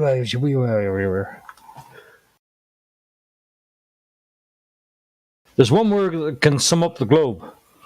Illogical. Oh, what about that word that Biden said? That one. That was a good word. Really long word. That one was special. If you can't figure out if you're for me or Trump, you ain't black. So I'm having a question, or a bit of a debate question series with level relative to what. So my question is, when you see two pieces of paper, one's crumpled up and one's not crumpled up, and you drop them both to the ground, you're telling me that the force of gravity is acting upon both of those pieces of paper the exact same way? Yes, that is what they should say. And they fall at a different rate. Yeah, and they say wind resistance. No, this is my question to the level relative, and what's happening with that? How come they don't both land if they both weigh the exact same thing? They count for that with wind resistance. Wind resistance is built into. Hold on, let this troglodyte respond. Oh. Why? I mean, just because he's been on mute for a while, and we've been trying Come on, it's trying to talk. Let it respond. Okay. What happens when you put it into a vacuum and drop them both at the same time? I don't know. Go ahead and do that. It's been done. We'll see. Are you going to claim ignorance that it's never been done and you've never? No, we're going to. I'd like to see you do it because you're the one making the claim. We're going to hold on, Kiwi. You're the one making the claim, so I'd like to see are you going to tell me now that? No, hold on. Hey, don't talk over me. Hey, Glad, don't talk over me. Are you going to say what? What are you going to do? Everybody, Glad, are you going to say to everybody in here that unless you test it yourself, all tests are invalid? Is that what you're going to say? Nope. No, I'm talking about you. Perfect. So I can show you anybody doing that test. No, you can't. I'm talking about you. You asked about the whole panel. I'm not talking about the panel. I'm talking about you. Stay focused. No. Everybody has the same rules. If it doesn't, have if it you applies to me scrutinized that I have that to do it test? myself, then everybody has to do their own test themselves. Right, but or we're every talking other to one is you. invalidated. Right, but we're talking to you. It doesn't matter, Glad. Yes, Same it does. rules for everybody. Yes, it does. No, it doesn't. If you've got your butt hurt, not my problem. Well, I bring feelings into it, but probably because you don't have any globe evidence. Now you got to bring up feelings. Tons of globe evidence. What do you have for flat? No. You came to us What do making you have claims. for flat? Yeah, I was responding to a question about gravity and dropping. You poor a crumpled up motherfucker. piece of Listen, do you paper have to a globe evidence piece or of paper. not?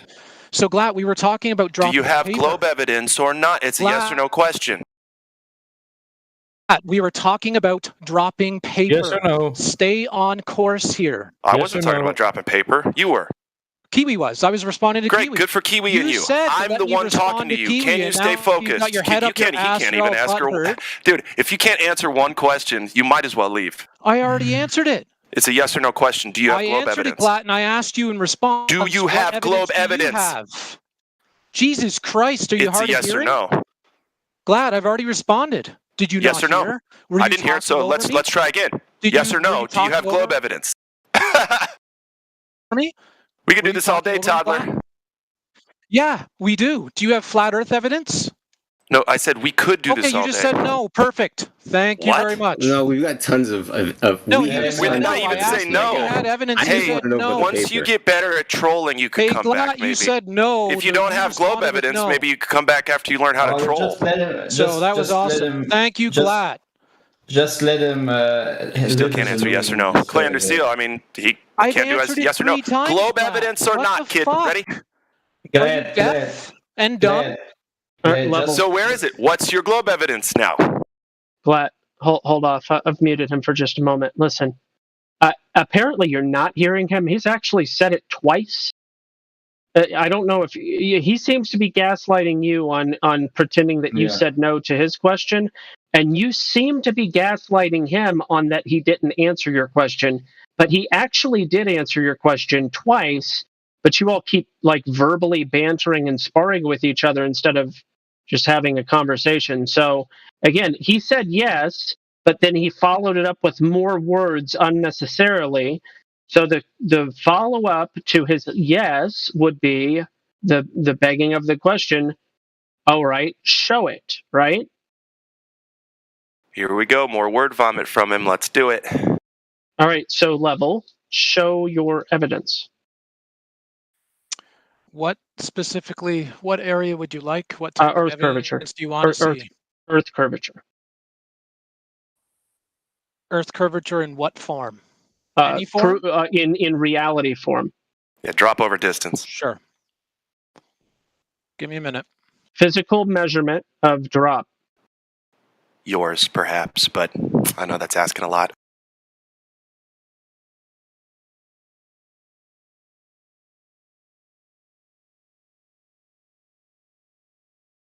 Get your popcorn, kids.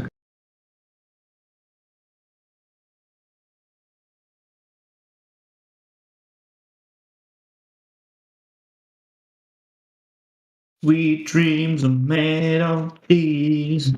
Who am I to disagree?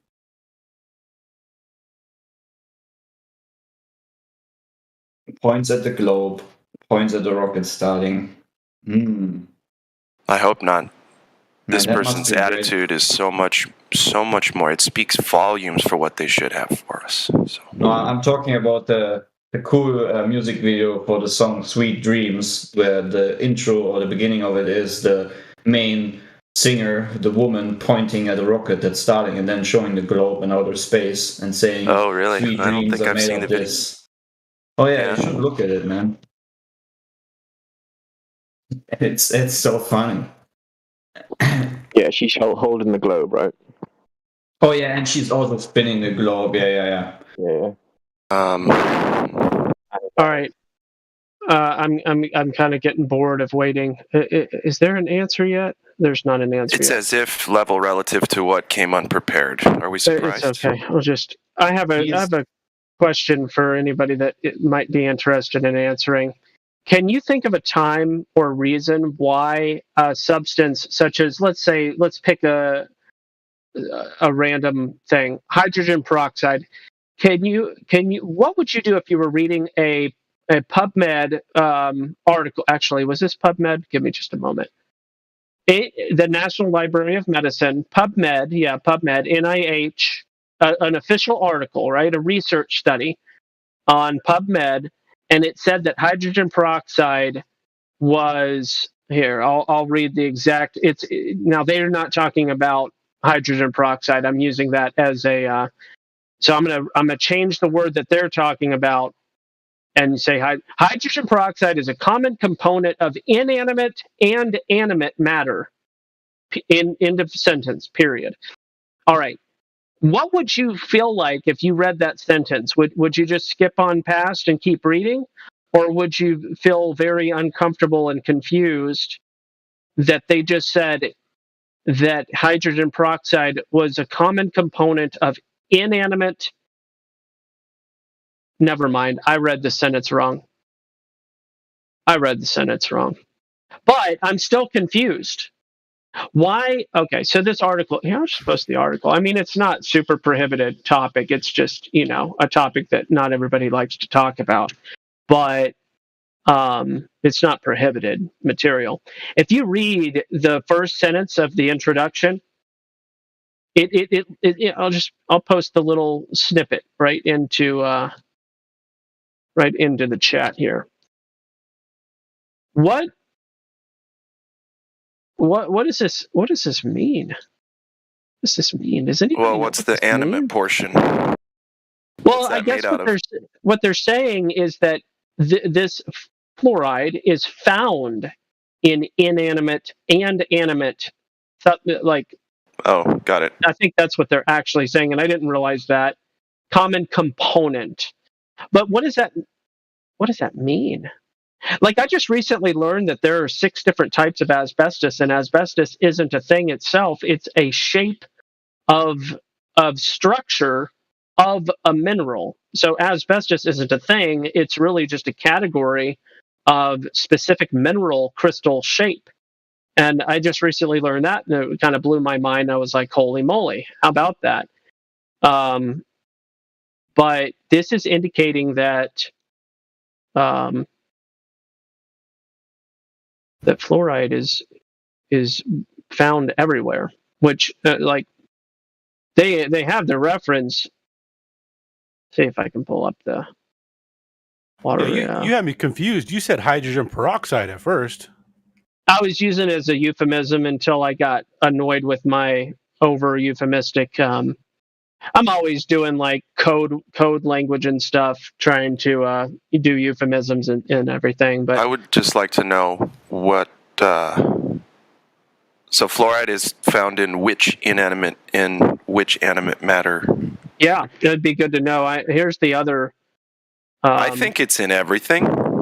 Maybe, but why? Why would it be? I don't know. There's different types of fluoride, by the way, as well. There are. So, yes, sodium hexafluoride. And I have a feeling that the inanimate reference is a reference to it being a byproduct of aluminum manufacturing. Oh.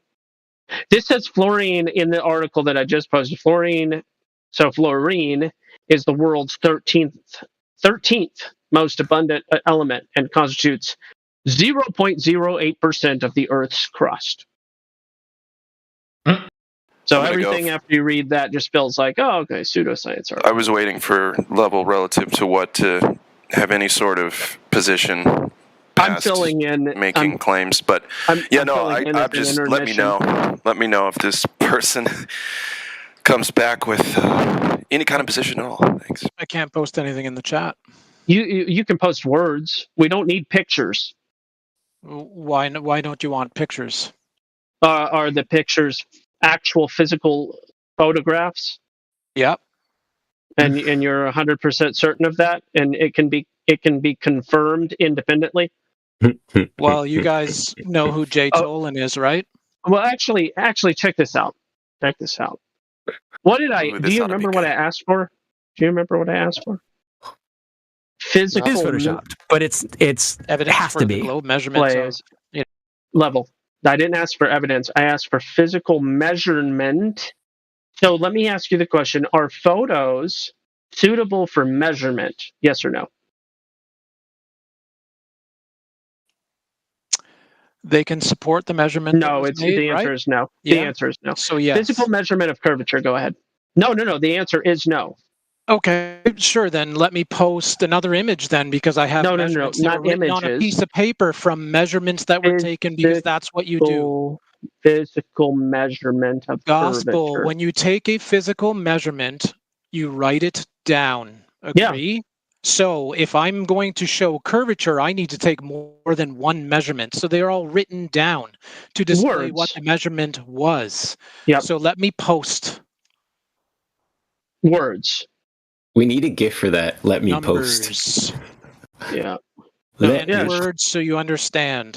Yeah. So show me where, when, and how they took the physical measurement of Earth curvature. That'd be fantastic. Let me post. Come on, post it. Hold on. You've got VC verified. You can write words and numbers in the live stream voice text. Drum roll, yeah, please. It's nicely summarized in a document that I'm going to post a picture of. Okay, post the document showing curvature. It's gonna be epic, bro. A document showing curvature. That will be interesting. I will grant you an opportunity to do that. Just a moment. Go on ahead. Try it out. Is he posting it? We're waiting. Upload it. It's 4%. It has to get over the curve first. But and what channel is he posting this? Should hopefully the live stream voice text, because that's where he already knows to be posting stuff. Curvature. Okay. Ready? I don't really like cats, but a dancing cat is pretty cool. Yeah, but that's it's a decent GIF. What do you mean don't like cats? What's wrong with you, bro? They always look like they're up to something. I'm a dog guy. They always are up to something. Yeah, dogs, you know their intentions, the way they're hurt on their sleeves. Dogs are up to something too. Cats are like, yo. Cats are always up to something, 100%. Yeah. Let me just spill this glass of water, and I don't like water. I'm just going to create disaster and havoc everywhere. Yeah, the cool thing about cats is every cat has her own personality, which is pretty cool. I tell you what they're up to, sleeping for like 18 hours a day. True that.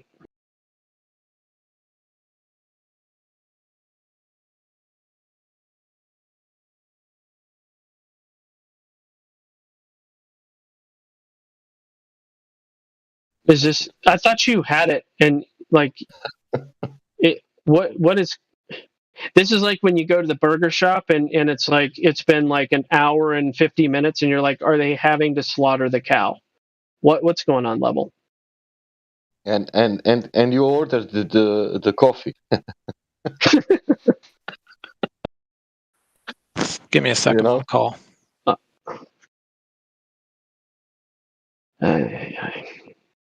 Okay, no, I mean, I understand work, but did he just say he's on a call? Yeah. Okay. I'm sorry, man. But I don't know how you will accept that paper. God. If it's any paper. Okay. How we can accept Thank you. Yeah, stop. No. Sit out. Oh, fucking God, please stop. Yeah. Stop, bro. Fucking stop it. In which form you want curvature? Holy fuck. In which form? In can in written form. In which form do you want my curvature, my brothers? It is photoshopped, but it has to be. In written form. Liquids. No. Bro, go, please stop it. Please stop it. Can I add? Get out. Are you talking to somebody in your room, PMAC? Oh shit. Oh shit, sorry. Oh sorry. My bad. No. Sorry, wrong room. Cats are also liquids. Mute yourself. Mute you. Sorry about that. Still waiting for level relative to what, showing us the one thing that... Yeah, I think what happened is he initiated a conversation without the means to continue due to other distractions, such as work or something. This is like yesterday. Yesterday there was a lot of gaslighting as well. Mm-hmm. Now today the same pattern repeats. Wait a second. We just asked for something that he can't provide in the first place. So, I mean, no wonder why it's taking so long. He probably is writing a cool story right now or something. No, he's going to post a picture. I gave him a special rule to do it and everything. Okay. Hopefully he's not posting anything, If you can't do the time, don't do the crime. And on that picture will be distance and exact drop on distance. Well, there'll be vectors and lines and Magellans and everything. Watching the cat go under that door really is not making me feel good. They are fluid. They're definitely fluid. Do you have a little bit of claustrophobia or whatever it's called? No, none of that. It makes me wince. Oh. Not cringe, but the other version of cringe, which I would say wince. But nobody usually uses that word. That's the first time I heard it in about 20 years. In about 20 years. How about somebody used it in high school once. I think it's the difference. The difference of like. I think it's the difference of. He said G. Tolan. I think that he wanted to invoke Tolan. I don't know why. J. Tolan, yeah. Yeah, it was him? Yeah. He mentioned him as Earth curvature proof, yes. Oh my God. I know. The irony never ends. Oh my God. Fuck. It's my life. Has that been ever used before? Using J. Tolan against us?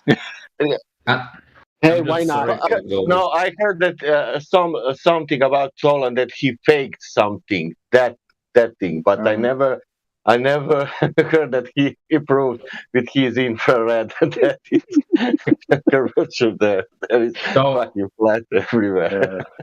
So how long are we already waiting since level relative to what has said he is coming up with something? As long as it takes, Clay. As long as it takes. Practically, the best thing for globally is to not mention Tolan, to forget that nobody goes there to look into that. As long as it takes for NASA to go back to the moon, right? We'll all be skeletons with cobwebs on us. Because Tolan kills the refraction.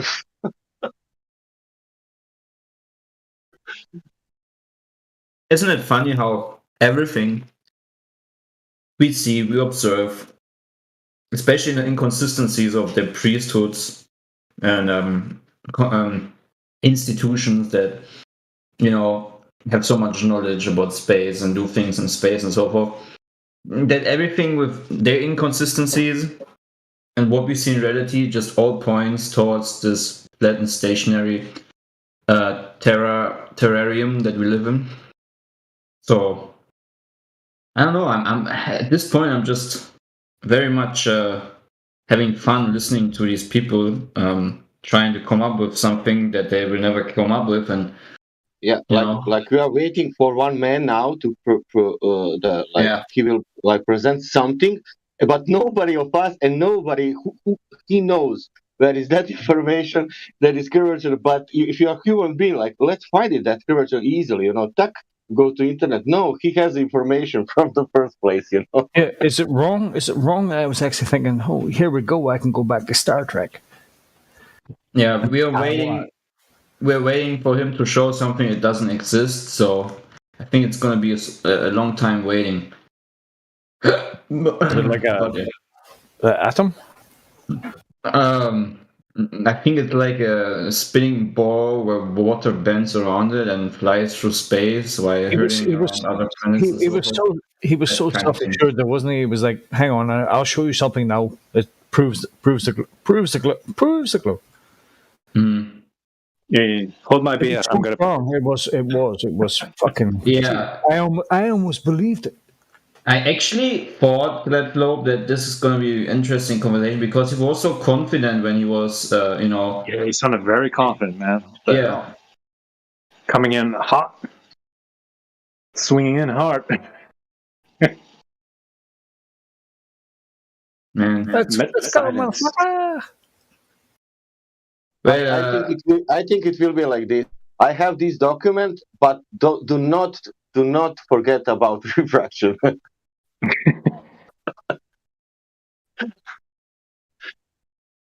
Don't forget about begging the question and making up the rules as I go.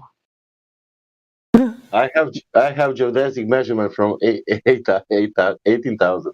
Hey, speaking of relative, he's got my saying incorporated in his screen name there, because I keep telling people if everything is relative, then anything is possible. If you can debunk logic, everything is possible. Well, when everything is relative, anything is possible. It's a good saying. Yeah. It's logical. Chaka, chaka, chaka, make yourself a cup of coffee. You can debunk logic. Precisely. The non-duality of duality. And when you debunk logic, you don't have any more logic, and there you are. Then you can insert everything that is unlogic. Because while we are still waiting, let's listen to another Globy. Identify as a tree. But maybe if you have two unlogical things, they are making one positive logical thing.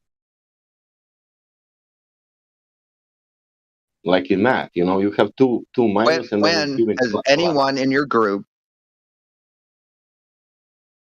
when has anyone in your group, Nathan Oakley's group, when has anyone measured to that horizon? Because the Black Swan states that every measured horizon must be 1.22 meters times this whatever, right? When have you measured it? And when was the Black Swan put through the scientific method? You can't destroy 2,500 years of science with logic. With logic. Yeah, you're right. Amazing, man. Amazing.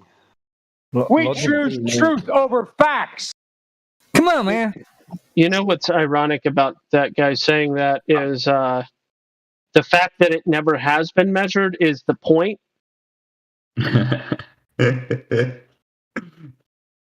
Epic failure.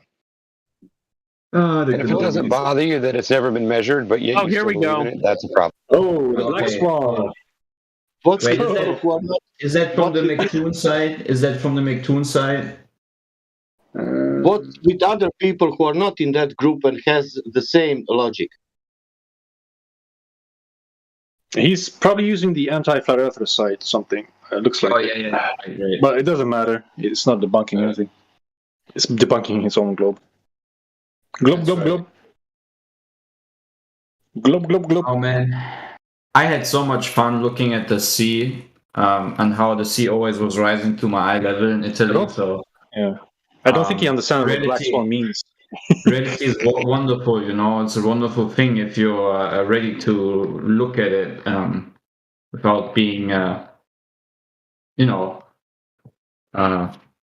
Did you guys see that picture he just posted? Behold the flat Earth. Are you really kidding me? Yeah. Whose picture is that? This is what we're going to bat with. Kiwi, whose picture is that, Kiwi? You what now? Whose picture is that, Kiwi? Behold the flat Earth.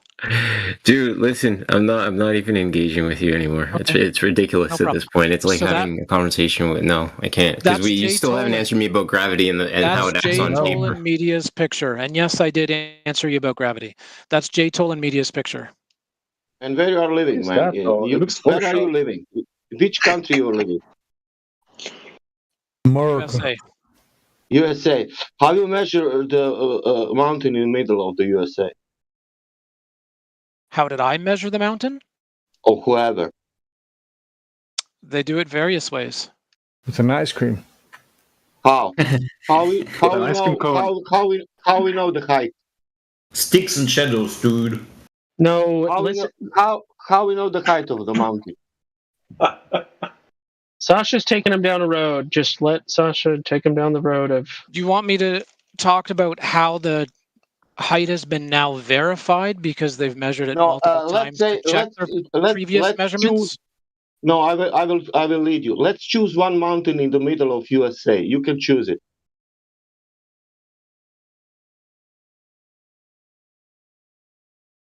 I don't know the geographic of USA. For me, it's difficult to say one mountain in USA. That's why. Mount Rushmore. Let's say the name, whatever. But let's one mountain there to 1 mile height. How we know that it's 1 mile height?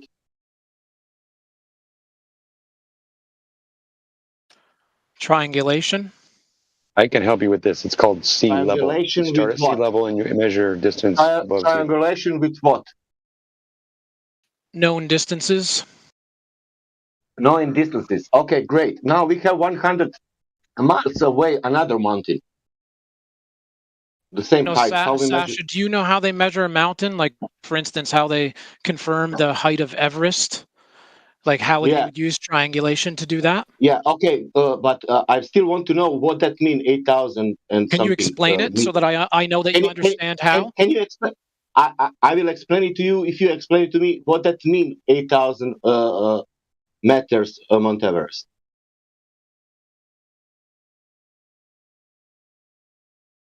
What mean that Everest is 8,000 meters height? What that mean? What does it mean?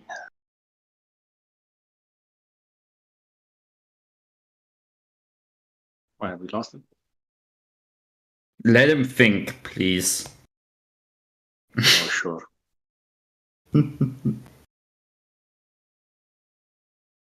How we triangle? How we are triangle the bottom? He's deafened himself. Golly.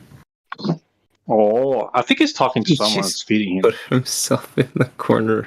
Oh well. Meanwhile, you can just literally valiant effort. Was a valiant effort. Let's learn language. In Croatian, sea level. It's sea level. I will not translate, but it's called sea level. In Poland, sea level. It's sea level. In Switzerland, sea level. Sea level. In Nigeria, sea level. Sea level. In Peru, sea level. Sea level. Sorry, I'm not understanding. I'm not understanding. Everyone is calling sea level. Sea level. That means that sea is level. Wow. It's easy. And then we measure we understand level. It's difficult for you to understand. Sea is level. Now we have 0. And now it's so easy to measure all elevation above that 0. That's it. About logic. I didn't understand what he posted. And that sea level. And that sea level is water. And water needs container. And water in rest it's flat. And water doesn't give a shit what people think about water, that water is good. That's all logic. Yeah. So he posted 2 pictures and he didn't defend the argument behind it. That's it. He moved on from that. How Earth is breathing. One day it's geometrical breathing, and another day it's dead. Yeah. I find it funny. Or it was big wave, something like that. Yo, Kiwi, why did he mention your name about the Behold the Flat Earth? What was that about? I'm interested, actually. I don't even know, but I'm not even sure if it was a cynical picture or what. Pardon me?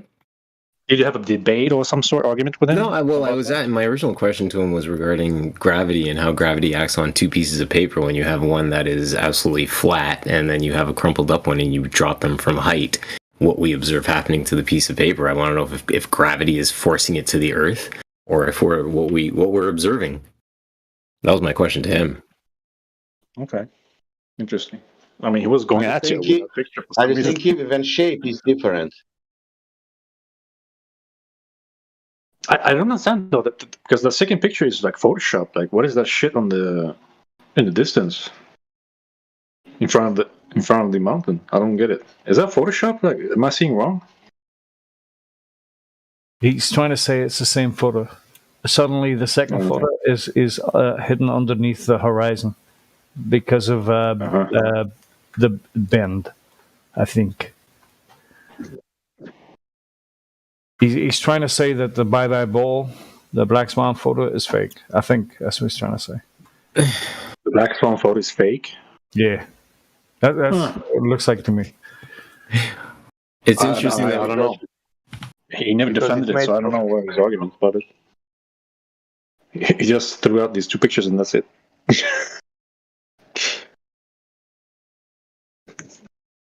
Would love to hear what he says about it. So he's not gonna talk anymore, I guess. Defend. Okay, cool. Well, this was his proof of curvature. Yeah, that's curvature there, people. He didn't get far. Look at that. That's funny. Yeah. I'm currently on my mobile. If anyone wondering why my voice is sounding, because I'm cooking. Yeah, but he's using the horizon and ships going over the. No, I didn't do that. He didn't. Yeah. No, he used that. Look at that first picture of Black Swan. This is like a new. Yeah. This is something new for us. That first picture. No, is it? Well, he's saying that's a comparison. Yeah. He's saying that them two photos were taken at the same time. That's what he said. Black Swan. Sorry, I'm just trying to work this out. Well, whatever your problem with the data or whatever the picture is, it's still true what they show on there. Because I've done the test myself and I come up with the same information. So you can say whatever you want, but that doesn't just disprove it. It just means you don't believe it. So his proof of the curve is to make a comparison of the Black Swan. Well, I think at this point we've thrown so much stuff back at them that they're now just starting to pick through the popular things that we use as arguments. Right? Couldn't he just get a photo from the ISS that shows the fucking Earth as a globe? Yeah, that's another good one. Why won't the government just show us that we're wrong? It'd be easier, wouldn't it? Or put drones on the moon. The entire time he was gone, and the entire time he's gone now, I've been looking for anything that I can observe in my, again, the word I always use, purview, that tells me that anything's moving in the sky, and there's clouds in the sky, but it's a calm day, so they're not moving. So we're kind of snookered as to observing movement. You ever see the footage of the guy that's moving across the Earth? Clouds aren't moving. What are you talking about, bro? Like there's no clouds, there's no airplanes. Why are you so greedy? He showed the curvature, and I will move to rotation. No, I'm just saying. Like the entire time, gentlemen, understand. I'm just saying that the entire time he was gone, right? I've been looking outside the window. I've been working, chatting with you guys and stuff, and I'm looking outside on this clear day, calm. It's not windy or anything. I'm looking at the clouds. They're stationary. And there's a plane that flew by, and there's nothing that I can observe in my purview that tells me we're moving. Why is he on deaf, and why isn't he listening to us fucking talking about the shit that he just presented? He got a work call or something. I don't know. Oh my God, but you're speaking about one cloud or more clouds who are stationary. I saw sometimes clouds which are stationary, and there are passing clouds which going in this direction, and then we have clouds going in another direction. Well, I mean, somebody the other day dropped into the chat and was talking about the fact that the clouds were moving, and that told them that we were moving. And it kind of blew my mind a little bit that he was basing the fact that the clouds were moving, that meant that we were moving, and it left me in a huge loss. I'm following. Okay, I hear where you're coming from there, but to go extensively and say that the clouds aren't moving, come on. I'm a clown to you. I'm here to amuse you. Rookie, I fully agree with you, dude. Yesterday, the guy said, if you see the fan rotating on the ceiling, and we asked, is it rotating? He said, maybe it is not rotating. Yeah, you misheard Kiwi. He said that he's looking out the window now, and the clouds aren't moving right now. I think. Sorry. Who is it? QE? QE? Is that what you're saying? Kiwi. He was just saying while he was talking to us, he was looking out the window and the clouds weren't moving. Oh, okay. All right. I thought it was. I didn't see QE. No, me. It's I join. I'm Kiwi, and it is what it is, dude. We got a Kiwi, and we got a Kiwi. Yeah. Did I get that right then, Kiwi? You were just saying the clouds aren't moving right now. No, exactly, Flatty. I appreciate that, dude. Thanks for that. And that's just what it is. I'm just saying that again. I'm quick to play the village idiot, right? Because I don't read books. I told you guys I grew up studying numbers, architecture. That's what I do. And again, I don't observe anything being the village idiot that tells me that we're moving. Because you cannot feel that. It's constant. I'm not saying we are moving. I'm saying something's moving because the stars move in the sky, and so does the sun and the moon. So we know something's moving, but I think it's just the sun and the moon moving, not us. Yeah, everything is above us. Oh, man. I just don't understand these people at all that are still debating for the globe. Like, literally, when you go outside, and especially at the sea, you can't come up with a spinning ball. There is no way. Not like literally you can use a stupid dumb phone and zoom in and look at the things, and you see there is always a flat horizon. There is no curvature. Nothing is existing what they in their dream world think of. Really, it's unbelievable that these people actually have the mindset of defending something that isn't real. It's not there. It doesn't exist. Yeah, it's not logical. They call it a smartphone. It's actually a dumb phone. Yeah, no, I'm just saying you can use your smartphone. Well, the phone is smart because it outsmarts you, but you're the dumb. Gotta be smart enough to turn it on. It makes you dumb. That's why they call it a dumb phone. Yeah, but look, I use my phone being on a hill, zooming in onto a huge container ship, and what do you see? You see that the horizon behind it is higher than the container ship itself. And if you have ever seen a container ship and the size of them, what they are, you know, this looking this small, you know what the rest of the scale of the whole picture is, right? And when you see the horizon behind it being higher than the ship itself, it is impossible on your stupid spinning ball. It doesn't work. You can't have a horizon that just keep on rising, no matter how high you go. And I'm not lying. I'm intellectually honest. No matter how high I went when I was on vacation, no matter how high I went, I always seen the horizon of the sea directly in front of my eyes. Everyone who's not intellectually honest and thinks that this is an indication of a flat Earth, of a round Earth, is crazy in my mind. Absolutely crazy, because he's definitely not understanding his own model or the claimed model that they have. How much more flat horizons, how much more zooming in do these people need to actually wake up to their own reality that they're living in?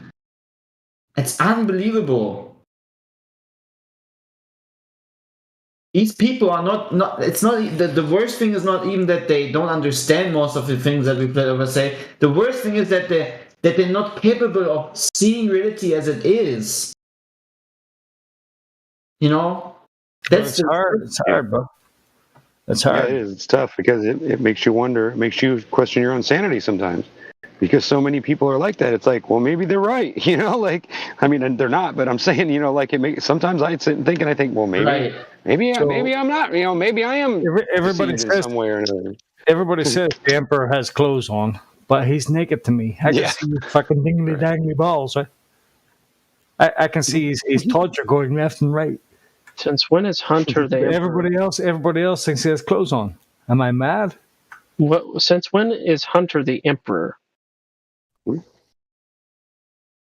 Mr. Biden. That Hunter guy, man, he's fucking. I'm really sick of people posting his picture all over the place. Like every social media platform, everybody's like really excited to post a bunch of pictures of this naked man, and I'm just really getting sick and tired of having to, scroll past Mr. Naked Man. Naked Man. What? Wow. Are you Hunter Biden? Have you not been inundated with? No, I don't. I do not see it. I do not watch that stuff. Well, I don't want to. I don't want to. It's just popping up everywhere. Hey, if you're a cracker, you'll soon see it. But I was gonna say, now that you said it, now I'm gonna have to go and look it up. But yeah, I don't know anything about it either, actually. Oh yeah, it's his. There's more videos getting released. There's and we're not talking about fringe. Like, we're talking about all the different news things are now. Well, except for like the ones owned by the Saudi Arabian oil. People like Fox News and CNN that are owned by princes from Saudi Arabia. Apart from those companies, all the other ones, it's all over the place. They hate us. They do. They hate us. The white man. Sky News and the Sun, and we did colonize them a wee bit. Well, not me, my forefathers. So I found. I don't know what you guys think about this, but I found this interesting sun clock on a building in Italy, and the interesting thing about this is how they depict the sun and the sun rays to measure time. It looks like a local eye, right? Yep, I would agree with that. Yeah, that is a particularly interesting thing.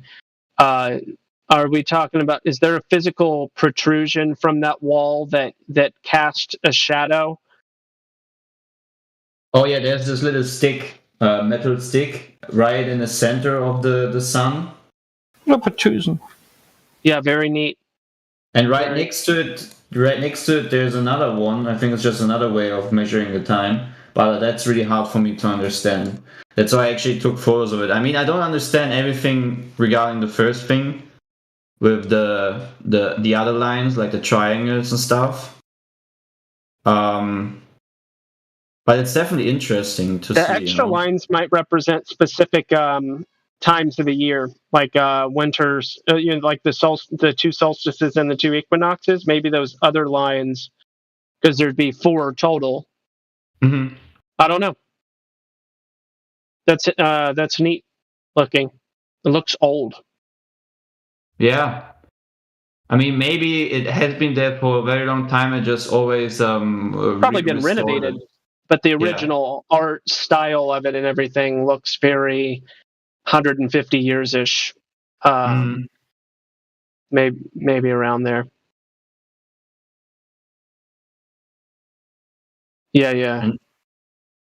Neat. I need to ask my mom what senza parla io son intenso means. What is that? Is that an omega and a gamma? What are the two? What are the two symbols? The one on the left and the one on the right. I'm not sure actually. I mean, I've seen that with the Kodiak or something, maybe. Kodiak calendar. I'm not sure. Oh, you think those are zodiac symbols? Yeah, maybe. I'm not sure what exactly these two symbols are, actually. Fucking sun worshippers. Yeah, well. You do be like that sometimes. Maybe. Not that I'm not interested in zodiac signs or whatnot. I'm really not. I'm just saying that's the thing that it reminds me of. I'm a Taurus, by the way. But I would really want to know, because you have that inner circle, and then you have these lines, these other lines going from the. Man, I really wanted to know how to interpret this clock.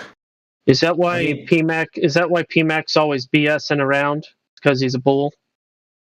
Full of shit. Yeah, I'm just playing along. Thank you for playing.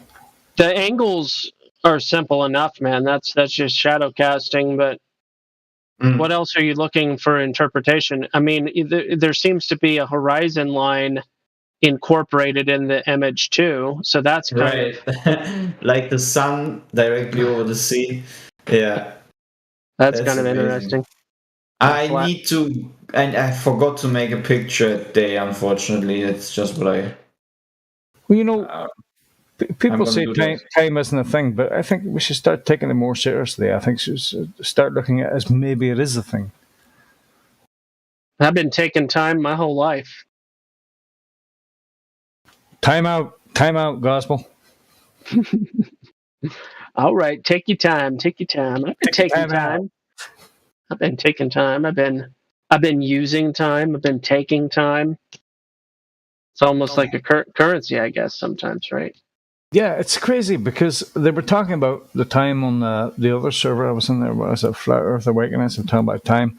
That does your head in, because if you can measure something, right, and it's just bear with me for a second here.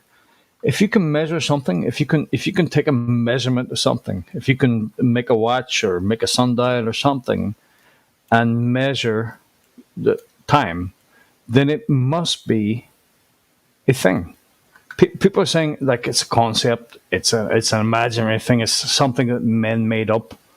It's okay. Hold on. It's referred to as a convention, right? Which is different than a concept. So think of this: 12 inches, or rather, forget 12. That's what she said. An inch is a convention. An inch is not a thing. Inch is just a convention. No, hang on. Hang on. An inch is a measurement. Yes, but it is still a convention. No, but it's... Okay. So the important thing is that the convention is consistent. And the more consistent it is, or if it's codified in some way, then it is legitimized, or rather made into law, so to speak. But it isn't like the number one is also not a thing. It's a concept. So time, I think you may be onto something with how you're going about your logic, but the question is, so here's what isn't a convention. Okay. The length of it takes, or the time, the period between the sun's position on what we call a day and on what we call a year. I mean, that's not a convention. That really is set in stone, so to speak. It is hard, fast, a rule of a natural law of reality that a day is a day, a year is a year. Yes, and it's not a convention.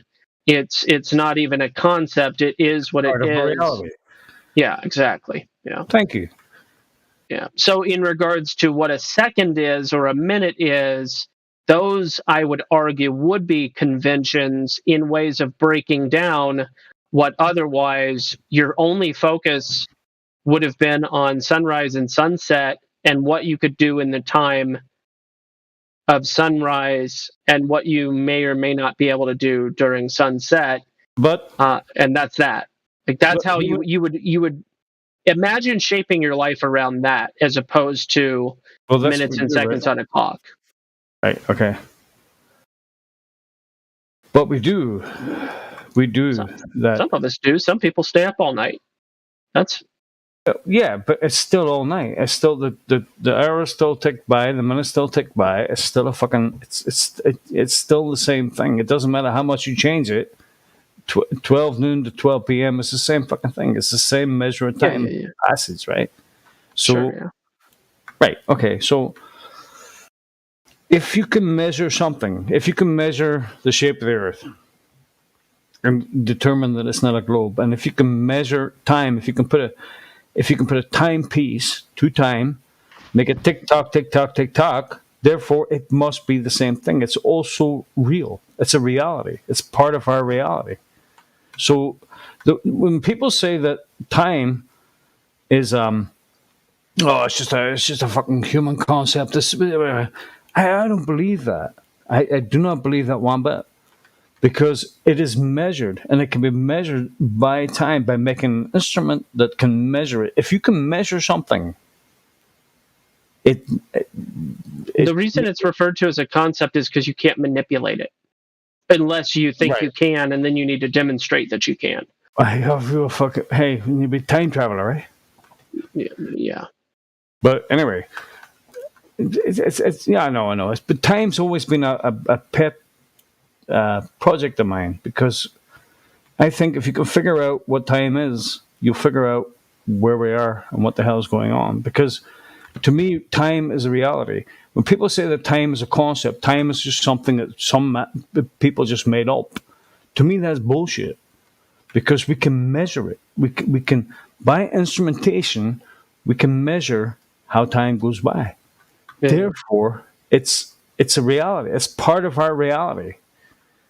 So you can't just dismiss it. But isn't this? Couldn't you almost have the same conversation about? Well, you can't, because it's unmeasurable.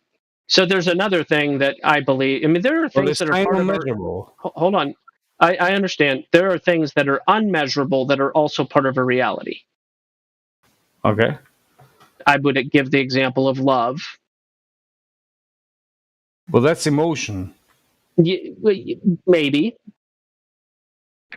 Love can also be very. It's really hard to measure emotion, but it's a lot easier to measure time. Well, yeah, I agree. Unmeasurable means not able to be measured because it's subjective. But my point is, I believe that it's very difficult to refute. Love. It's very easy to measure time. Part of our reality. Bro. Yes, that's what I'm saying. But I'm saying the means to measure it is a convention. I think that's the argument. The primary means that we use. Now, the natural means aren't our convention. It's an observation of reality.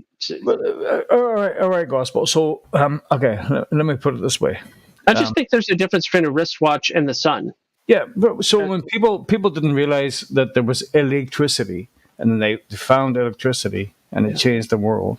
It was something unseen, unobserved, and somebody came up with a fucking brainy idea, and they found the bastard, and they got light bulbs, they go, all those kind of things. That changed the world forever. Mm-hmm. All right? Well, the same thing is with time. People think that time is... it's just an invisible thing. It's just something man made up. But if you can measure it, like you can measure electricity, then it's not something made up. It's part of our reality, which then should lead you to try to discover why it is, what it is, and where the fuck it came from.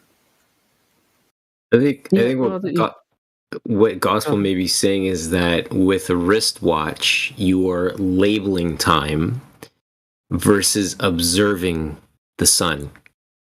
Does that make a difference? Do you kind of get the difference there? Yeah, maybe. Right, because remember, back in the day, they set the time by observing the sun, right? And then they further developed that idea with the wristwatch. By putting I think seconds and minutes and hours and all that are the convention. Probably. But a day and an evening. Right there. But time doesn't exist. Day, evening, year, seasons, all of that is unquestionably not a convention. Those just are part of time. Okay. How you divide it up is completely what you call it. A convention. Yeah, whatever you call it, it's part of time. Yeah, sure. Yeah. See? Okay. That's what I'm saying. we get 13 new moons per year. Is that correct?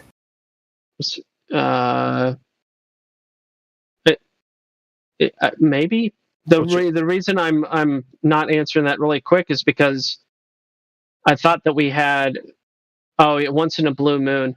The blue moon or whatever is when you get two full moons in a month. Is it the number of full moons equal to the number of new moons in a period of a year, or no? I don't know.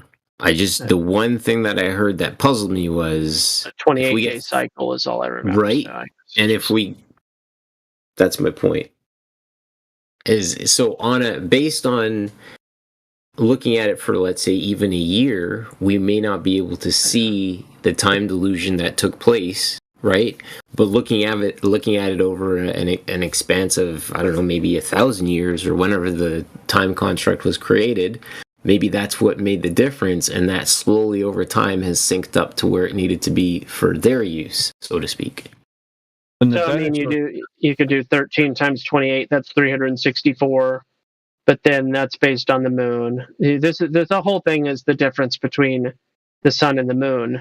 And but isn't the way that's hold on a second? But isn't that the way that old school? I guess I don't know. But it was all based on the spotting of the moon, wasn't it? That's when everything started.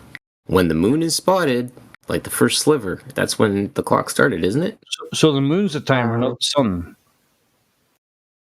That's the thing. I think the moon. It depends. It depends on what you're using it for. So as far as I understand it, as far as the lunar calendar goes, that is really helpful in regards to timing for harvest and planting and harvest, specifically even the zodiacs or the astronomical signs. Those are used for planting and harvesting, but then in regards to the sun's position, they all indicate different things for different uses. Okay. I suppose what I was saying is that it doesn't matter whether you're a flat earther, a ball earther, or whatever you are, right? Oh, it matters. Go ahead. Oh, it does. Okay, all right. Go ahead. I'm just messing around. You best. But time is a thing. It's definitely a thing. I mean, how else do things happen? I'm saying passes the time. The moon sets the calendar, and the sun sets the time. Maybe. That's what I'm thinking, boys. The issue or rebuttal to that would just simply be, what about the 365-day pattern of the sun versus the 364-day pattern of the moon? Another thing I want to say, sorry, just quickly. Oh. None of us know shit, right? So we don't know, right? So it could be something or other. Time could be this, could be other, it could be timepiece, it could be something on your fucking end. It could be a magical mystery, magical tour. It could be the past, it could be the future. Days and years aren't actually that mysterious, PMAC. No, but you can't say it's not a thing because you don't know. Nobody's arguing with you, PMAC. It's like you're arguing with myself. Other people or yourself. I'm trying to figure it out in my own head. I got you. But anyway, how do you reconcile those two, Kiwi? Because it sounds like you feel confident on this, but I'm thinking that maybe potentially the perversion began when they started counting. No. This isn't something that's pervertible. It's a natural reality. There's right. 28 times. Hold on. So maybe the moon shouldn't correlate to a year at all. So the question is, at what point in time does 28 ever roundly go into the 365 sequence? At what year number does 28 evenly divide into? That's the question. And it would be fascinating if it was like something like 7. That would be really really interesting. Well, 7 times 8 is 56. 7 times. All right, so it's not 7. Close, but not quite. let's see. That's what I guess I think. Really, what you? Yeah, I don't know. There's probably a good math equation to get that answer really fast. It's probably just literally like an algebra equation. But hear me out. So again, we say it's 365 days in a year, right? Yes. I'm wondering if it is literally the fact that we're counting the days versus observing the moon, and the moon is what set the actual monthly cycle. That's all. If you only ever count 364, then things will be off, because the days are literally ruled by the sun. The nights are ruled by the moon. So reconciling the two has always been a dilemma. This is why we have something called a leap year. True. It's not arbitrary. It's not all conventional and arbitrary. It is because there is a mismatch between the sun and the moon.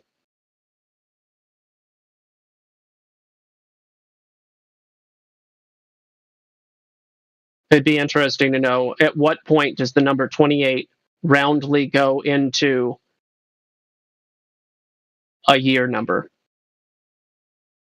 I would normally be the guy to sit here and punch numbers for the next hour, but I just have too many other things to do right now. It's right about the 100 mark. No, it couldn't be a round number. 100 mark.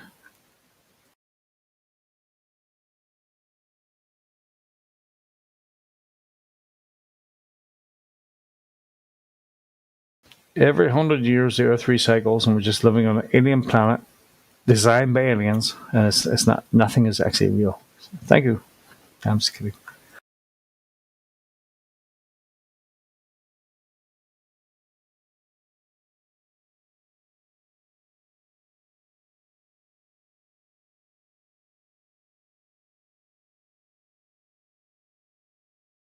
How long till relative to what quietly dips out?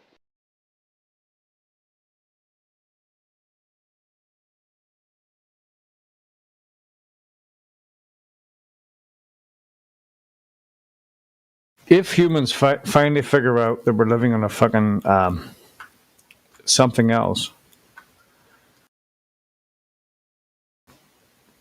is logic going to come into it, or are we just going to like go, wow? You've heard people say on this very channel that they still wouldn't believe it. I don't know what the flip is going to be, but there's going to be a few. Yeah, the flip's definitely coming, bro. Simulation theory, fucking alien theory, some other, but it's definitely coming.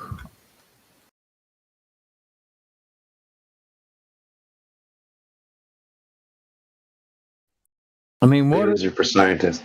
I mean, you live, you die, you're gone. Nobody remembers you. Nobody knows.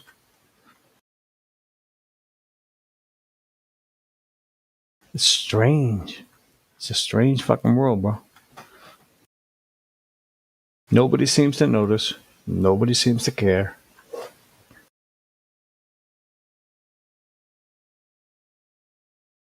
Comfort breeds complacency. Well, I care.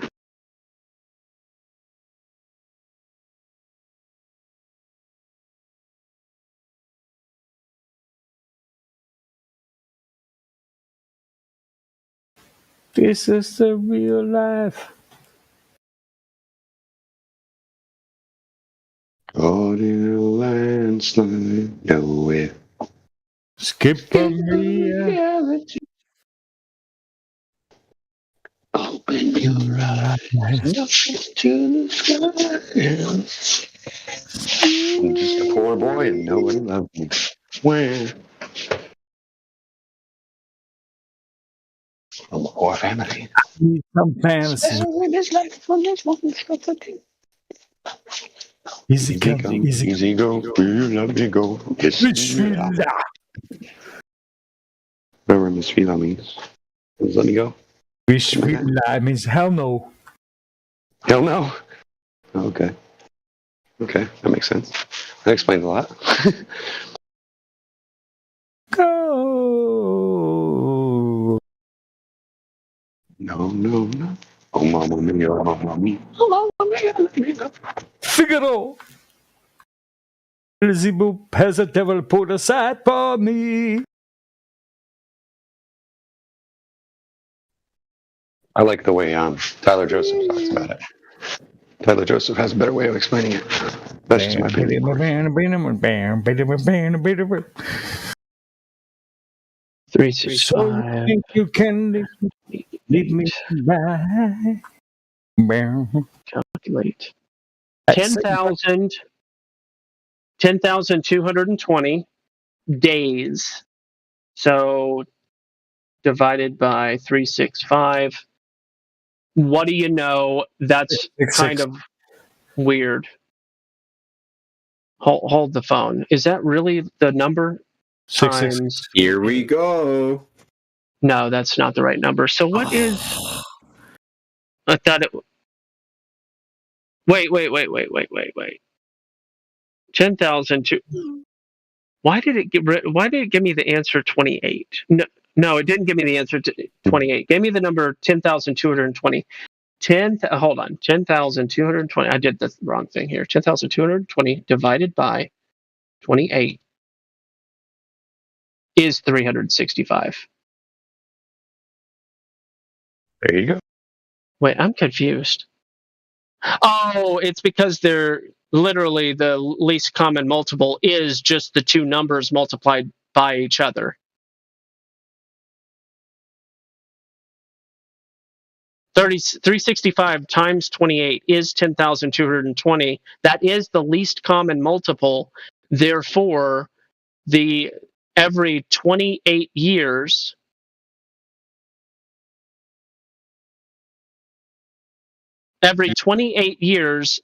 the sun and the moon have had the same number of cycles, we'll call them. And for the moon, that's every three. Ironically, well, not ironically, but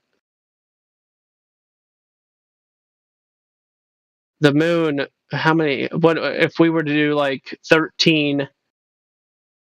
Yeah, there's not an even number. So anyway, 10,220 days is the moon sun least common multiple. I don't know if there's any meaning to that at all, but there you go. It literally takes 28 years,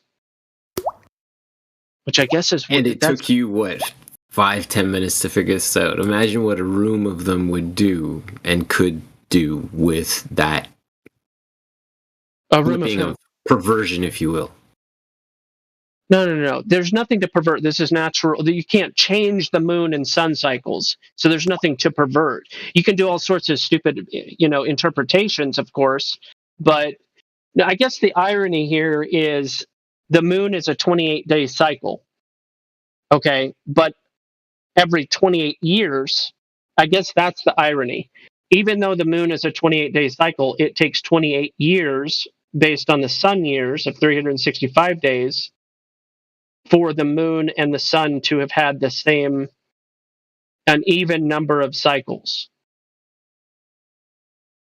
I don't know. There's something weird about that. But as far as your suggestion that there could be any perversion, I don't literally what do I'm not getting understand at what you're saying. Is if we're going by the idea that a new moon occurs every 28 days, and we have 13 new moons in what's called a quote year. What if it's actually supposed? 13. Okay. It's not actually 13. You can literally do it's 365 divided by 28 is actually 13.0357 blah, blah, long number. Okay. So it's not 13 even. That's my point. Okay. So there's nothing. I mean, yeah, people can do weird interpretations of stuff, but this is just our natural reality as far as the 28 goes, and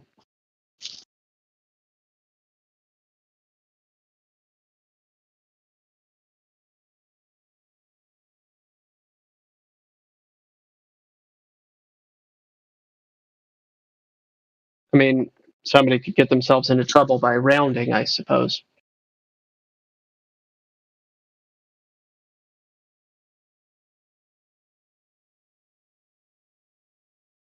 What are the eclipses again? 18 or 19-year cycles? No, not the rounding. Anything but that. Rounding. Shut up, Mickey. Yeah, I don't know, Loveless.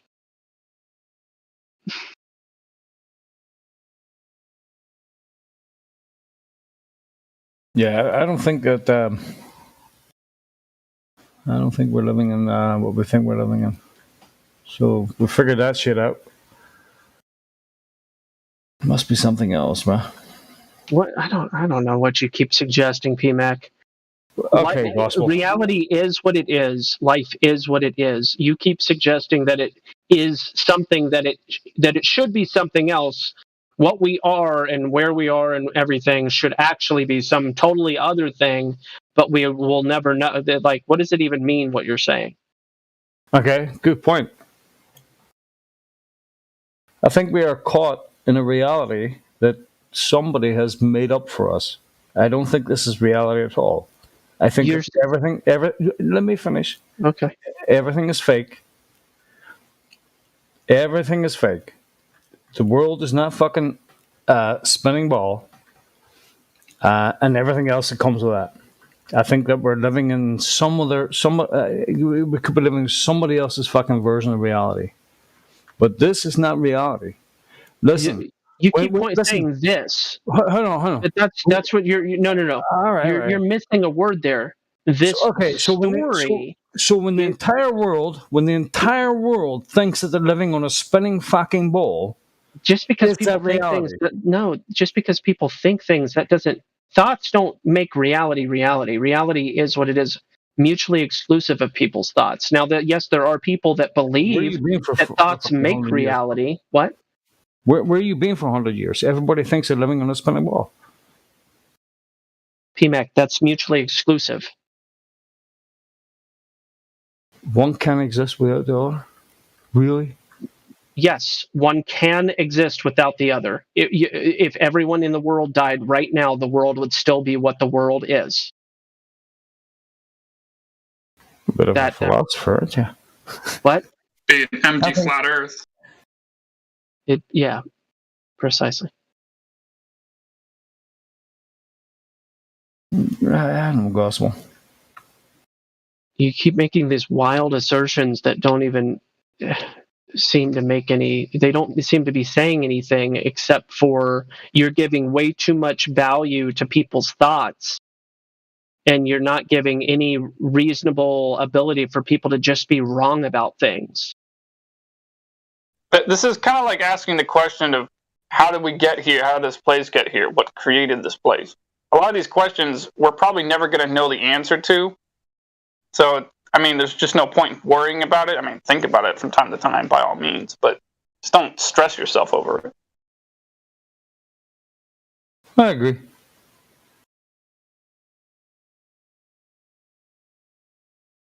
$10,220. Have to try and commit that to memory.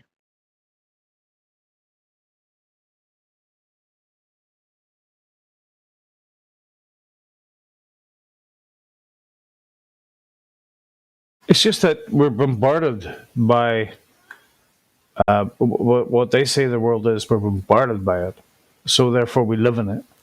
And then you look around, you figure out it's not that at all. It's something completely different. And you have to open your mind to something that, like, it could be something completely different. It might not be like God talks to people in books or whatever. You know, you just have to try and figure that out. I do. And did you? No. I have to. No, you don't have to. You could try. You could try. It's nice. You said you just have to.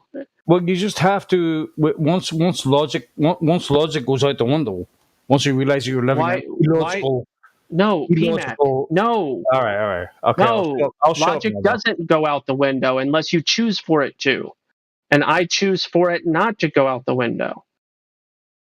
Yes, there are people that have willfully abandoned logic. Those people are corrupt, in my opinion. Okay, I don't think that it's a practical lifestyle. It doesn't work. You still have to look both ways before you cross the road if you desire to get to where you want to go.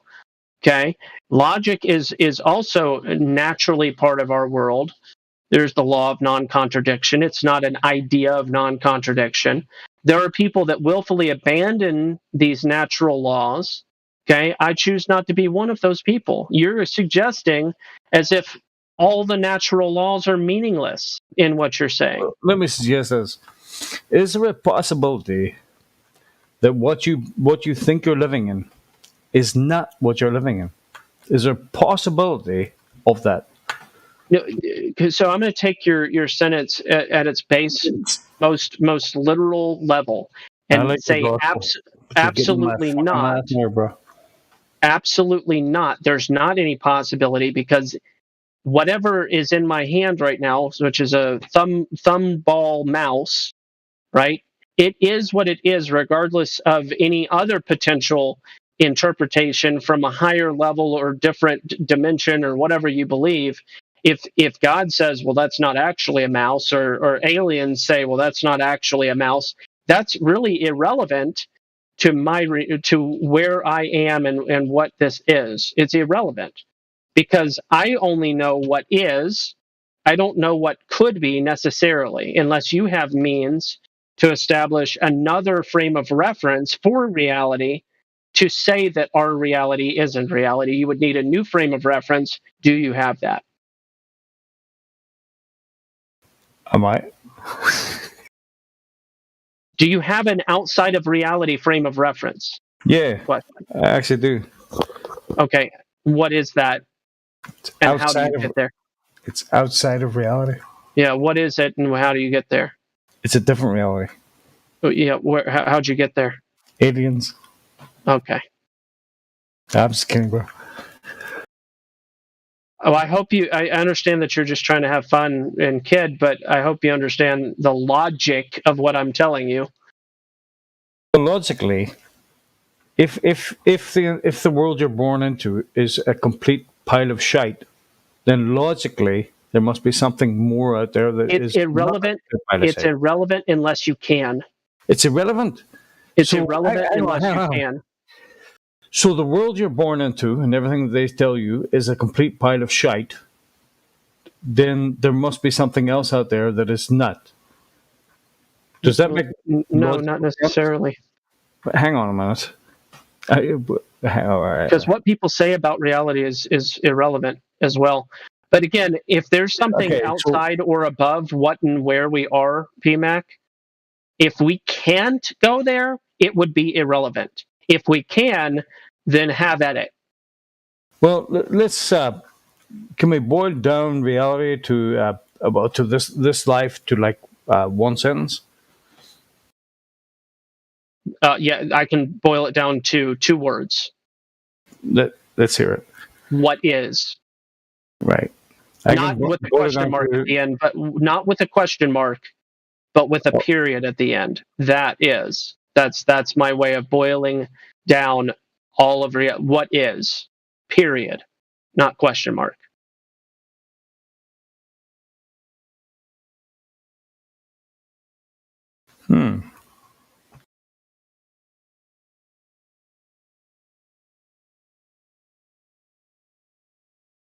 Where's Helio? We need Helio. You've been listening to Philosophy Hour on 24/7. Yeah, it is what it is. Yeah, I mean, and again, I understand that there are people that abandon that. The Earth is flat. They reject that notion. Thanks, Matthew. I don't appreciate those types of people personally, but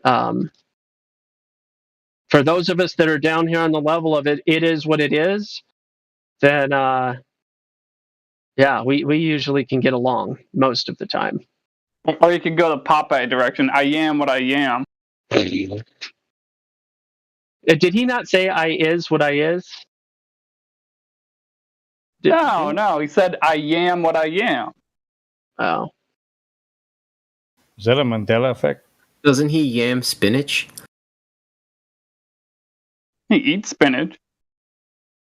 I see the yam. Yam is another word that is used to describe eating.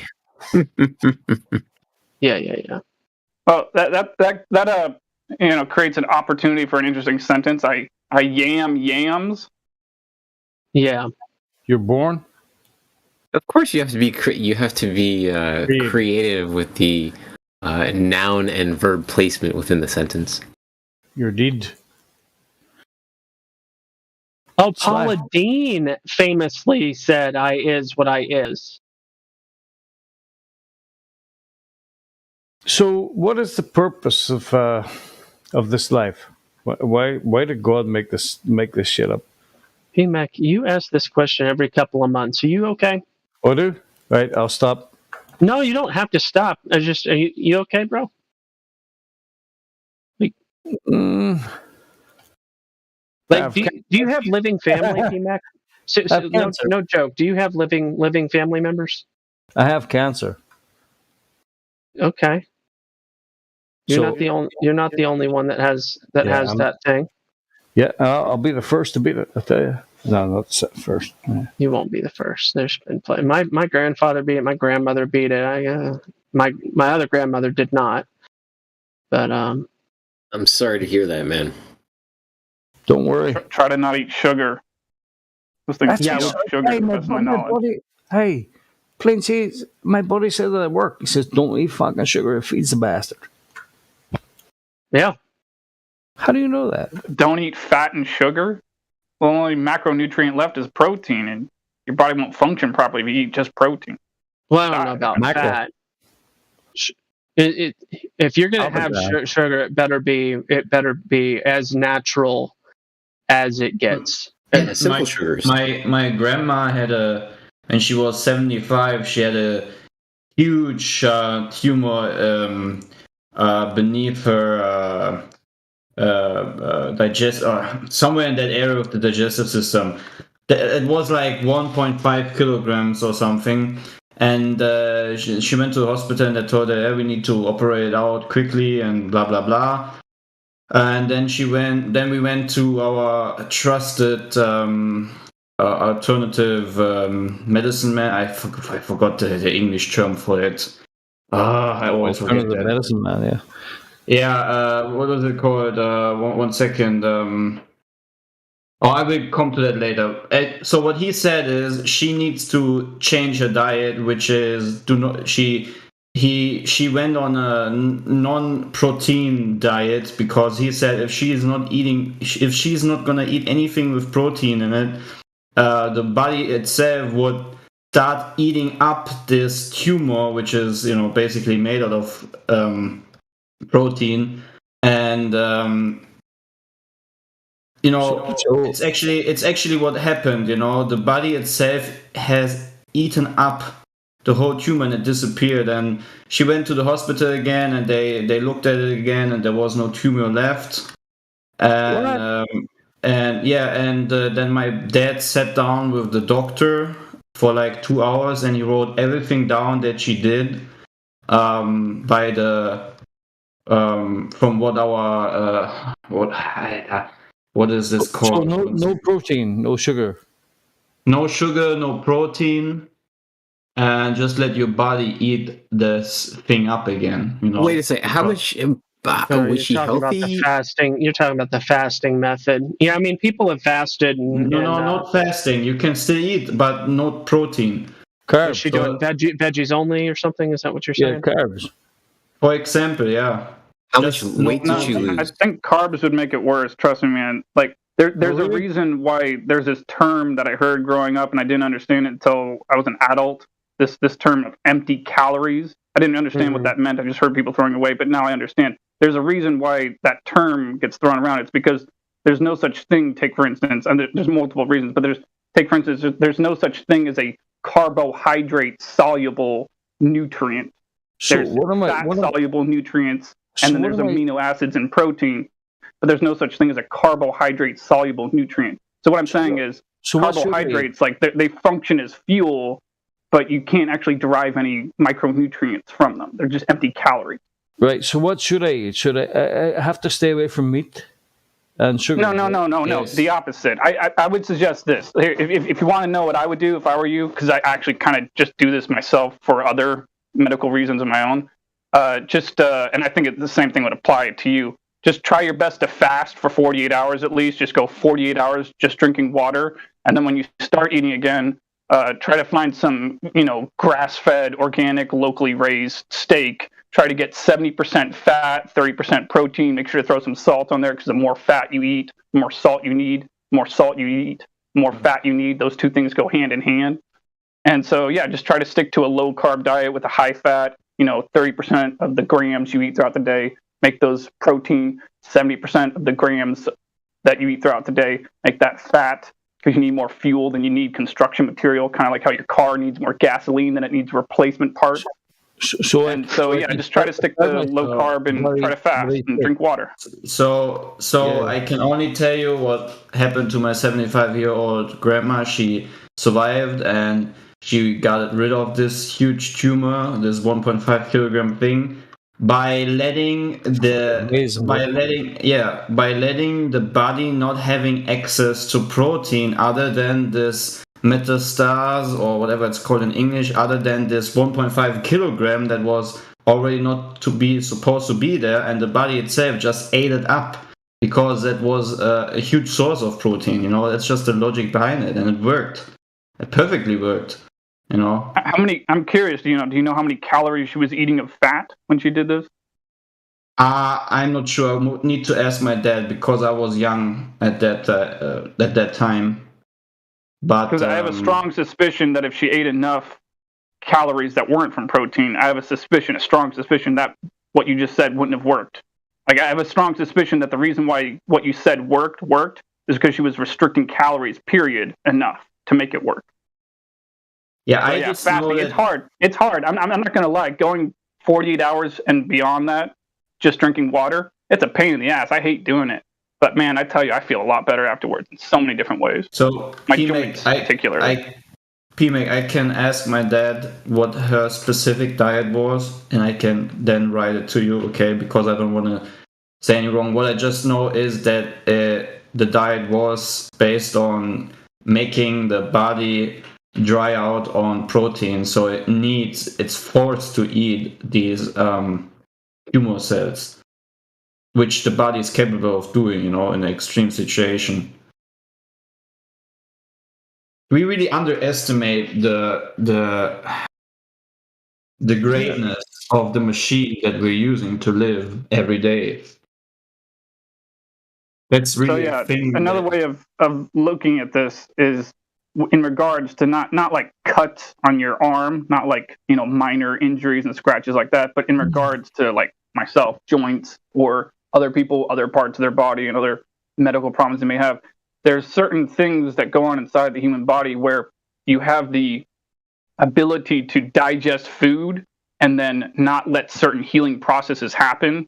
So your body can only do one thing at a time: digest food and not heal, or not digest food and heal. But in regards to certain parts of the body and certain medical problems, the human body can only do one of these things at a time. Again, I'm not talking about scratches on the outside of your skin. Obviously, a scratch will just heal, even if you're eating lots of food every day. But I'm just talking about other parts of the body. And so just keep in mind, your body can only do one of two things in regards to certain things. It can either be healing and time is on your side, or it's not healing and time is working against you. But in regards to some things, you can only digest food or be healing, but not both at the same time. A body that heals itself. My God. That's almost robotic. It's kind of a funny thing, though, because it's like, you feel more pain in your stomach, but less pain in the other part of your body that you might be feeling more pain in. Like you see, it's the perfect creation, but yes. The thing that you need to understand is your body is the same way as you get a sickness through the wrong, whatever you do, whatever it might be. The same way a sickness enters and creates symptoms, the same way you can go onto the root of these symptoms, which is the sickness that has entered, and you can revert it. You can make the body heal itself again. It's a huge lie that we have been taught that once you have this sickness, you're doomed. Blah blah blah blah blah blah. You just can only take chemical medicine, and then you're just gonna die in 2 or 3 years because we say so. Yeah, no. Why do we live in a world where everybody is inundated by fucking the C word, and why is that a thing? I mean, if you okay, gospel, here we go. No, how long have you known about this diagnosis? How long have you known about this diagnosis, Pina?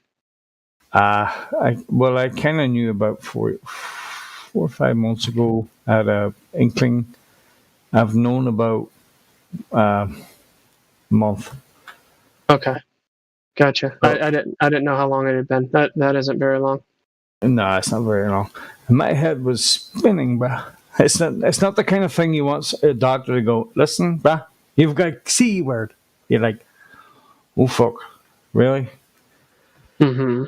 So if I can ask you real quick, you don't need to tell me that. You can also write me that. But what is your diet in general, especially like right now and also before you were diagnosed with the C?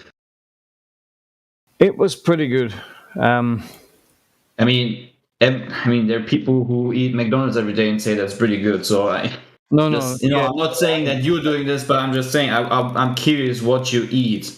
Yeah, I haven't seen McDonald's in like 5 years. Yeah, no. Just tell me what you eat. What do you consume? Not even what you eat, but also drink and all that stuff.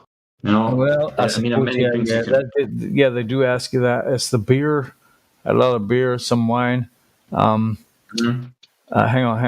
on. But as far as food goes, I've never been a fast food person. It's always been kind of good stuff. Lots of good shit. Yeah. I don't know. The first good thing you can do is completely get rid of alcohol, because that really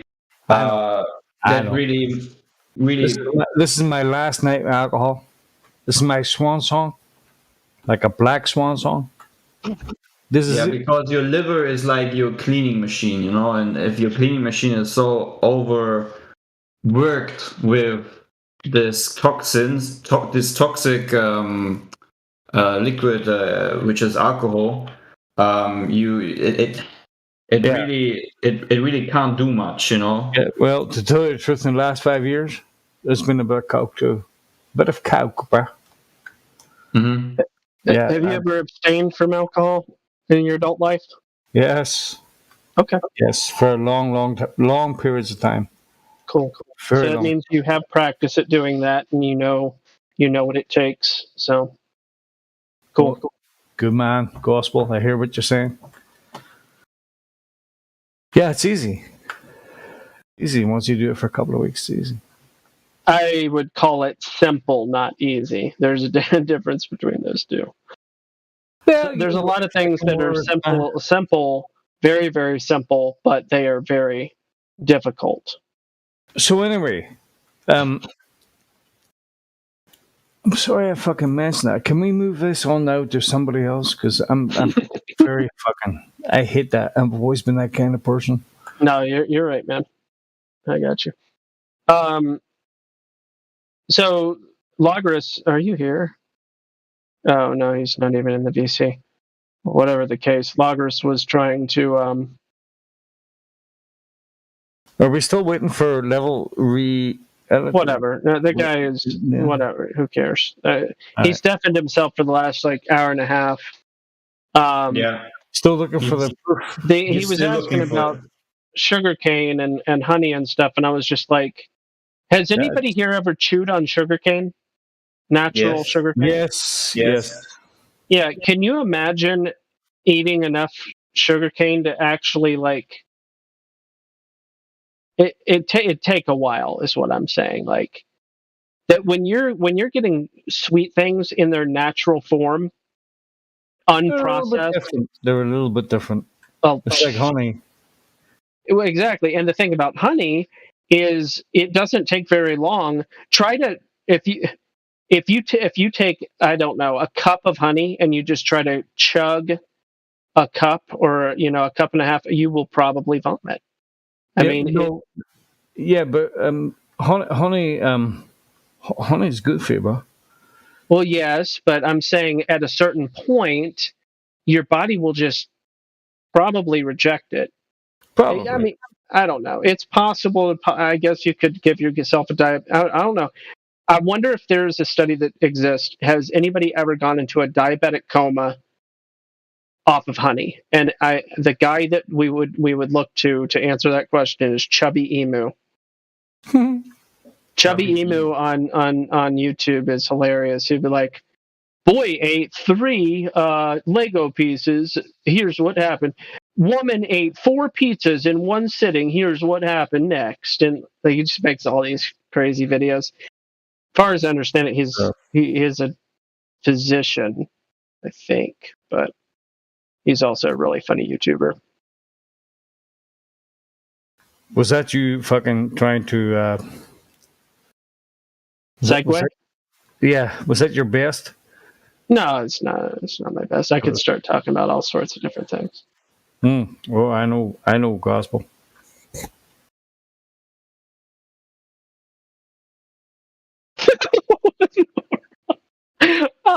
Oh no! I just hopped on YouTube here. Speaking of completely changing the subject, and the video that popped up in my Watch Next feed. The Honeybee from somebody I'm not subscribed to, but I am subscribed to Paul Harrell. Maybe I don't know if anybody here knows who Paul Harrell is, but it's a video about Paul Harrell's a gun enthusiast guy. He's really fun to watch. Really, really fun to watch. He's just he's a good educator, firearm educator. But anyway, the title of this video is Paul Harrell Shoots, and then states a date in which he killed someone. I think I've heard that story before, though. He's had to use his firearms before. I think somebody tried to either attack him or break into his home or something, I think is what it was. But yeah, Paul Harrell's legit. And then if you're looking for more on the Mimi side of gun firearm stuff, I'd point everybody to Brandon Herrera. He's the man when it comes to the Mimi side of firearm education and humor.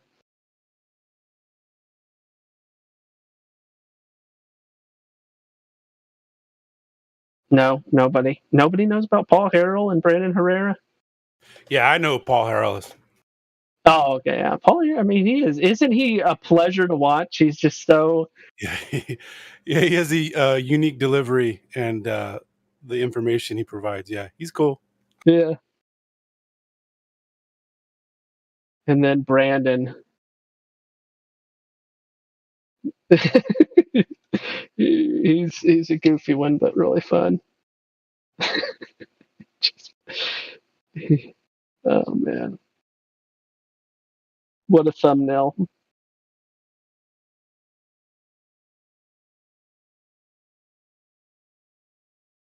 A lot of those firearms guys got their channels kicked off, right? Or they're just. I guess some of them. Did Coleon? Let me look at his channel. If he's still on there, then yeah, he's got 2.14 million subscribers.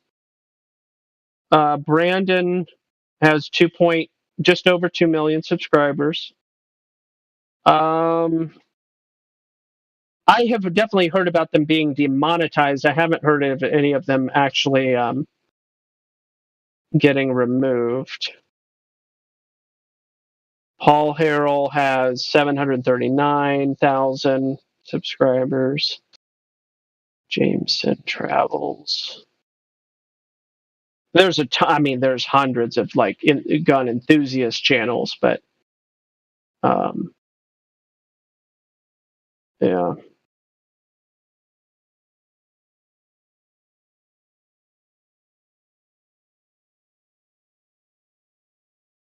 There's another channel I'm subscribed to. God, Family, and Guns is another fairly large one. But yeah.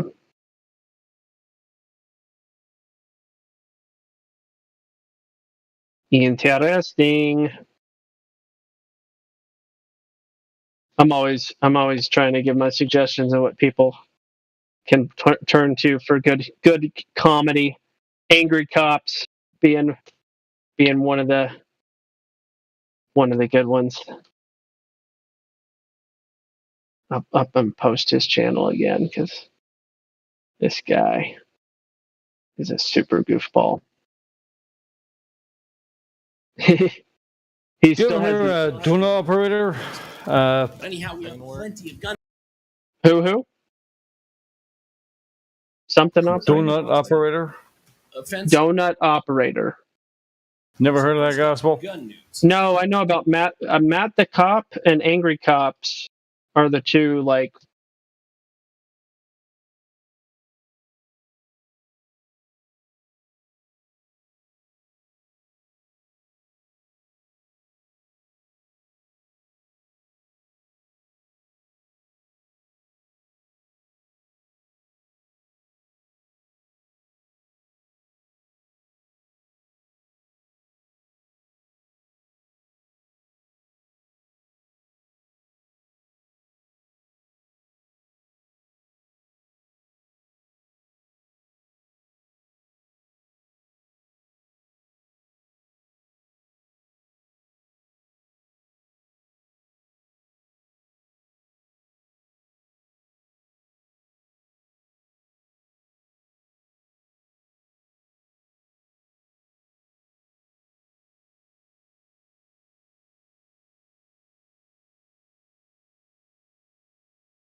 The Earth is flat. Did you know that the Earth is flat? There's no curvature, it's not spinning, and space is fake. Do they have any evidence? They do.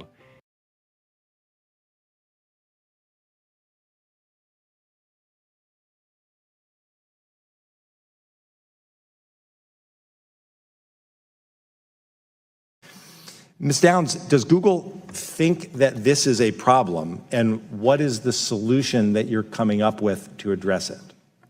Thank you for the question. So as you noted, when Alex Jones posted the video you described saying that the survivors of the Parkland massacre were crisis actors, that violated our harassment policy. We have a specific policy that says if you say a well-documented violent attack didn't happen, and you use the name or image of survivors or victims of that attack, that is a malicious attack and it violates our policy. In terms of conspiracy theory content generally, our goal is to promote authoritative content to our users. So we have two principles that guide the way here. That's the first one, is we want to provide users with authoritative, trustworthy information. Downs, I'm sorry to cut you off. I only have a minute and a half, and I don't really need to hear what you're trying to provide. I want to know how you're dealing with all these conspiracy theorists on your platform.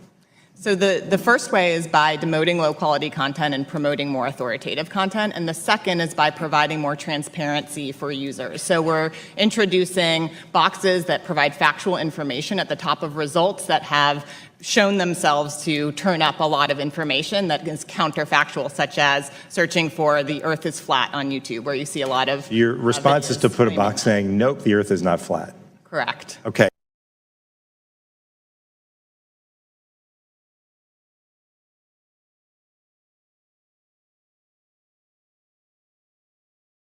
Oh, shit. That'll definitely fix it. We go again.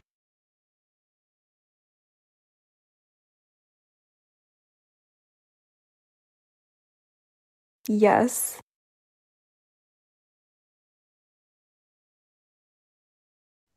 No. Maybe.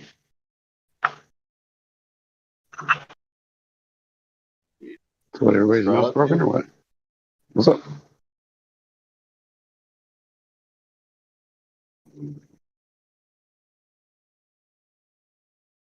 Hello?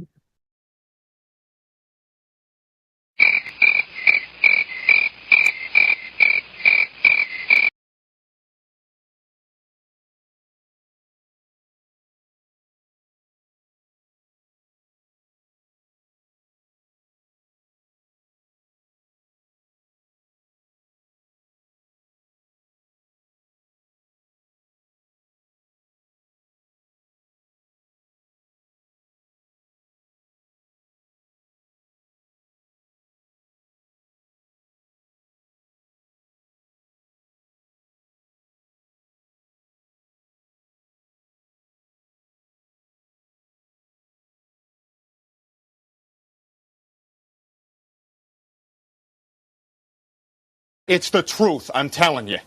The Earth is flat.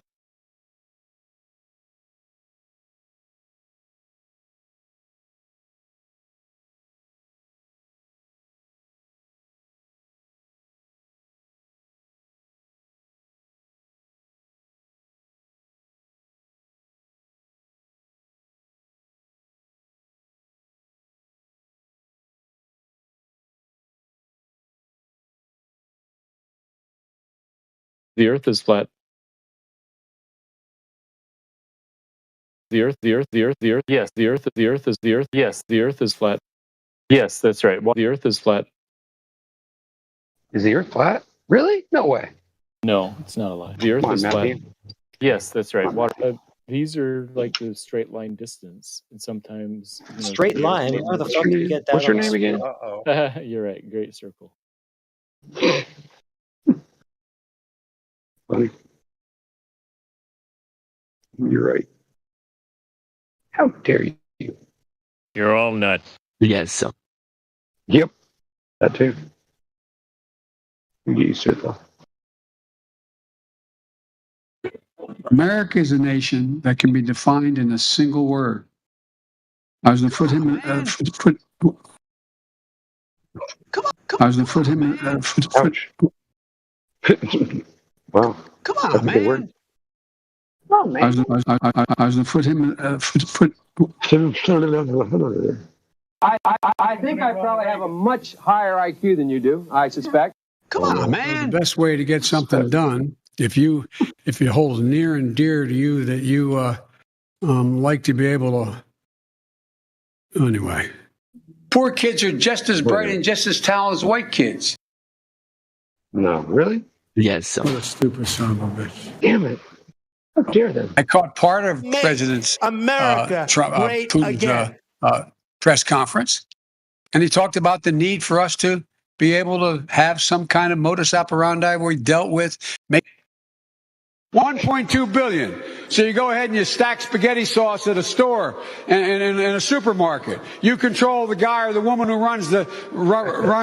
brings out the carts on a forklift. What happens? Just ask one question. Who built the cages? I'd love you to ask him that. Who built the cages? Who built the cages, Joe? Let's talk about who built the cages, Joe. Let's talk about. You could inject some bleach in your arm, and that would take care of it. This is the same. I was saying sarcastically, you know that. What a stupid son of a bitch! Come on, man. Come on, man. My name is Joe Biden. I'm Joe Biden's husband. Good.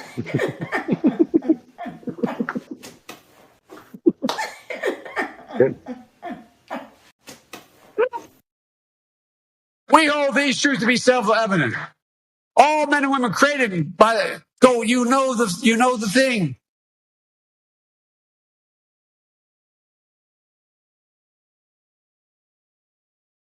Come on, man. I caught part of President Putin's press conference. I was going to put him.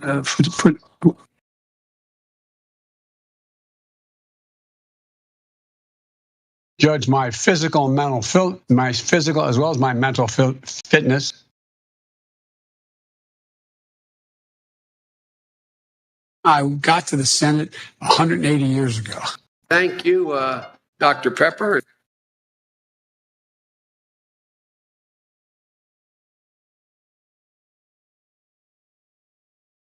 You know, message is simple. Going after Mickey Mouse, for God's sake.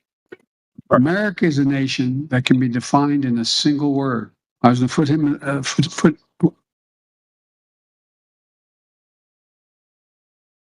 If I could only think of that word, it would be all. I was going to put him, I was going to put him, I was going to put him, The Earth is flat. Yes, that's right. Water farms into a mountain. Yes, that's right. Water farms into a mountain.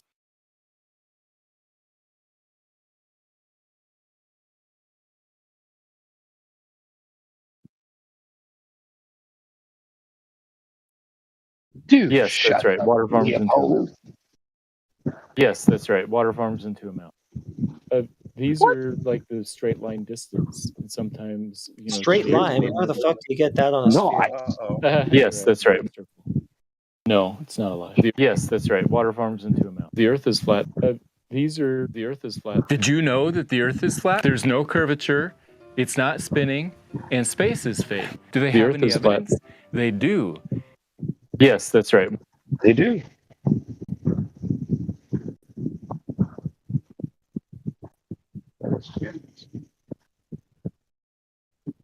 Some flat earthers will also define science in such a way to include only experimental science, not observational sciences like astronomy, marine biology, or paleontology. I want you to notice something about the form of these arguments.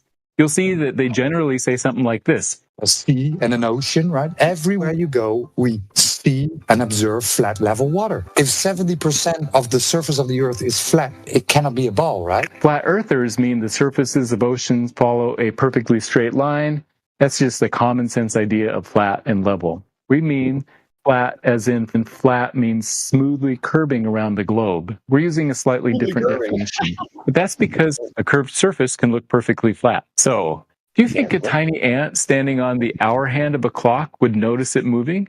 But that's because we're using a slightly different definition, or you have the science wrong. Another kind of argument is to say something like, all oceans are flat, or water always seeks its level. I like to use this analogy. Flat earthers are correct, but remember, we humans cannot sense speed. Finally, what about air pressure? Again, flat earthers are correct about pressure requiring a container, but only on small scales. Next, flat earthers say we don't feel rotation, and they are correct. But that's because globers are saying that we're using a slightly different definition. Flat, as in flat earthers are correct. You can verify this by measuring pressure gradients. Globers are saying that a container is not the necessary antecedent for pressure.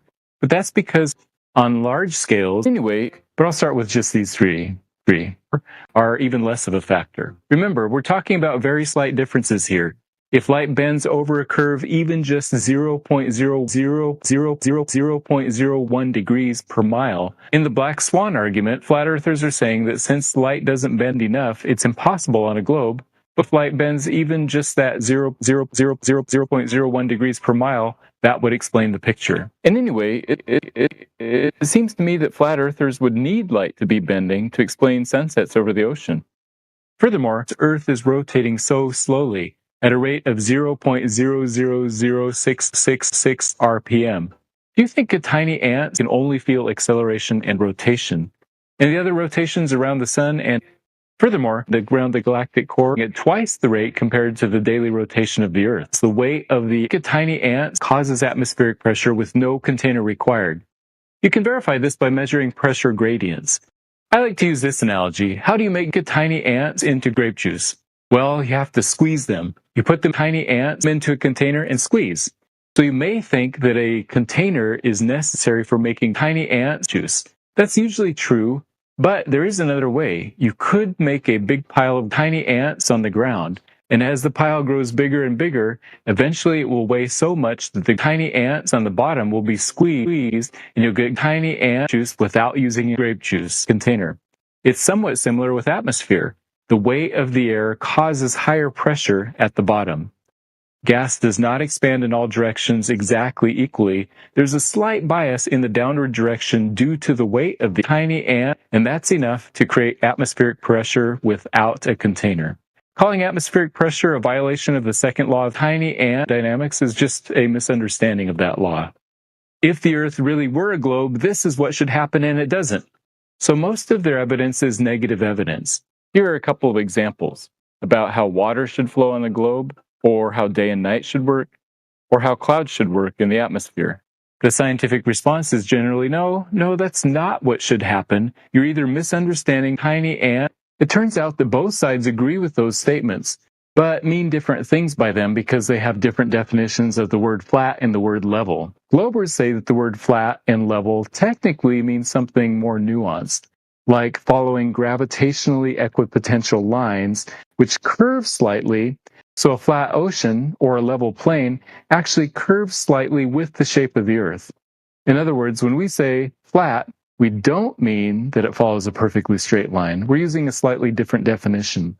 Come on, man. On small scales, you don't really need to distinguish between the definitions. It only makes a difference when you're talking about large objects, maybe bigger than a couple hundred meters. So when a flat earther says, how can the Earth be a globe if 70% of the Earth is water and water is flat? I would say, I agree, it can't, using your definition of flat being a perfectly straight line. Save us. But that's not what we're saying when we say the globe is 70% flat water. Nobody wants to listen to Matthew. Flat, as in flat, means smoothly curving around the globe. Now, you can't prove things with definitions like this one way or the other, but it's helpful to be clear about what definition you're using when you're using words like the Earth is flat.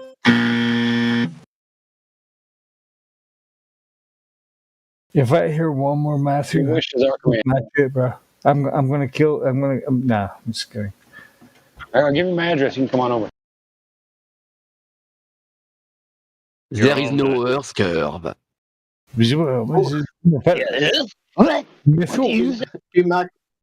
Who will buy now your new television? I'm so high right now. Good question. It's gone. Houston, we have a problem. We have a problem? Ah, nuts. Nuts. Fucking nuts. We don't have time for a meeting of the Flat Earth Society. We don't have time for a meeting of the Flat Earth Society. I think I probably Come on, man. higher IQ than you do, I suspect. 2 hours later. Something that absorbs water on the back of your head. Hey, let's use a diaper on the back of your head. That's a clever solution to this problem. Yeah, pretty neat. They also came up with the snorkel idea too, you know. Space Station is a serious place. We're doing serious research, scientific research and engineering research.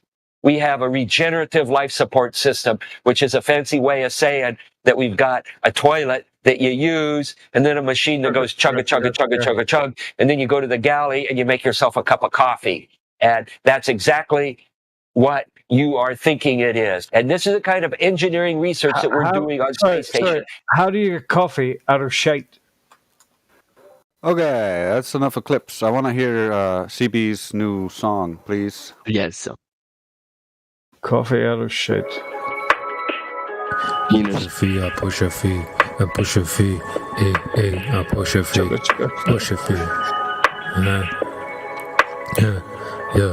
Yeah. Glover came in and engaged. He's telling me just how far that I should see on the CD. Yeah, you know that's not that feet. You to me, yeah. Time to eat. I push your feet, yeah. Club the feet, galaxies, yeah. Fantasy, gravity, another geek, he climbed a tree, just to see, it's not green, yeah, had to see, I got no C's, yeah, I studied on the live stream, yeah, QE, Oakley, yeah, Creation B, my homies, yeah, we push your feet, I push your feet, we push your feet, we push your feet, yeah. Push your feet. Yeah. speaking on no Chinese, that pink chaling. Glober's tasting on defeat, like on repeat. And it's CB on the beat, a floating steam. Yeah, shuffling the feet, like Ali. Yeah, Glober's tasting sweet, like honey. Yeah, and we do it for free, not money. Yeah, every ladies be some honeys. Yeah, Glober's in, they be funny. Push your feet, I push your feet, I push your feet, I push your feet, hey, hey, I push your feet, I push your feet. Yeah, yeah, yeah, yeah. Circle round the map, we go east, I push your feet. Clown new ballers for FE, we don't want no peace. Got a spot across the pond, no curve degrees. Drop the dot and then we plotting exotic beams. See a curve, it's FE, globe is on your screen. Worship balls like it's D's, you know what I mean. Portuguese or Chinese, yeah, still FE. Water freeze, ain't no curve, yeah, it's still FE. Privately, live stream, bitch, I push FE. Debunk the glow, space is fake, bitch, I push FE. Push FE, I push FE, yeah, I push FE, hey, hey, I push FE. He paranoid, he can't sleep with topic deep. Got facts on me, that's why they watching me, I push FE, I push FE, pushing FE, I push FE, I push FE, hey, hey. Yeah, yeah, yeah, yeah. Brought up FE, a red pill, of course. Yeah, 3-point space spin curve. Yeah, it's flat in a cup of water. Yeah, water doesn't curve, man, that's retarded. Yeah, FE community, the whole endorsement. Yeah, can't leave the earth, man, it's unfortunate. Yeah, slept the troll, now we finally tussling. Yeah. Bring the heat, you better ask some questions, yeah. To Richard checks, doing the VC for it. Took the R out of the alphabet, then try to sort it, huh? Push your feet, I push your feet, I push your feet, I push your feet, yeah, yeah, I push your feet, I push your feet. Yeah, yeah, yeah, yeah. Man, that shit was ass.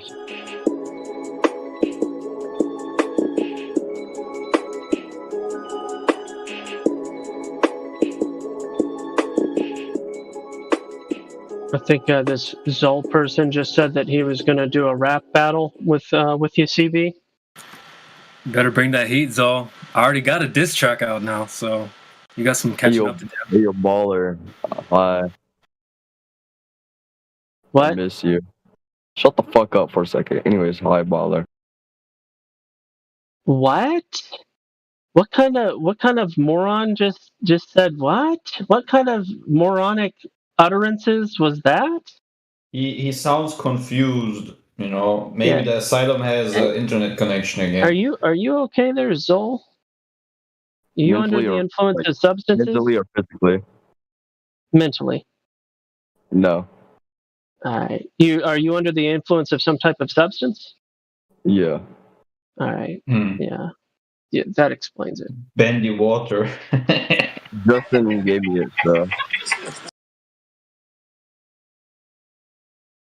He shouldn't Bendy water gets you all messed up blaming and it on spinning. the substance that he's using, because any substance you can control, okay, with your mind. We can hear you. Thank you, Sasha. Here is Pig. And of course, Pig is the arch enemy of Angry Bird. And Angry Bird had some eggs. And Pig stole the eggs. And don't ask me how I got the eggs on Space Station.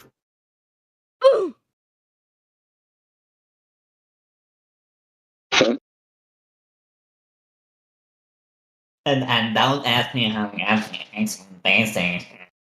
I'm an astronaut. So I'm wondering, is that like the official name, just calling it Space Station? Like the name of the space station is Space Station? Because they don't seem to say the Space Station. But isn't that just kind of weird? Like let's pretend that, satellites were real and falling around the Earth, like how they describe them to be. Isn't that just kind of weird? Just naming a space station space station. I mean, it's kind of like adopting a dog and then naming it Dog. Its name is the International Space Station. They just drop the I most of the time.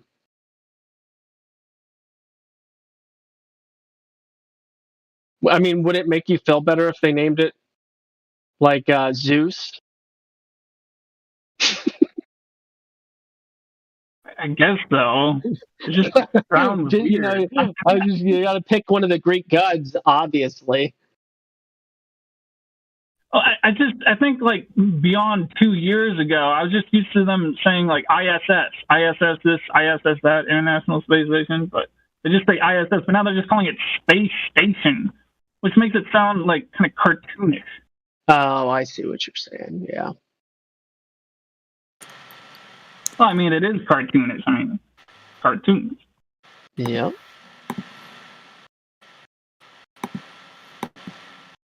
Cartoons for adults. Yeah. There are those that know, and there are those that don't want to. And then we have tea drinkers. Okay, yeah, there's other categories. I'm not saying... Right. Well, I don't know.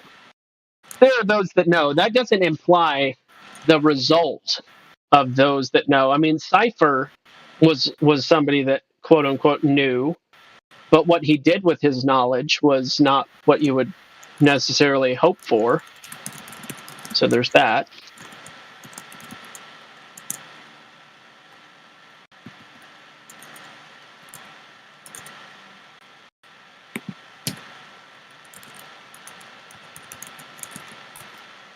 We're hearing fuzz, CB. Sorry about that. My bad. No, it's okay. What was that? Yesterday when I hopped on via my mobile, like a bumbling ignoramus, because I don't know how to use Discord mobile. I was outside. We were working on my. I was outside with Fraud up here in North Dakota. We were working on my porch, listening to the conversation, and my neighbor came over in the middle of the whole thing, and then he left. And I don't know how much of what was going on that he actually heard, but I thought it was really funny. Because all I heard during the conversation was you and a couple other people just saying the phrase "Earth measures flat" over and over and over again in the conversation. That was like the clearest phrase of the whole thing. And I don't know, it's just kind of funny. Fun to play those kind of things out loud near other people.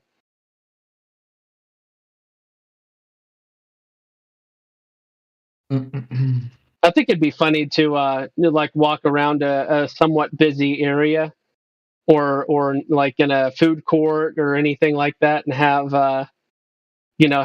have Discord on your phone on speakerphone, and just let nearby bystanders be like, what is going on over there? You have them whispering and looking, and kind of funny.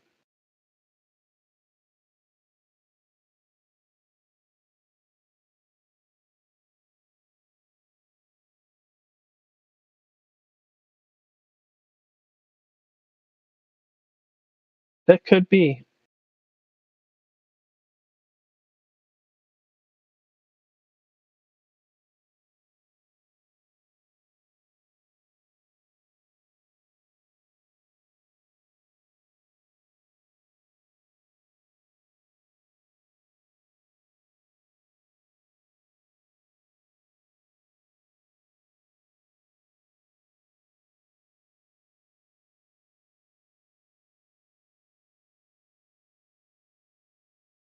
Font size.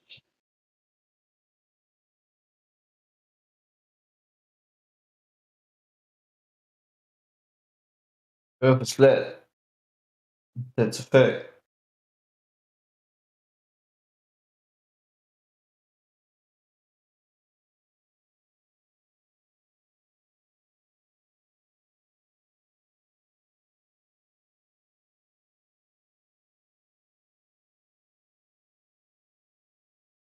What's that rap song called again? Where it's like, it's a fact that the Earth is flat. It's like where they repeat that. I do not know. Okay. What was that?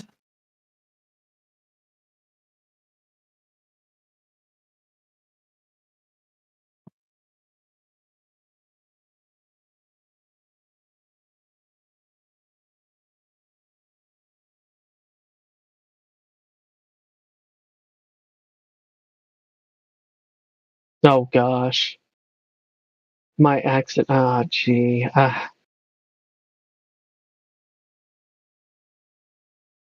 Tell us a story. Oh no, I don't have any stories. I took that so probably not. I had to read it like 3 times, and I'm like, oh. I didn't know what you were talking about at first. I was like, is he suggesting that I'm gonna react poorly to the song and tell a story as a result, or is he saying that I realize I'm assuming what you meant was if I wasn't about to talk about something. Yeah, you oftentimes have really fun, interesting anecdotes or things to like talk about. So that's what I meant. Gotcha. Yeah, no, go ahead. It's cool. Okay, yeah, I'll go ahead and play it.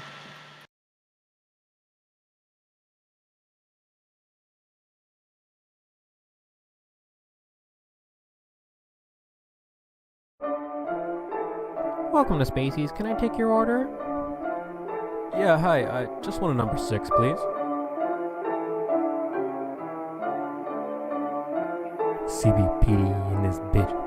Flat earthers be wild and thinking they style and defeated a sphere. Left for reality, the Garden of Eden, a dream you foreseen in the name of the place where you can't go to space, but in circles around water. They play with immortals. The Clover is destined to fall on the sword, and they claim it's a plan when you zoom in. Insane checks left in the dirt, if you know what I'm saying. Evidence at the scene, and you're ripping at the seams as your mind can't comprehend the things you're hearing. Sure, the globe doesn't exist, the horizon's apparent, yet it moves all the time and you can't project it.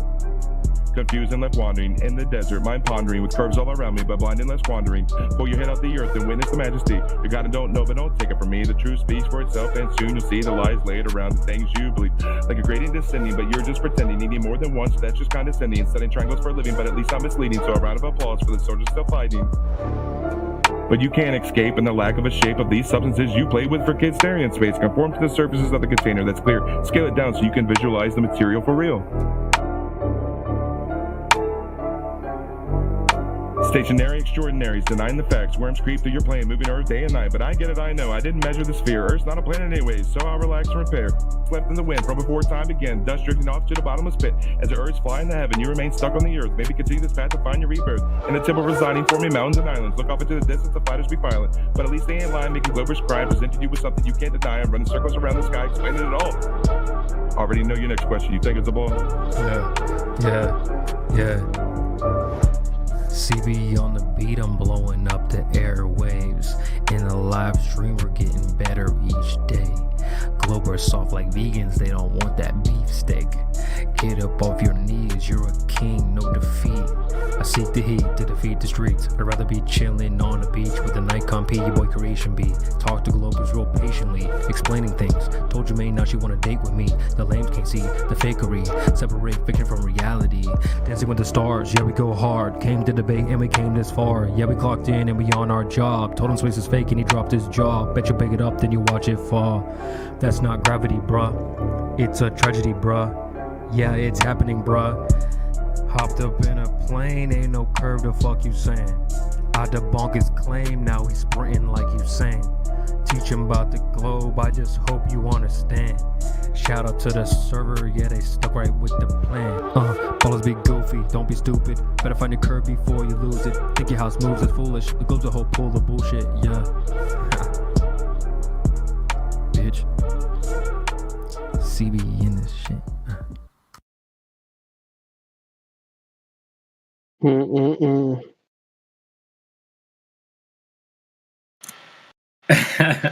Don't shoot me. No, I won't shoot you. I mean, it wasn't. His skills aren't cringe. So I out of one out of 10, I mean it's a between a 6 and a 7. All right. Good stuff.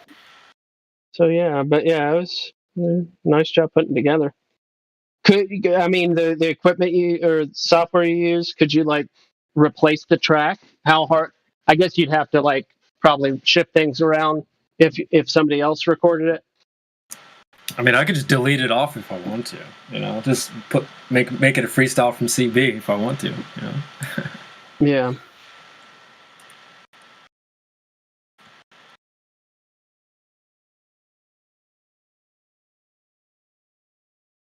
Who's FX?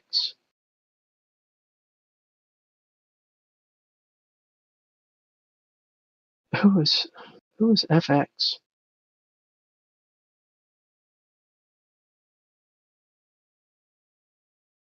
Oh, for example.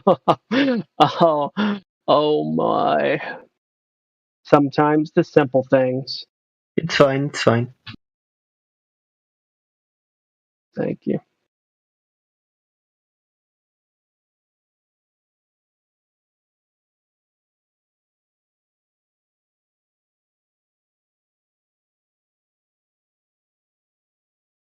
You know what? That Quiet Noobs. Have you ever tried your hand at rapping?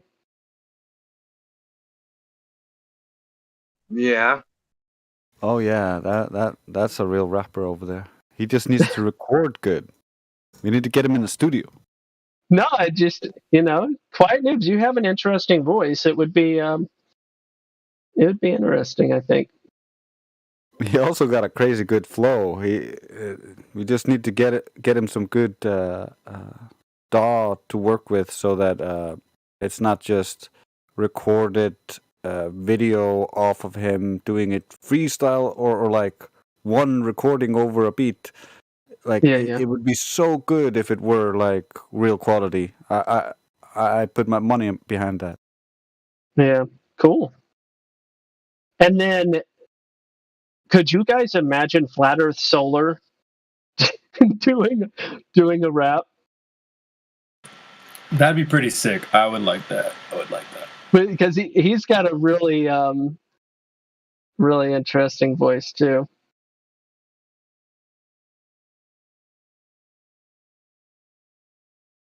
Yeah.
There's nothing like some spontaneous power outages.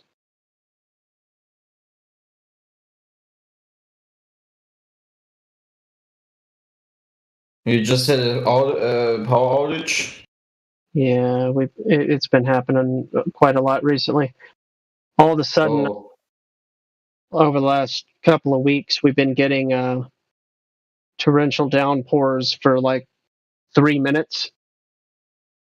And then like just heavy winds. It'll go from like 5-mile winds to 50-mile winds for just a couple of minutes, and just a huge soak of rain. Obviously rain, but whatever. And then it'll be gone. It'll be black everywhere, and then blue, which is just like just micro thunderstorms. It's really, really weird. Mm. Well, that's not nice. But today it's been blue almost all day. It's all blue, and it's blue right now, all blue, and it's just kind of weird. I don't know. It lasted a few seconds though, so whatever. Maybe so. Mm.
Can we play Quiet Noobs' song? I love that.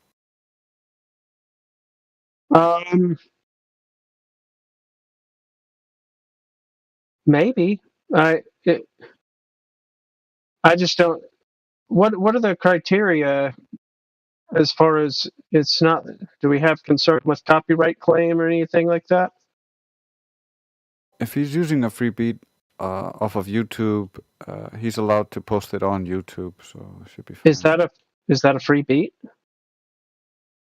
Well, he wouldn't be allowed to have it on his own channel without it being a free beat, and then it would get claimed, and then if he would play it here, it would get claimed here.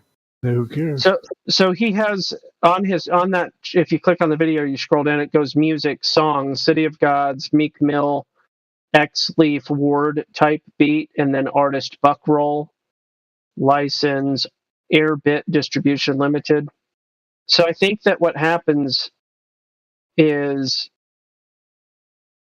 YouTube automatically identifies the music and post it, and then if he makes anything on it revenue-wise. Yeah. Yeah, it auto detects it. I've fought a bunch of these claims. If you use the free beats, you gotta also put you get a limited license by putting their name and whatever they request into your description. Gotcha. As it is it even possible to get Everything is possible.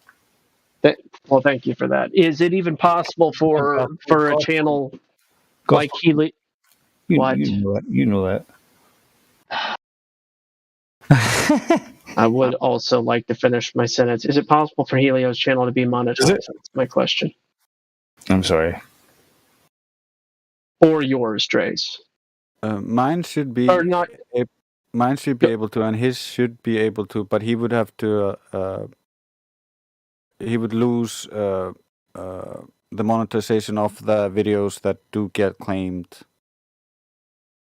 Gotcha. Bada boom.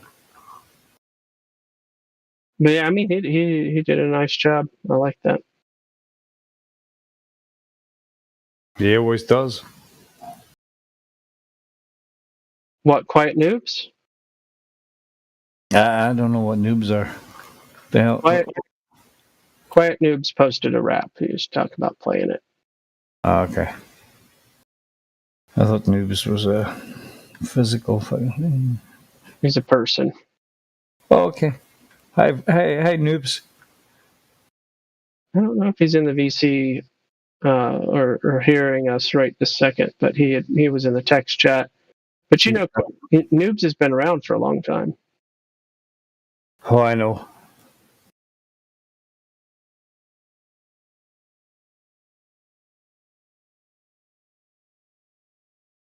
We go way back. Way back. I've seen this Michael in and out of the chat all day. Would you like to say hello, Michael? Globe's dead. Love you, gospel. Mm-hmm.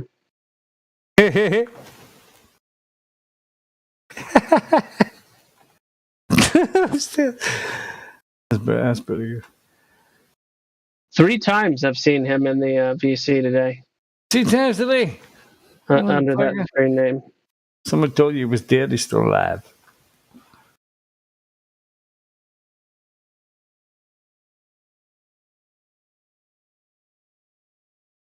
I don't know who you are. I don't know what you. But I will find you, and I will tell you, the Earth is flat. Right, Clem. Are you a witness protection program, Clem? Like in Joe Dirt? Are you not really Clem, but you're actually why am I forgetting his name? I'm forgetting his name. Because you're fucking dumb? I'm just kidding. Thank you for that. I'm just kidding. Christopher Walken. Oh my goodness, it took me too long. Hey. Processing time is being hindered by late day hours. Clem, are you actually Christopher Walken? Sometimes. Because if you're Christopher Walken, obviously I want to talk to you. Obviously. For those of you that didn't watch Joe Dirt 5 times, Clem is Christopher Walken's character in the movie Joe Dirt. I'm pretty sure. Correct me if I'm wrong. Is it some other M name? I think it's Clem. I'm going to look it up. This is important. This is very important, in fact. It's very hard to do. It's very hard to. Joe Dirt. Hey. Christopher Walken. Clem. Confirmed. What's up? I do have a memory that works. Oh my god. It's amazing. And outside of numbers at that. So there you go. Clem, say hello. I've given you such an introduction of welcome. You should say hello. Clem. Clem's gonna clam up. That was very Clemmer of you. It was very Clem of him. I was trying to say clever without the V.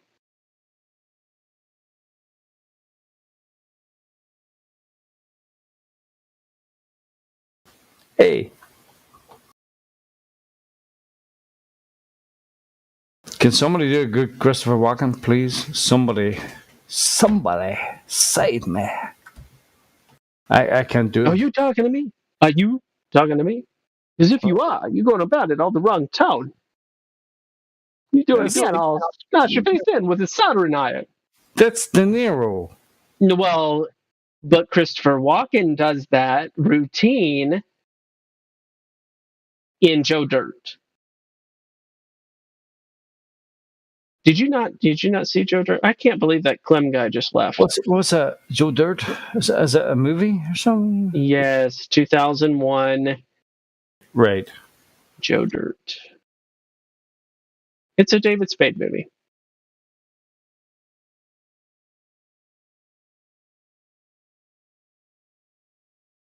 Chris Farley's brother played it.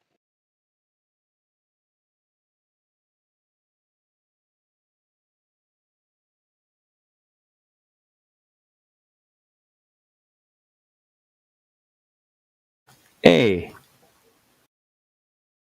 What has he done recently? Oh, he's still doing movies. Wow. John Farley. Like he's pretty active. He's just in a bunch of. I do what people tell me to do. Shit. He's very. He's brilliant. He is actually brilliant. Who? Walken. Oh yeah, I mean Christopher Walken is a special character. I wonder about that guy. I did not throw that woman over the boat.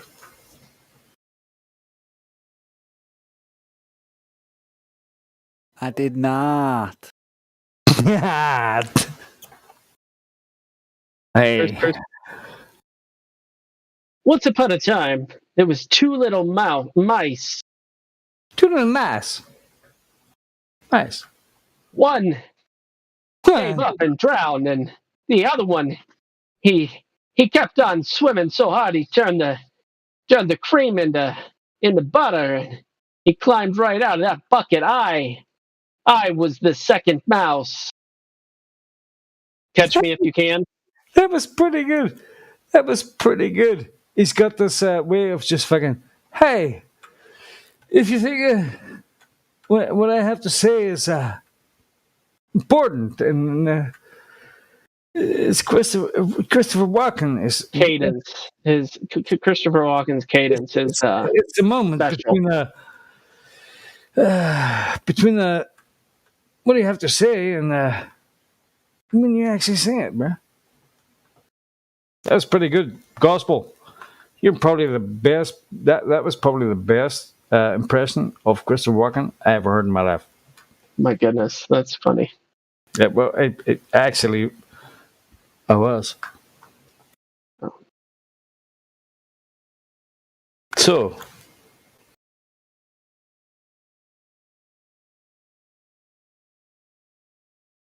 he's very hard to do. He is very hard to. It's like, come on, man, or we don't have time for a meeting of the Flower Society. Those are easy. Walken's got a fucking. He's got a thing about him. It's really hard to fucking fathom. So, that wasn't it. Yeah, well, here's a very interesting movie. It is Christopher Walken's first movie. I watched this a little while back. And I was just like, this is just so creepy. It only adds to the mystical, not mystic. Mystical is not the right word. It adds to the mysterious. He's a creepy dude. Mysterious qualities of Christopher Walken. Watch that movie and whoa.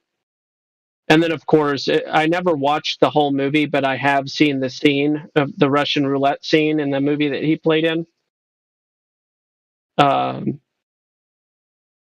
That was really extremely brutal. It's like one of the worst movie scenes I think I've ever seen.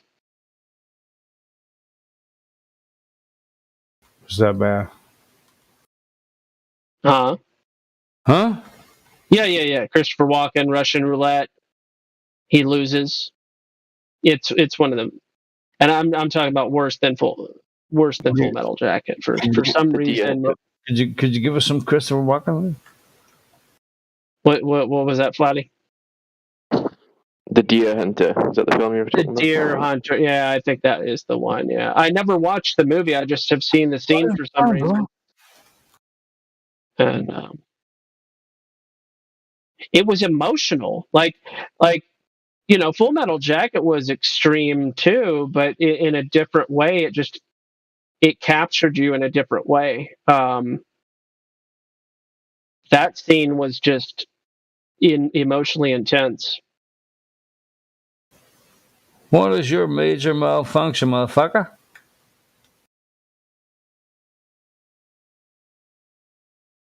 All right, I'll be back. Give me a second. All right. MICKEYMOUSE, Mickey Mouse. Okay, never mind. Alrighty then. Hey, Stanley Kubrick made Full Metal Jacket, which I think is a really great movie. And I just realized it's kind of ironic, him being like maybe my second favorite filmmaker after John Carpenter. But it's funny, the idea of, Stanley Kubrick being a flat earther's favorite filmmaker. Because, more than likely he's the one who helped fake the moon landing. Yeah. Yeah.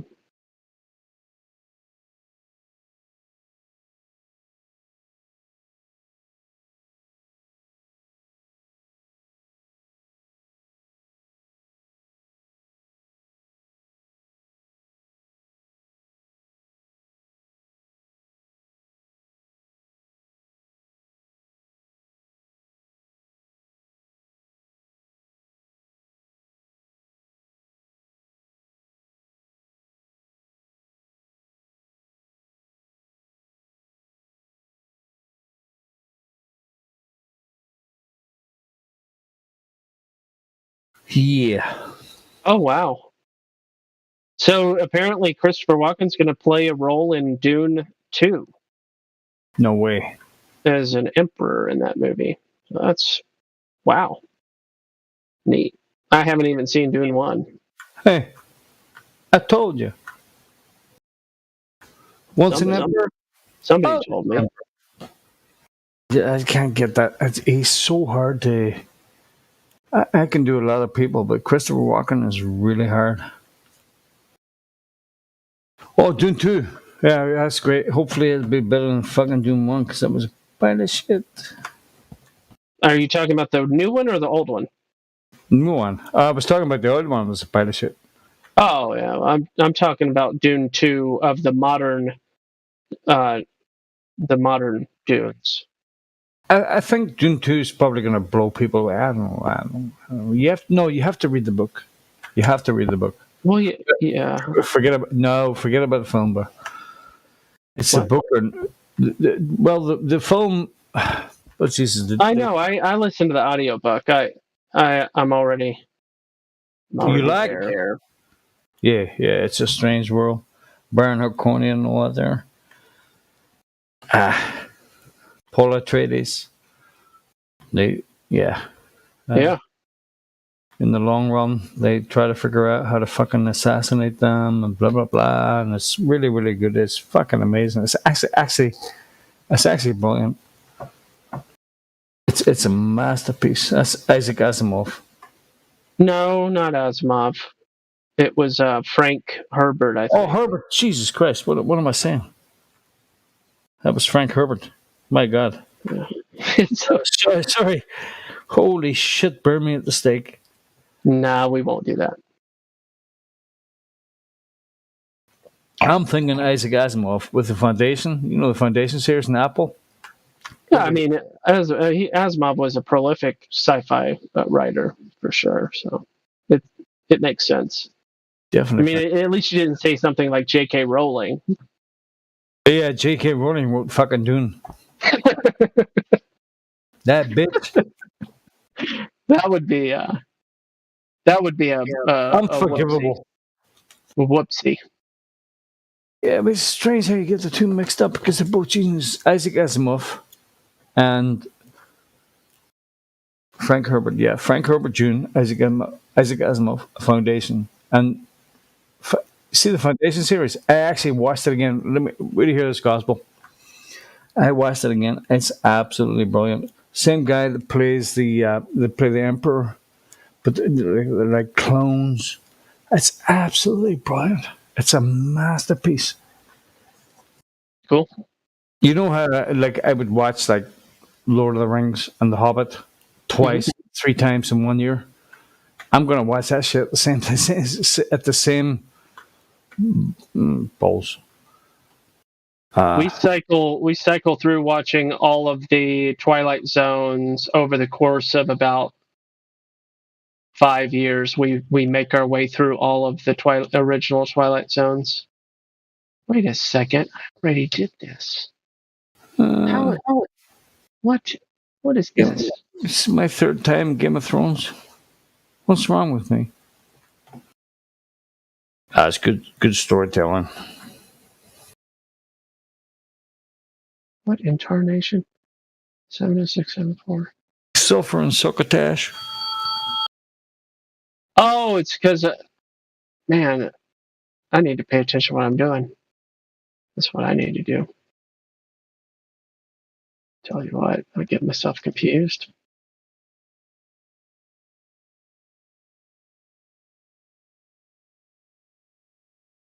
Hey, Gospel Bear. Can you hear me?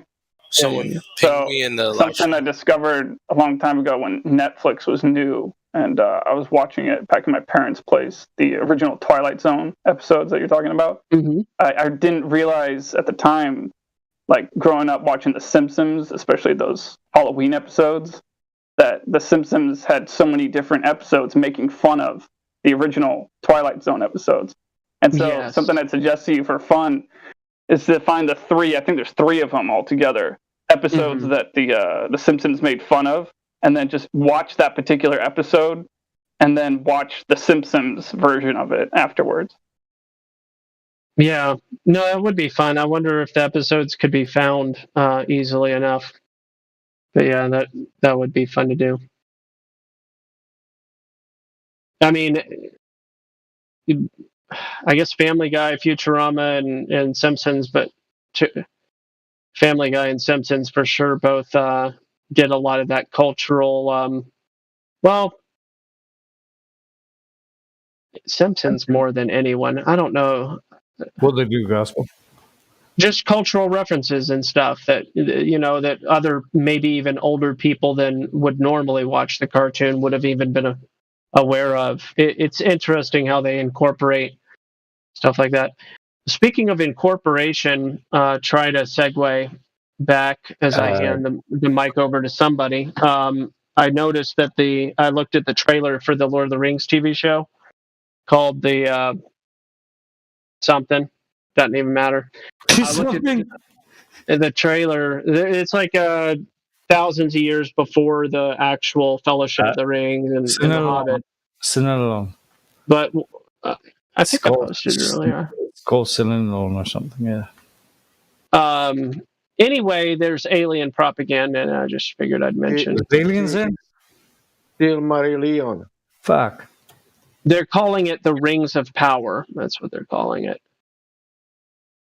That's what the new TV show is. But anyway, they're incorporating.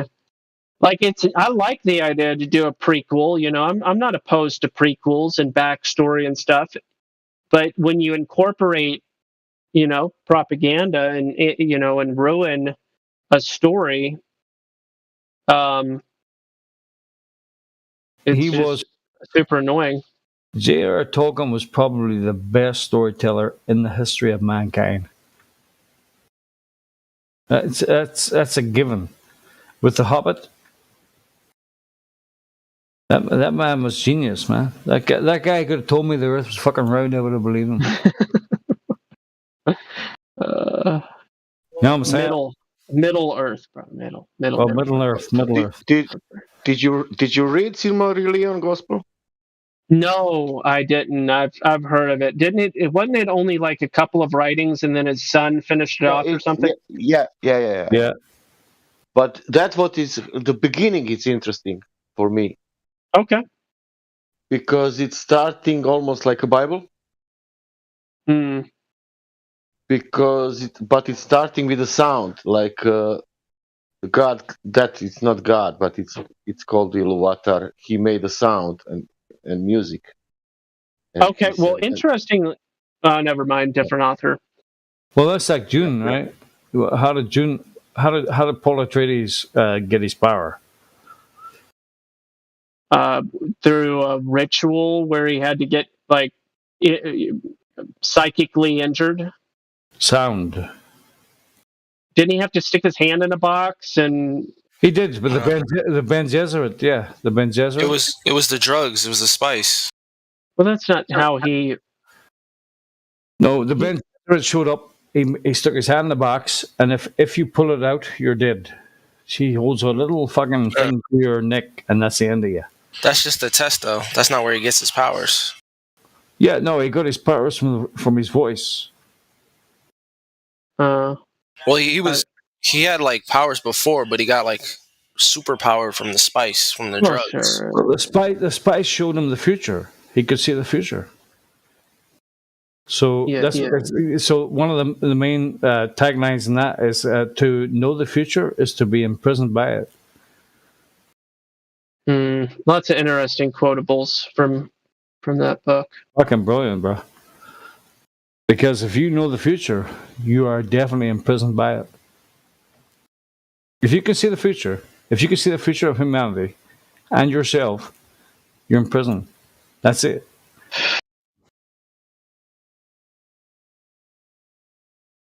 Anyway, moving on. It's kind of like you would see the impact of all of your choices, and so therefore you would force yourself to limit yourself into a set of choices for a certain result. You would pigeonhole yourself with the knowledge. Exactly. To know the future, that's why it's one of the main things of Dune, is that if you can see the future, that means you're imprisoned by it. The lethargy, he says, I shall let my fear wash over me, my fear shall wash over me, and there's nothing left but my fear, and blah, blah, blah. To live without fear. If you could live without fear, then you live.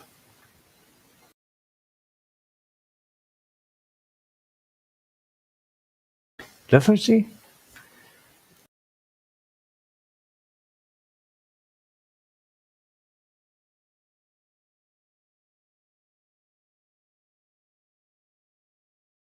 Yeah, anyway, to know the future is to be imprisoned by it. That's it. Would you want to know your future? Would you want to know the day you die or whatever's going to happen to you forever and ever? Amen. Would you like that? Nah, I don't think you would.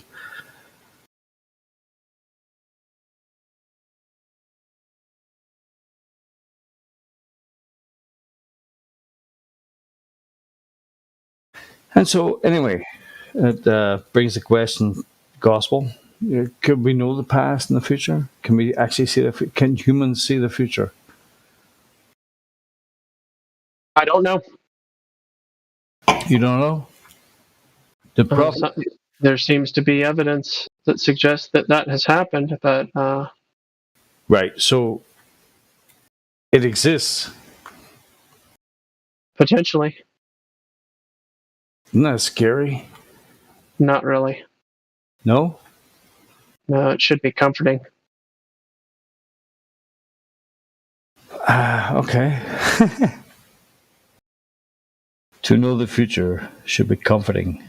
Not in a general universal sense, no. But it could be potentially, but I don't know. It depends on what that future is, and whether or not the one telling it is telling the truth. Let's just pretend for a second that the future always tells the truth.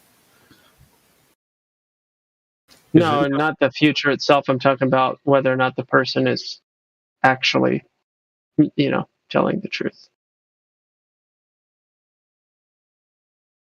I happen to believe that there is only one future. not infinite futures. But that's just me.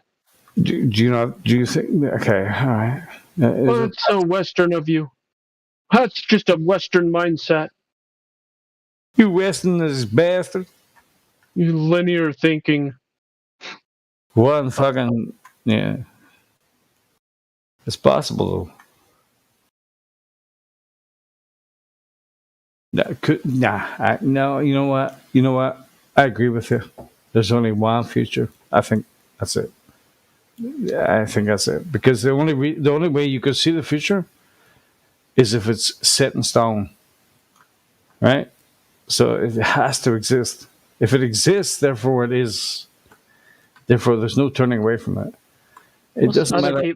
People have suggested other possibilities. It just vibe with me. Yeah, I don't get that. If the future set in stone, it's done, bro. You know what that means? That means time is not linear. As in it's static? No, as it's fucking time.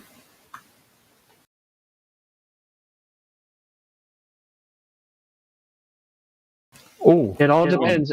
The relevance of that statement all depends on your position, your perspective, your locus of control. Like, it's all dependent on your position in reality. Like most of the stuff people philosophize on and ponder on isn't even relevant to the human existence. Yeah, so shouldn't you in the present be able to change the future? Shouldn't you be able to do something about it? But if it's set in stone, what are you going to do to change that perception? Or it's just like it's strange, bro. Yeah. Maybe we just overthink some things. Well, overthinking is good. You ever thought about doing something and then decided not to? No, I don't think so. I don't. Really?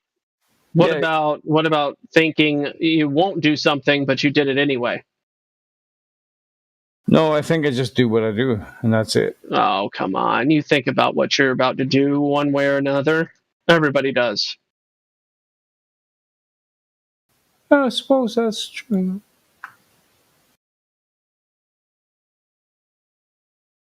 So it's like that. It's like you would have done it anyway. Well, yeah, maybe. But again, it's irrelevant. That's only that question. Would I, if you hadn't said anything, would I have done it? That whole question is irrelevant unless you have the ability to exit your position into a new position of a different perspective. Okay, so outside of time and or reality itself. Forgive me, but how does that bring God into the picture? Well, that's the whole point.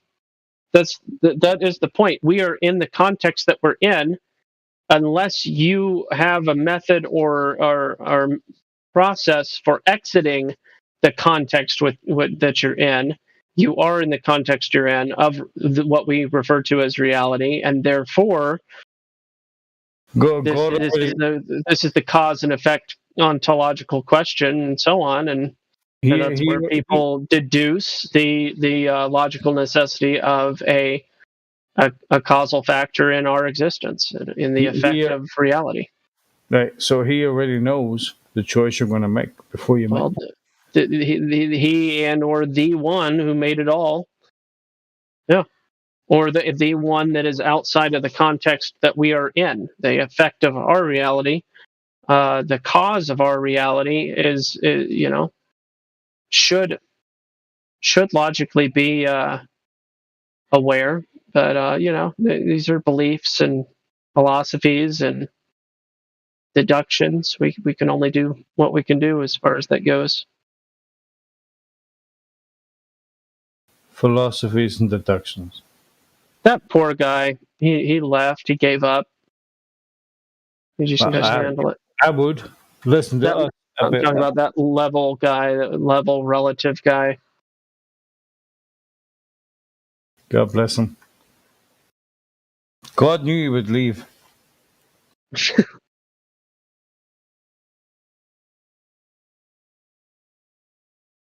Do sober up, man. Hey, I'm just saying. Shut up.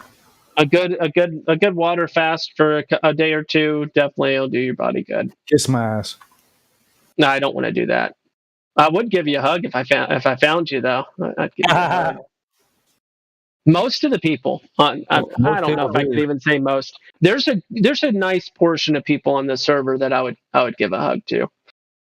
There's some that I would probably would just be like, I'll shake your hand. I'll shake a homeless guy's hand, so I'll shake your hand. I mean, it's funny though, because most people that I meet in life, they all fucking love me, bro. They would actually hug me. Paul, you're a fucking ball bag, but I love you. No surprise. Just the way I am.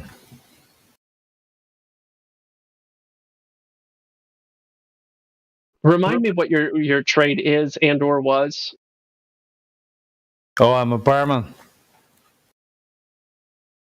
Fires? Barman. I pour drinks for people.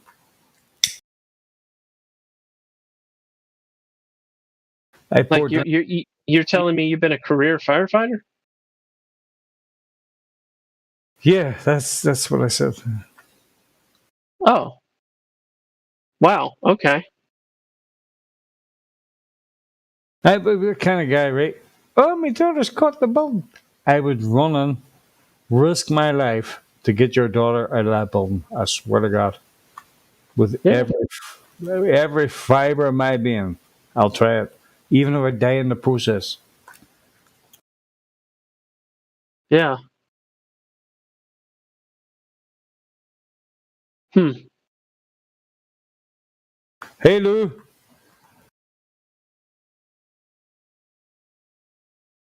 Wow, it must be slow in here if you guys are calling me out the moment I join in. It's just friendly like that, Lou. I just seen Lou there. Just so I say, hey, Lou. Yeah, how's it going, P-Mac? All right, bro. What's up? Some shit. Not really good. Some people in here know already, but it's not live stream talk. But what do you mean not really good? Oh, yeah. My brother is going through some major health issues because of a certain therapy that he was suggested to get. Yeah. Not the fucking Yeah, just you can the thingamabob. Yeah, the thingamabob. That thingamabob? Yeah. Yeah. Bastard. But he should be getting home tonight sometime. So he's getting out of the hospital finally after a couple of weeks. So a good prognosis then? The steroids are helping him, I suppose. But I mean, he's going to be taking shit for the rest of his life. So. Oh. Okay. Yeah. Hey, how are your ribs? All held up pretty much? They're still achy, but yeah, pretty much healed. But there's still lingering aches, like when I sleep on that side or whatever. Yeah. I'm at the 13th month. I'm at the 13th month mark, and when I chuckle, cough, or laugh, I still feel it in my stomach. Yeah, it takes a long time from with other people when they heard I broke them. You know, other people that I've talked to who have had broken ribs, they're like, "Oh, that sucks. It takes forever to heal." Like blah blah blah. Like yeah, not the ribs. I'm talking about my stomach thing that I had done. What was your stomach thing again? Refresh me. Top to the bottom, straight through the muscle lining, major surgery. I had a birth defect wrapping around my intestines, and they had to cut it off. A dendra or something like that. You're definitely birth defect. Not a dendra, a diverticula, but it wasn't diverticulitis. It was a diverticula that wrapped around my intestines. And and yeah, they removed it. Non-cancerous, just just weird. So then, other than you said you still feel it, but otherwise it took care of it though. You're all good. It took care of like one issue and then traded it out with another one. For the first time in my life, a certain type of some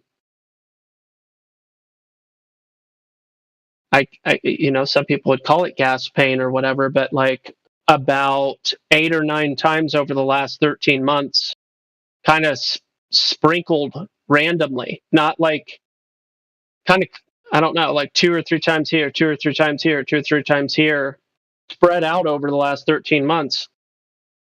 There'll be these like episodes that I have where all of a sudden I have the most overwhelming, and I've experienced some heavy pain in my life up to this point. Like debilitating, overwhelming pain, and then it'll go away after anywhere from 3 minutes to an hour and a half. And yeah, very weird, very, very, very weird. I have no understanding of. I have to have theories, but none of them are coherent enough to be answers. So the thing that my brother got,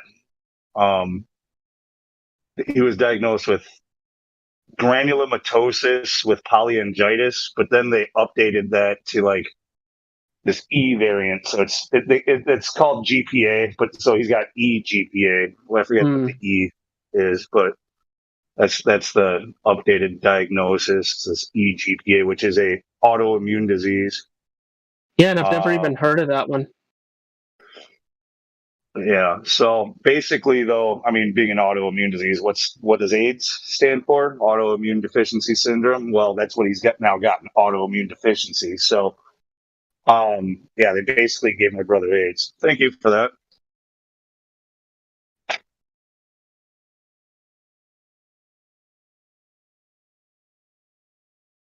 Hello. I guess I'm back. There's drugs now that can counteract that. It's not like Freddie Mercury times. Yeah, there's treatment, but all it is just something that it's steroids is what they're giving him, and that's basically supposed to stop. That's supposed to stop his body from consuming himself. Yeah.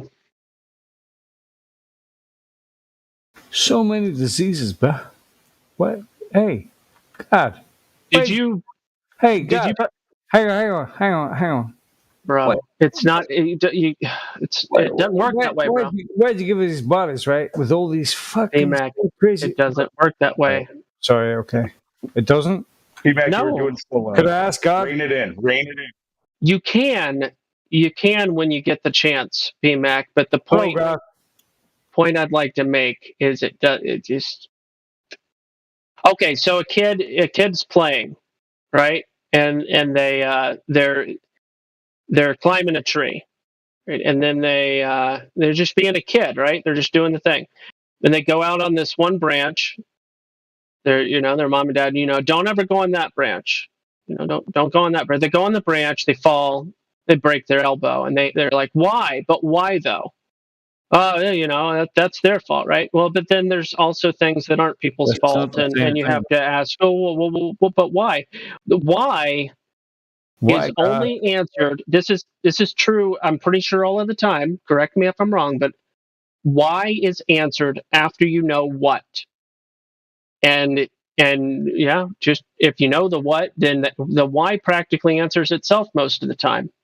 But you have to know the what first, and it just so happens to be a topic that people have different understandings and or ideas about what the what is. So there you go. Gospel, you're such an apologetic. I don't think I've ever met an apologetic quite like you. I try to be sensitive to different people's thoughts and feelings.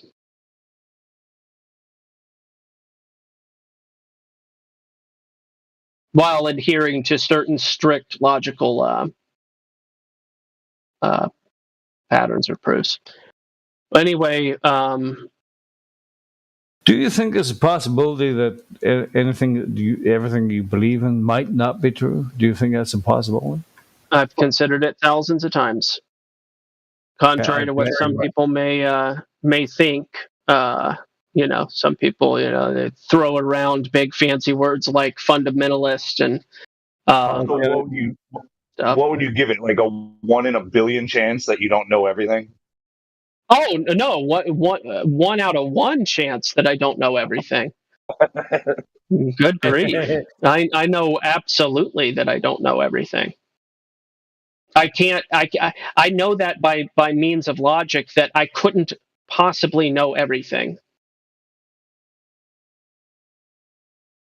Because I know people in my city that I don't know the name of. Therefore, I know that I don't know everything. How just sure by, are you? by my own. Wiggle your way out of this one. Yeah. Okay. What? How sure were you 20 years ago that you knew the Earth was a ball? Are you goofing with me because you think that I act like I'm a know-it-all? Is that what you're trying to say? That's what I'm insinuating. Yeah, I'm messing with you. Yeah. Do you know everything you want to know? Do I know everything I want to know? You what now? Is that the question? Because that's a unique question I don't think I've ever heard before.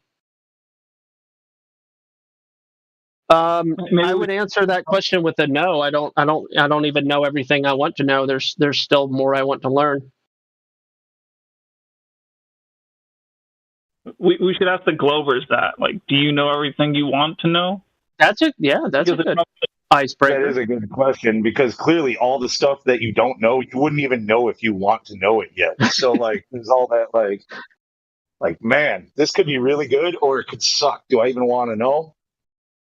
Yeah, that's a good icebreaker.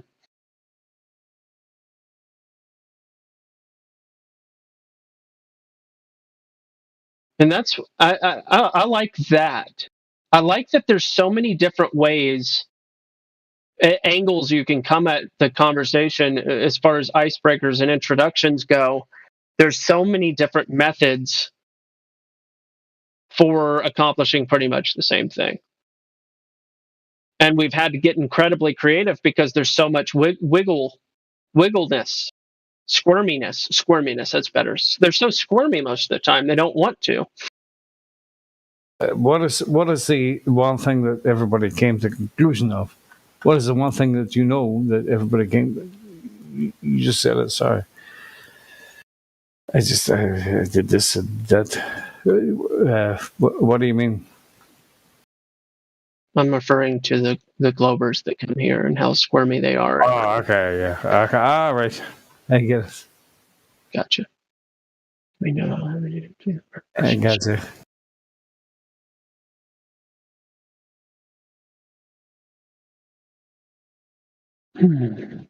They're very squirmy. Mm-hmm.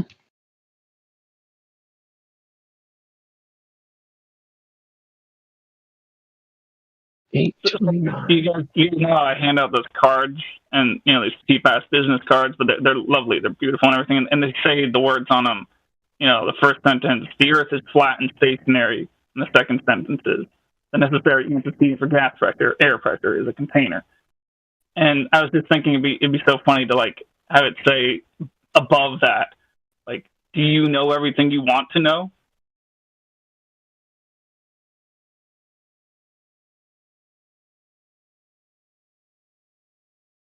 Yeah.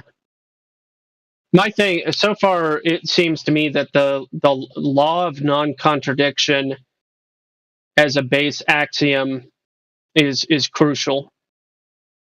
I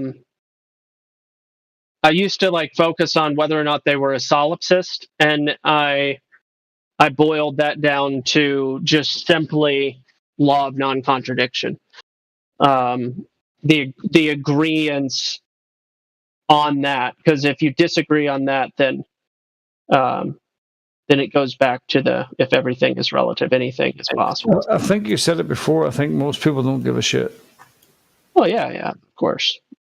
But if you're adamant about the law of non-contradiction, you're all in on that, then anything that is contradictory, such as we see too far, for instance, then that would pique your curiosity at least a little bit, unless you're tainted and spoiled by the possibility that everything is nothing and nothing is everything, and duality. So when you reject the law of non-contradiction, everything breaks down. It just depends on how rock solid you are on that axiom. What is the purpose of? Do you think people learn something by being deceived? Maybe retrospectively, but not really necessarily in the of it. Not really. So why are we being deceived? I mean, unless you're like, you're adopted into a family of rope makers, and they, or not adopted. You're kidnapped by a family of rope makers, and they teach you how to make rope. But later you find out you were kidnapped. Did you learn something while you were being deceived? Yes. That's a weird hypothetical, but apart from that, it's very weird. Yeah, it also sounds a little bit like Stockholm syndrome, but whatever. Hey, you'd walk away with a skill.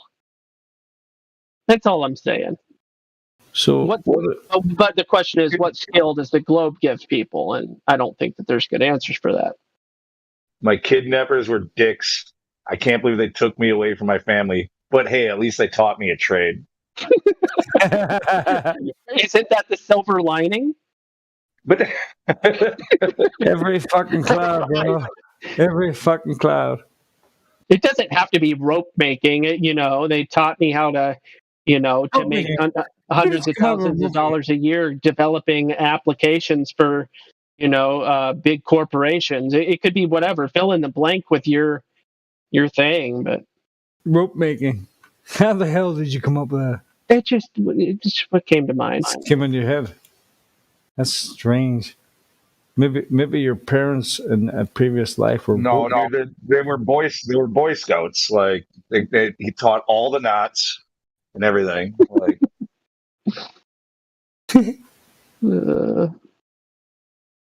nuts.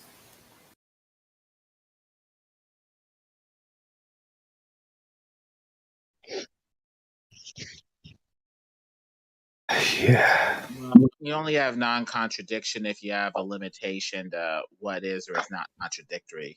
And you can't say what isn't the case for like a limitation. Like I can't tell you that you can't fly, unless I've seen you fly or not fly. I'd have to have faith for the non-contradiction to hold, where either you're flying or you're not flying, or whatever you need non-contradiction wise for logic. And so you need to have a certain degree of faith to establish any contradiction or non-contradiction as to what is or is not occurring. And so I think people are accepting otherwise contradictory things because of authority. They're letting authority establish that, hey, gravity pulls things to the center of a ball, despite the fact that contradicts our everyday experience. Yeah, that's correct, Lemon. But what they tell you is that you're insignificant. You are nothing. You are just a little speck in the arse end of a ball nowhere, which is right. So if you're looking for the truth, you have to find the opposite of that, which means that you are not a fucking speck on the end of a nowhere planet, on the end of a fucking nowhere universe. You are something else. By the power of your mind, you can fucking change everything in one fucking foul swoop of your mind. One of the popular. Go ahead. You hear what I'm saying? Lemon. So I think that come into agreement with the authority, because we don't establish what ultimately is or is not contradictory. They have us fucking under the cosh under the cosh. Where Go ahead. No, I'm done now. Lemon, I'm talking about logical consistency within a statement. So if you can't have word salad, I'm talking about you can't have 5 fingers and 7 fingers at the same time on the same hand. You either have 5 or 7. It can't be both. But does anything I say make sense? Sometimes. Did anything I just say make sense? They are holding us down to deprive us of our real potential, and that's the reason why they do it. We are living in a fucking world where the whole thing is geared towards making us feel insignificant. Well, shit. PMAC, sometimes they is you. And that's the harsh reality of things. How do? Sometimes the things that people desire to blame. What on earth is this? Why did you send us this nonsense? Good point. But sometimes what we blame they for is actually we ought to be pointing the fingers at ourselves. How do we counteract that when you're born into it? What are you doing with what you got is the question I would ask people. Well, now, okay, listen. Now, I've took a little time. I thought about it. I think maybe there's something else going on here. Well, so what you're saying is because you've finally woken up to the fucking realization that you're not where they say you are, you could be so much more. Well, I knew that before. It's my fault. It's my fault that I am susceptible to having a drink, maybe a woman or two, being a little bit pornish or whatever. So it's my fault that I'm born into this world. And it's not your fault that you were born. You had no say in being born. But what are you doing? Right. So we have no say. Hold on, PMAC. What'd you say, Lou? Well, I was actually about to stomp on you. I was probably going to say the same thing you were. Go ahead. Do what you were doing.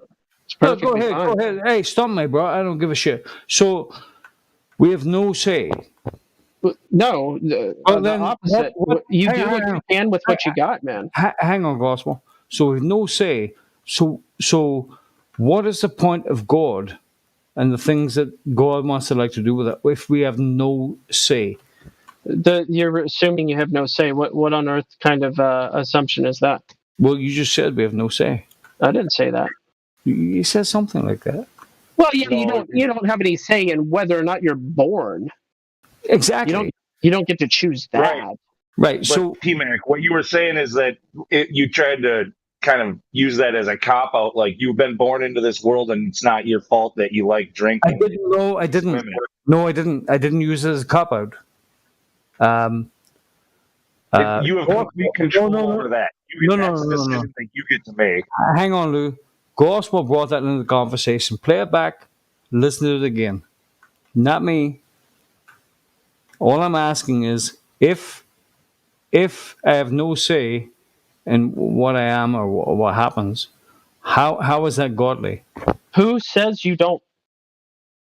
Let's play it back. You're conflating two different things, bro. You're conflating your existence with your choices. Why would you do that? Well, my choices have been bad. I agree. Yeah. So you got terrible. You got some liquid in front of you, right? No. It's all gone? Yeah. Okay. You don't have any more? Like it's all gone? All gone? Just because liquid. Listen. No. I'm using this as an example, bro. I don't need liquid to think to deep think about things. PMAC. I'm using it as an example. Do you have any more liquid or no? I might. Okay, so let's pretend that you do. You have the choice on what you're going to do with that.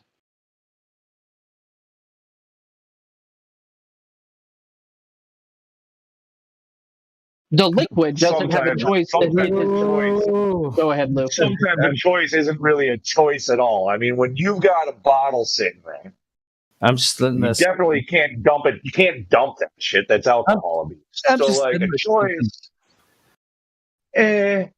Clearly, I'm being facetious, but go ahead. Fuck you and your facetiousness, you bastard. Here. No, I get you. I get you. No, I get you. I get you. But I suppose the point I'm trying to make is not fucking liquid. It's not fucking solid. It's not fucking the shape of the earth. It's how do you contrive a god out of something that you already know is going to happen?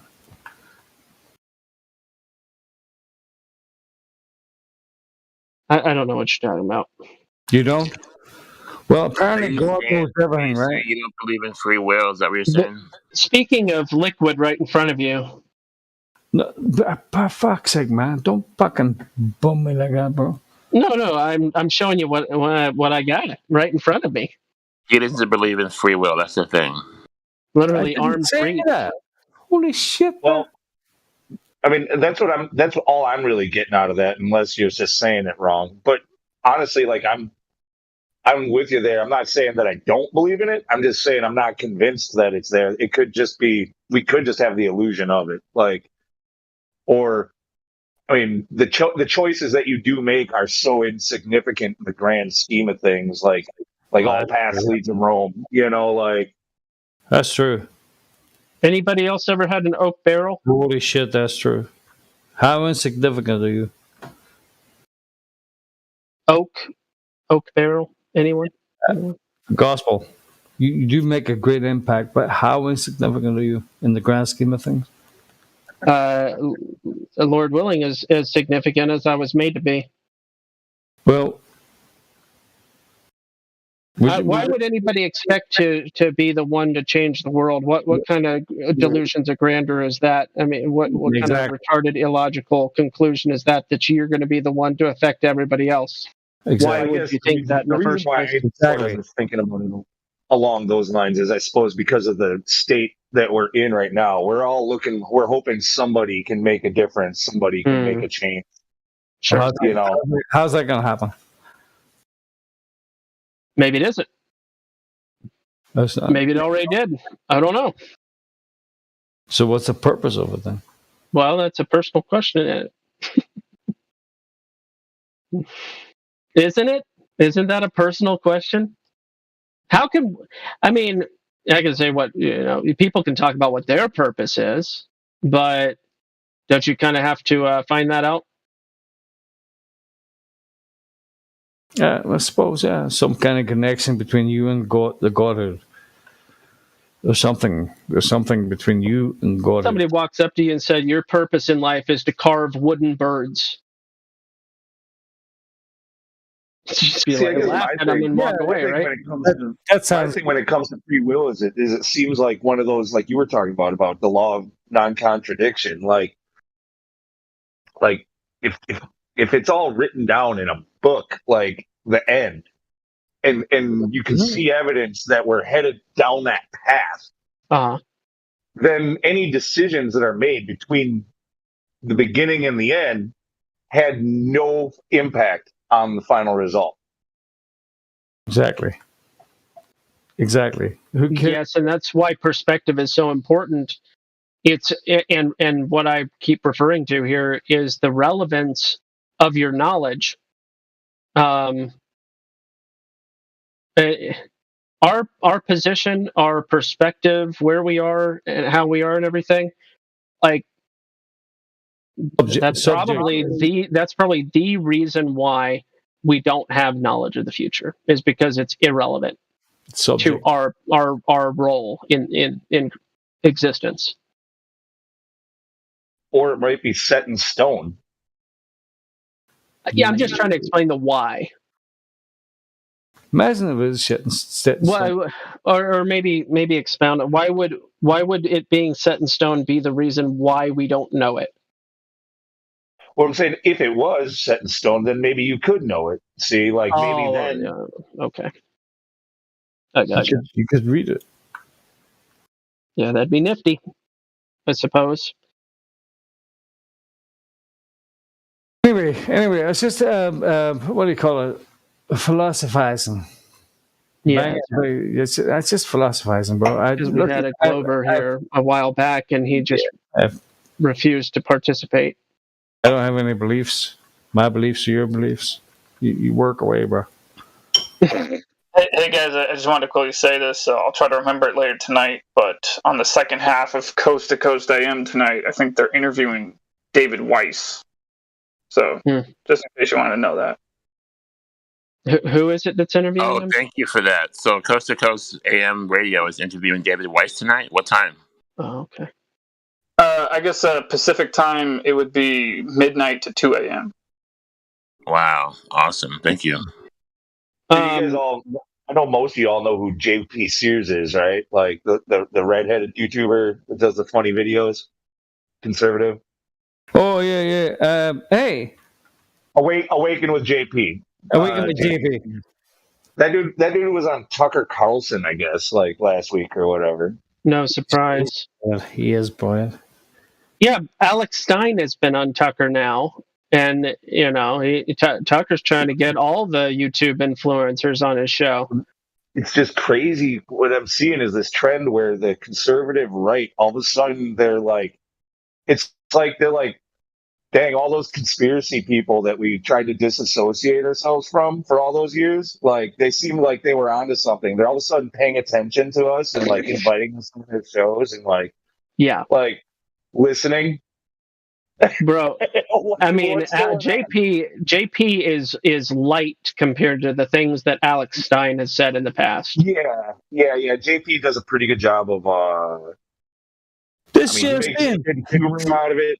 He gets away with it because it's so humorous, a lot of it. But yeah, he doesn't. He won't say any of the really controversial stuff right out. Like he'll hint towards certain things. Though, like he's done a video about the flat Earth before. He's done, like even though he definitely is anti-leftist, like he's made jokes cracking on Donald Trump supporters too. Like it. But then he's over on Tucker now. So see, this is a good thing. This is something that started, in my opinion, with the Ron Paul revolution in 2012. So the thing is, if you have a two-party system, the Republicans and the Democrats, and both of them are bought and paid for by the same corrupt corporate interests or other interests, then, it's just two sides of the same coin. It's just like, Coke and Pepsi. It's still high fructose corn syrup. But the thing is, if you can have a two-party system, and if enough change happens to where it's not just two sides of the same coin, it's one thing and then a whole different thing on the other side, then you have a choice as opposed to no choice. But I think it might be kind of a weapon here, part of an overall plan too. Just like where they're, we're no longer going to be just flat earthers, or as flat earthers, whatever. The whole right, they're like, it's just everybody's going to be, gun-toting, racist, conservative, Republican voting, flat Earth science deniers. Yeah. So, keep in mind, I'm not saying that, and your point is, there is ever going to not be stupid Republicans, just as there's never going to not be stupid Democrats. There's always going to be stupid people on both sides. There's always going to be stupid flat earthers. Yeah, but the thing is, I'm just saying, to make it so, it'd be great if we lived in a world where it wasn't such a thing where it's like two sides of the same coin, like I said. Yeah, no, I'm saying obviously that'll always be the reality, that everybody's got individual ideas and thoughts and blah blah blah blah blah, and but no, it's just part of them lumping us together. Yep. That's all it is. Another way to strawman you and discredit you, and off the jump. Yeah, exactly. 100%. It's just a way of basically making sure that people do not listen to us already.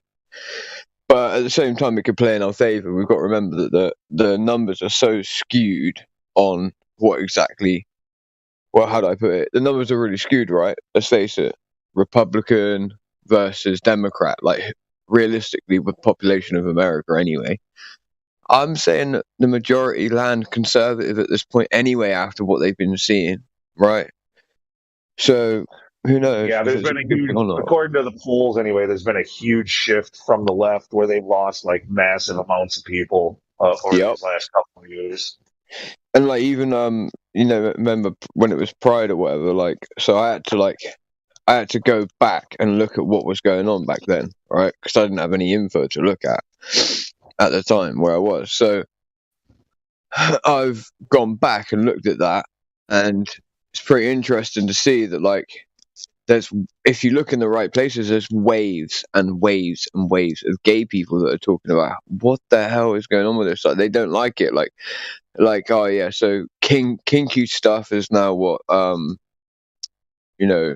effectively outlines what being gay is. Even so, like the gays are even like a sort of turning against the Democratic Party because of what they promote for the gays to be, like you're our fairy queens type stuff. You think the gay community that's been doing this stuff, that's been living as a gay adult since the 80s or 90s or whatever, you think that they appreciate the shit that's going on recently, like the behavior with the bro?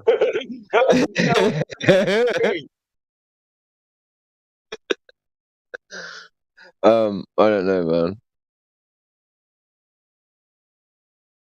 I know Biden fell off his bike. That's what I'm going to say. That was his stunt double, dude. Come on. Obviously. Come on. Yeah. I said Biden. The N. I elongated the N. The extra N. The extra N. I couldn't pick it up. Yeah. You didn't pick it up. Yeah, that's right. How you doing, Lee? You good yet, bro? I'm all right. Hanging in there. Like I'm fine. It's just like you saw the thing. I don't want to keep mentioning, but yeah, no, I got this thing hanging over me where I'm just very frustrated because of my brother. I know, man. I don't know if that means anything to you, but I have already been praying for him. So yeah, no, it's nice. I actually was sort of like that was part of it too because my brother, he's an atheist. Like I don't think he really knows exactly what an atheist is, but he thinks he's an atheist. Yeah, so it's like I'm trying to like, what do I even say to him? Like, I can't say like, "Oh, I'm praying you get better, man," or like, or thank God they figured it out, or like, it's like, how am I supposed to fucking phrase this to you? I don't know. I guess I do have maybe some advice for you. Just say it the way you want to say it anyway, and freaking make him, and fucking when it comes to that atheist bullshit. Yeah, that's turn around to him and just say, like, look, at the end of the day, regardless of what you actually believe and what you actually think, what have you actually seek to feel, right? What have you sought to be able to have an understanding of anything higher than yourself anyway? Just tell him straight. This is some risky shit. Sorry, Abba, for swearing like that, but it's risky. So do you want to take the risk before you even check? It always says there's something knocking on the door, right? I mean, for him, he just wanted to go visit his online girlfriend in Canada. So he got himself updated and went to Canada. Oh, he didn't think that anything was going to get him. But Canada required it. So Canada required what? They've got pretty strict travel restrictions. You have to be. So he couldn't get to Canada in the end. Not without being fully juiced. No way. Updated, yeah. Okay. That's crazy.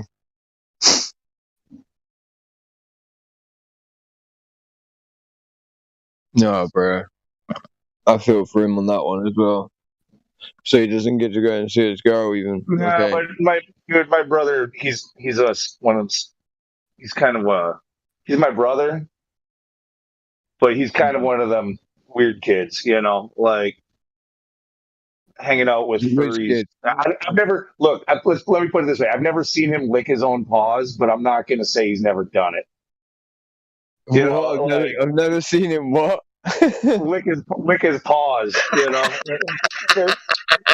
dude, I'm not gonna. Oh, bro. Yeah, man. Okay, yeah. That James Webb thing's just started. If anyone's watching, What is? it's like a live James Webb first images. Biden's showing them. Where can I look at that? Actually, I'll repost the link. I posted it earlier in the live stream. Oh, I can't get on Discord on my laptop. My laptop is blocked Discord somehow. Ministry of Education laptop. That's why.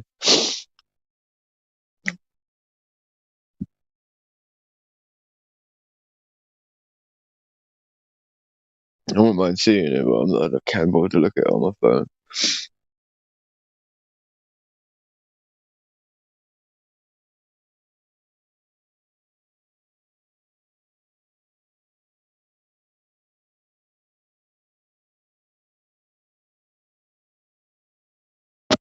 Sup?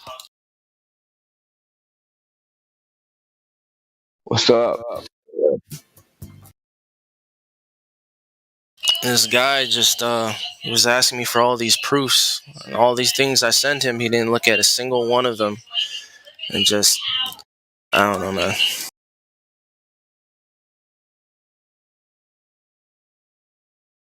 Well, tiresome. That's how it be.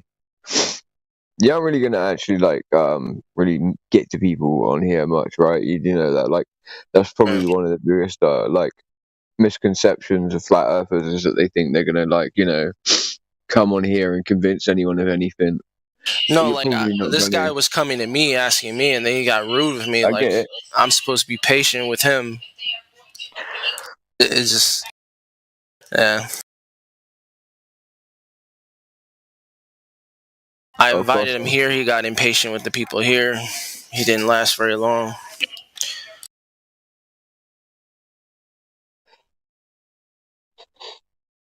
Lou, I see you're a moderator as well again. Good stuff.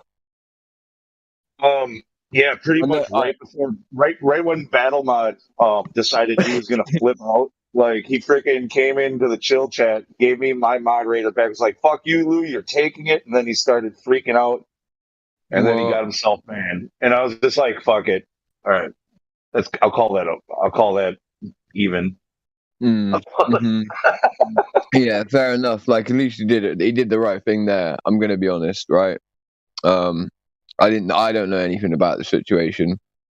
I hope he's alright. We're not gonna revisit it either. No, I don't want to. I don't want to. Want to be in the middle of. But knowing that alone was nice to know. Okay. Yeah. No, I mean, I whatever. Like,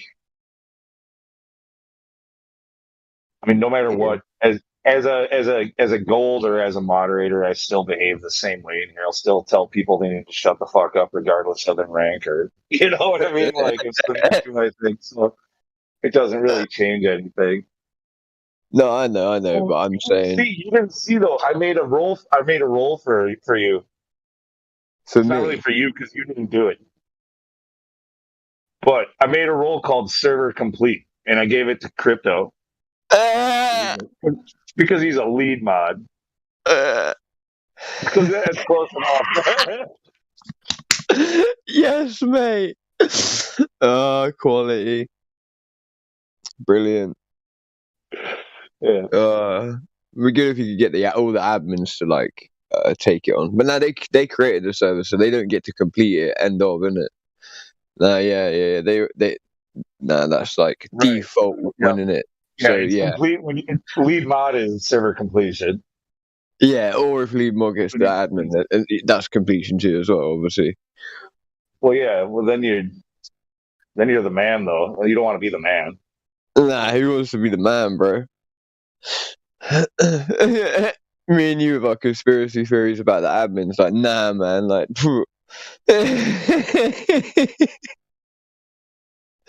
that Damon was talking about that was brilliant. Like just dipping out as soon as you get to server complete, you just dip. That's what Battlemod did, didn't it?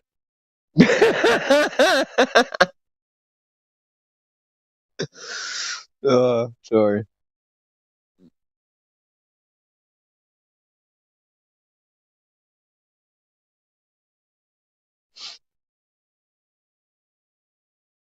My brother's leaving the hospital right now, pretty much. They just got to fill out the paperwork for leaving.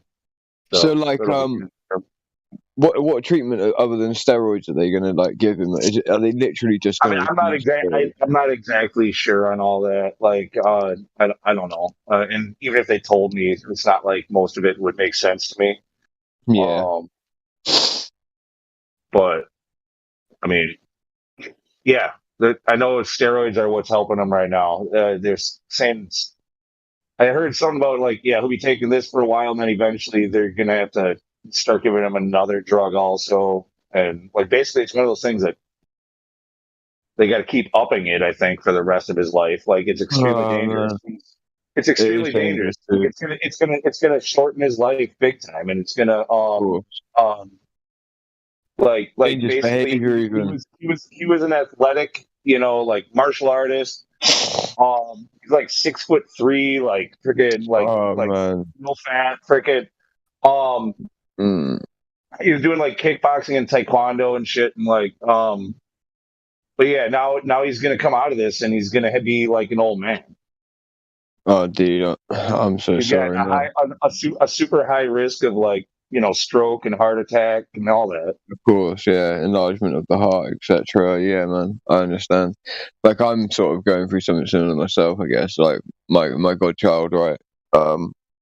Just all of a sudden, just stopped being able to walk.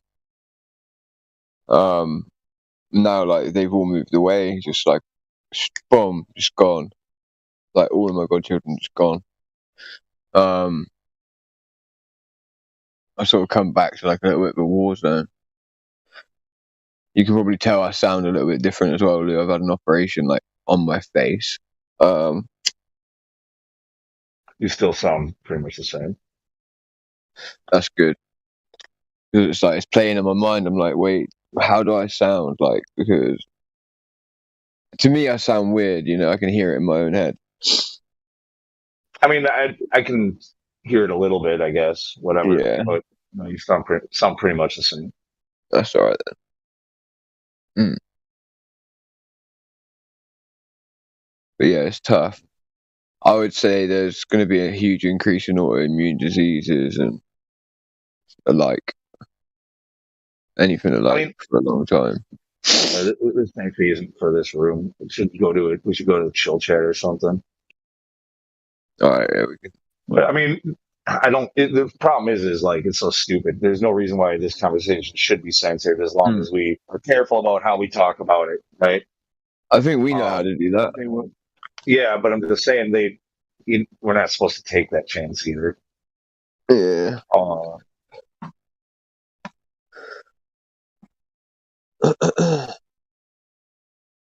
I mean, autoimmune diseases were like not really a thing until like the 80s, right? You just carry it out. What do we get, right? Bruh. Right. No, yeah, autoimmune diseases really weren't a thing until the 80s. Yeah, you're correct. So like we have Great British. So like there was a book that I started reading, right, and it talks about Great British National Railway, right? And it's weird because obviously who releases an electrical railway system to the whole country in one go? Like no one, because you're going to do it tier by tier, right? Tile by tile. You're bound to do it that way, aren't you? Because that's how things work. Like in terms of, I guess in terms of cost and economically speaking, right? But so there was this like study that was done because they started it off in a sort of small area, creating a railway from one location to the next, right? And when they did this, unfortunately, there was like huge increases of basically deformity at birth, autoimmune disease, basically like lots of different things occurred, and they realized that it was like an 8-mile radius around this electric railway, the new electric railway that was obviously, it was correlationary but not causal, right? So we're not claiming causality, we're saying there's a correlation between. And so basically what they did is instead of doing it tile by tile, tier by tier, and creeping this railway across Great Britain, they come out with Great British National Rail, where effectively the whole thing was either hidden under some form of cloaking device. I don't know how they did it, right? I don't know, but it seems like they just released the whole railway system across the country so that no one would know it's like a pocket. You know what I mean? Like a slow decline in health along this like trajectory that they were building the railway.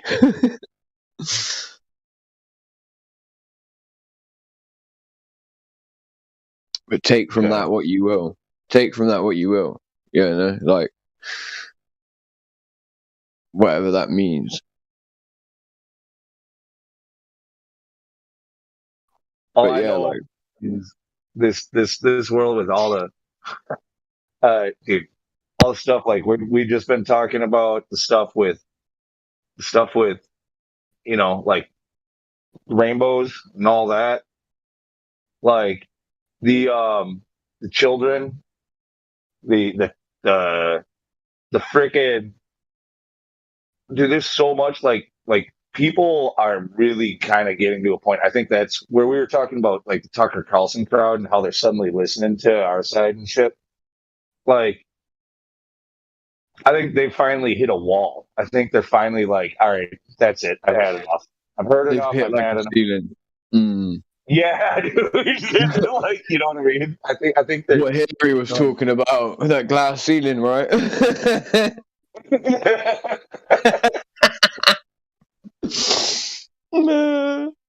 Sorry, carry on. Yeah, no, that's about it. I think that's what's going on right now. We might see some interesting pushback coming from the right coming up real quick.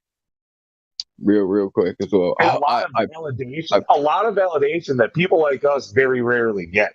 Yeah, man. I feel like we've had some of that vindication of recent anyway. Like, I know, like, people that, like, I've come back, mate, and I've come back to people, and they're, like, looking at me like, all right, yeah, I get it, all right? Like, yeah, you was right. Like, look, I still am not on board with the flat earth thing, but, dude, we need to sit down and talk. Yeah, like, that happened. That's been happening, right? Like, oh, wow. Yeah, man, that's been happening, definitely. Well, what it is, again, people, like, I went into Gem Pandas, like, yesterday, and, like, basically what I did was I tried not to debate them, and I wanted to see how long it would take for them to, like, almost, like, accept me and start to just talk to me like a normal human being, right? So I was trying not to debate, because basically I think it's pointless going in there and even trying to debate anyway.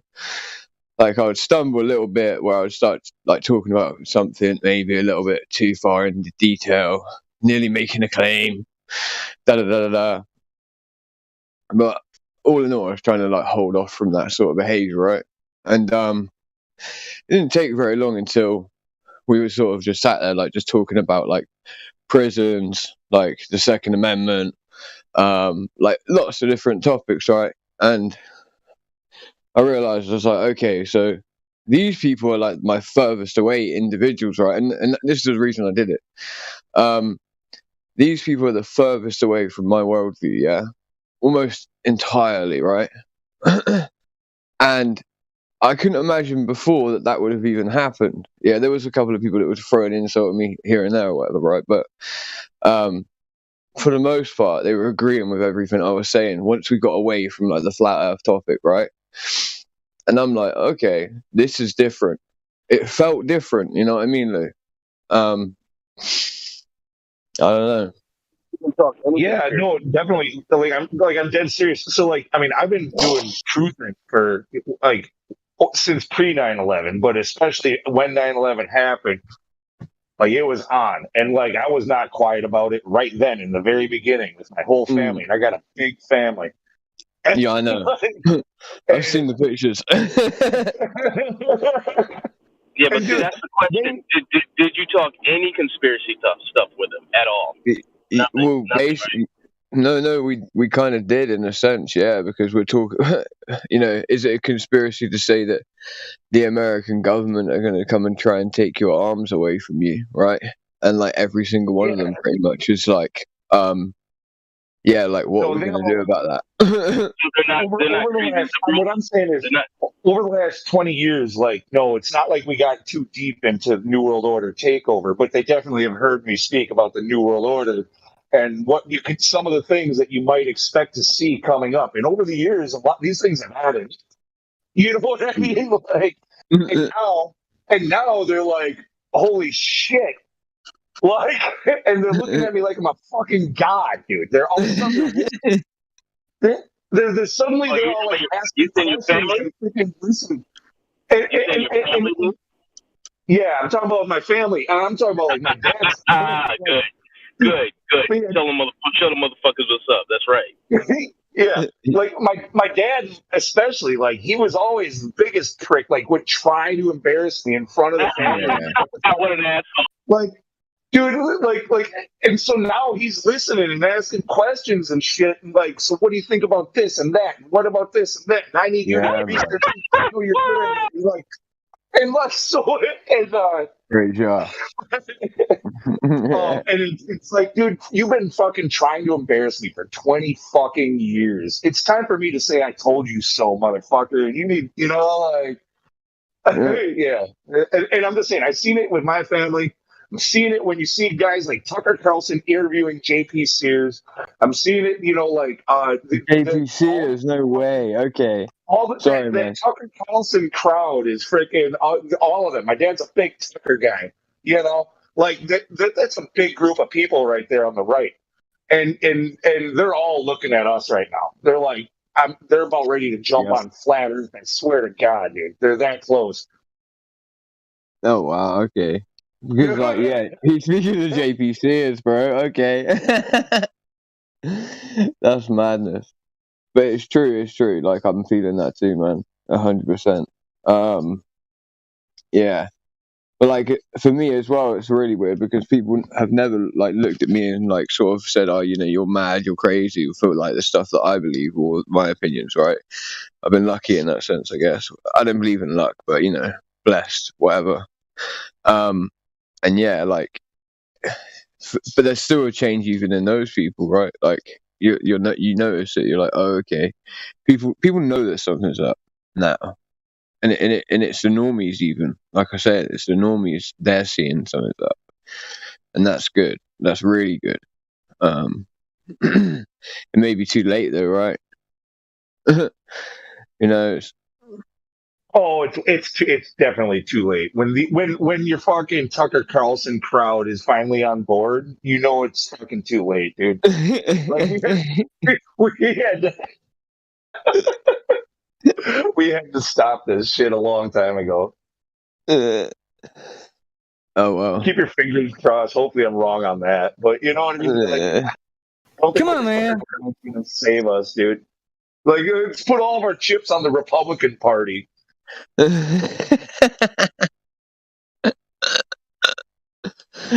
been going on for way too long, isn't it?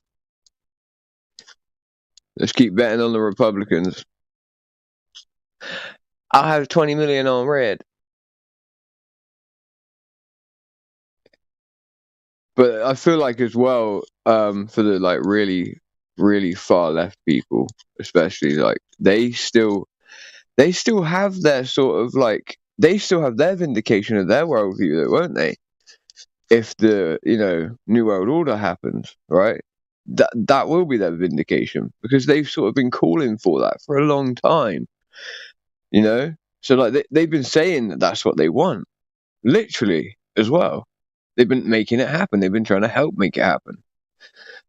That's what a lot of people don't understand. It's like, you know, some of these people have been effectively ushering it on. They want it to happen.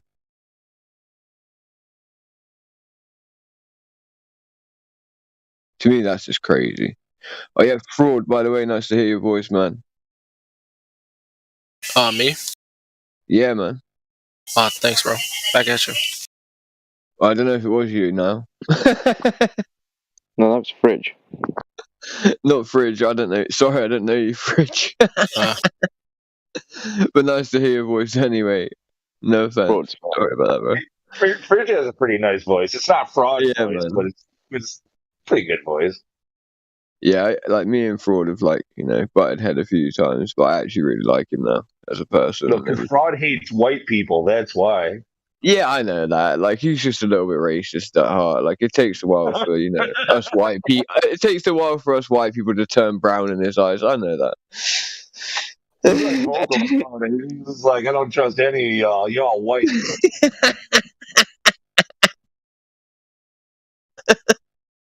said it the other day. It's pretty good. I was listening to the YouTube the other day, bro.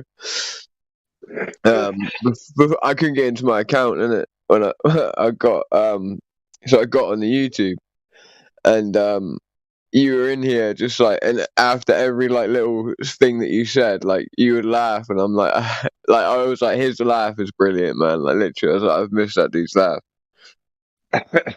You know, I'm having a good time. Yeah, man. It was funny. Everyone else is in there talking all serious about serious topics, and then you like come out with like quite a serious line about how bad things are, and then you're just like maniacal laughter. Yeah, it's like it's that fucked up where you can only laugh at it. That's it. That's how we do it. Well, you know what's coming, then you know what's coming, and you can laugh at what's coming if you know it's coming.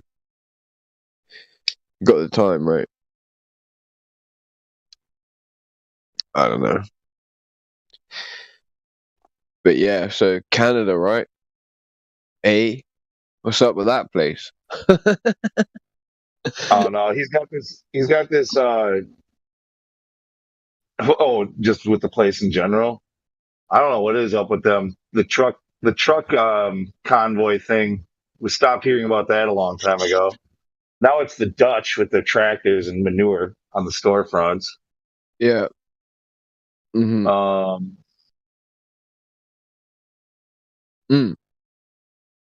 What about the Russians hinting at taking back Alaska? What? I didn't hear about that one. Yeah, man, I've been hearing about that a lot. Like just people memeing from Russia. Like, you know, because everyone thinks the Russians aren't like game for like, you know, movement. Wait. Are they actually saying stuff, or is this just like conspiracy people like saying stuff? Nah, bro, this is like genuinely like people from the military on like you know, on their like Facebook pages and shit like that from Russia, like posting memes and stuff into different chats, going like, "We're coming to Alaska." And shit. Bullshit. Is this some QAnon bullshit? No, I don't listen to QAnon, bro. You know, you should know me better than that. No, it's not some QAnon stuff, right? But yeah, I don't know if it's just like jostling or whatever and tussling, and like people just people from the military back and forth talking. That's all it is, really. But who knows? It could be like a sign of things to come. And like with what's going on with Canada right now and the way they are, like I'm seeing that as like not a natural blockade, because it wouldn't really matter, would it? You know, the Americans would move forth anyway, and so would the Canadians. But oh yeah, the moment Americans want in Canada's going to be like, oh yeah, right this way. Hey, let me hike up my skirt, eh? I'll hike up my skirt, eh? You're like, oh dear, that's a lot of weapons right there. Come on in. Oh, look at the size of them tanks, eh?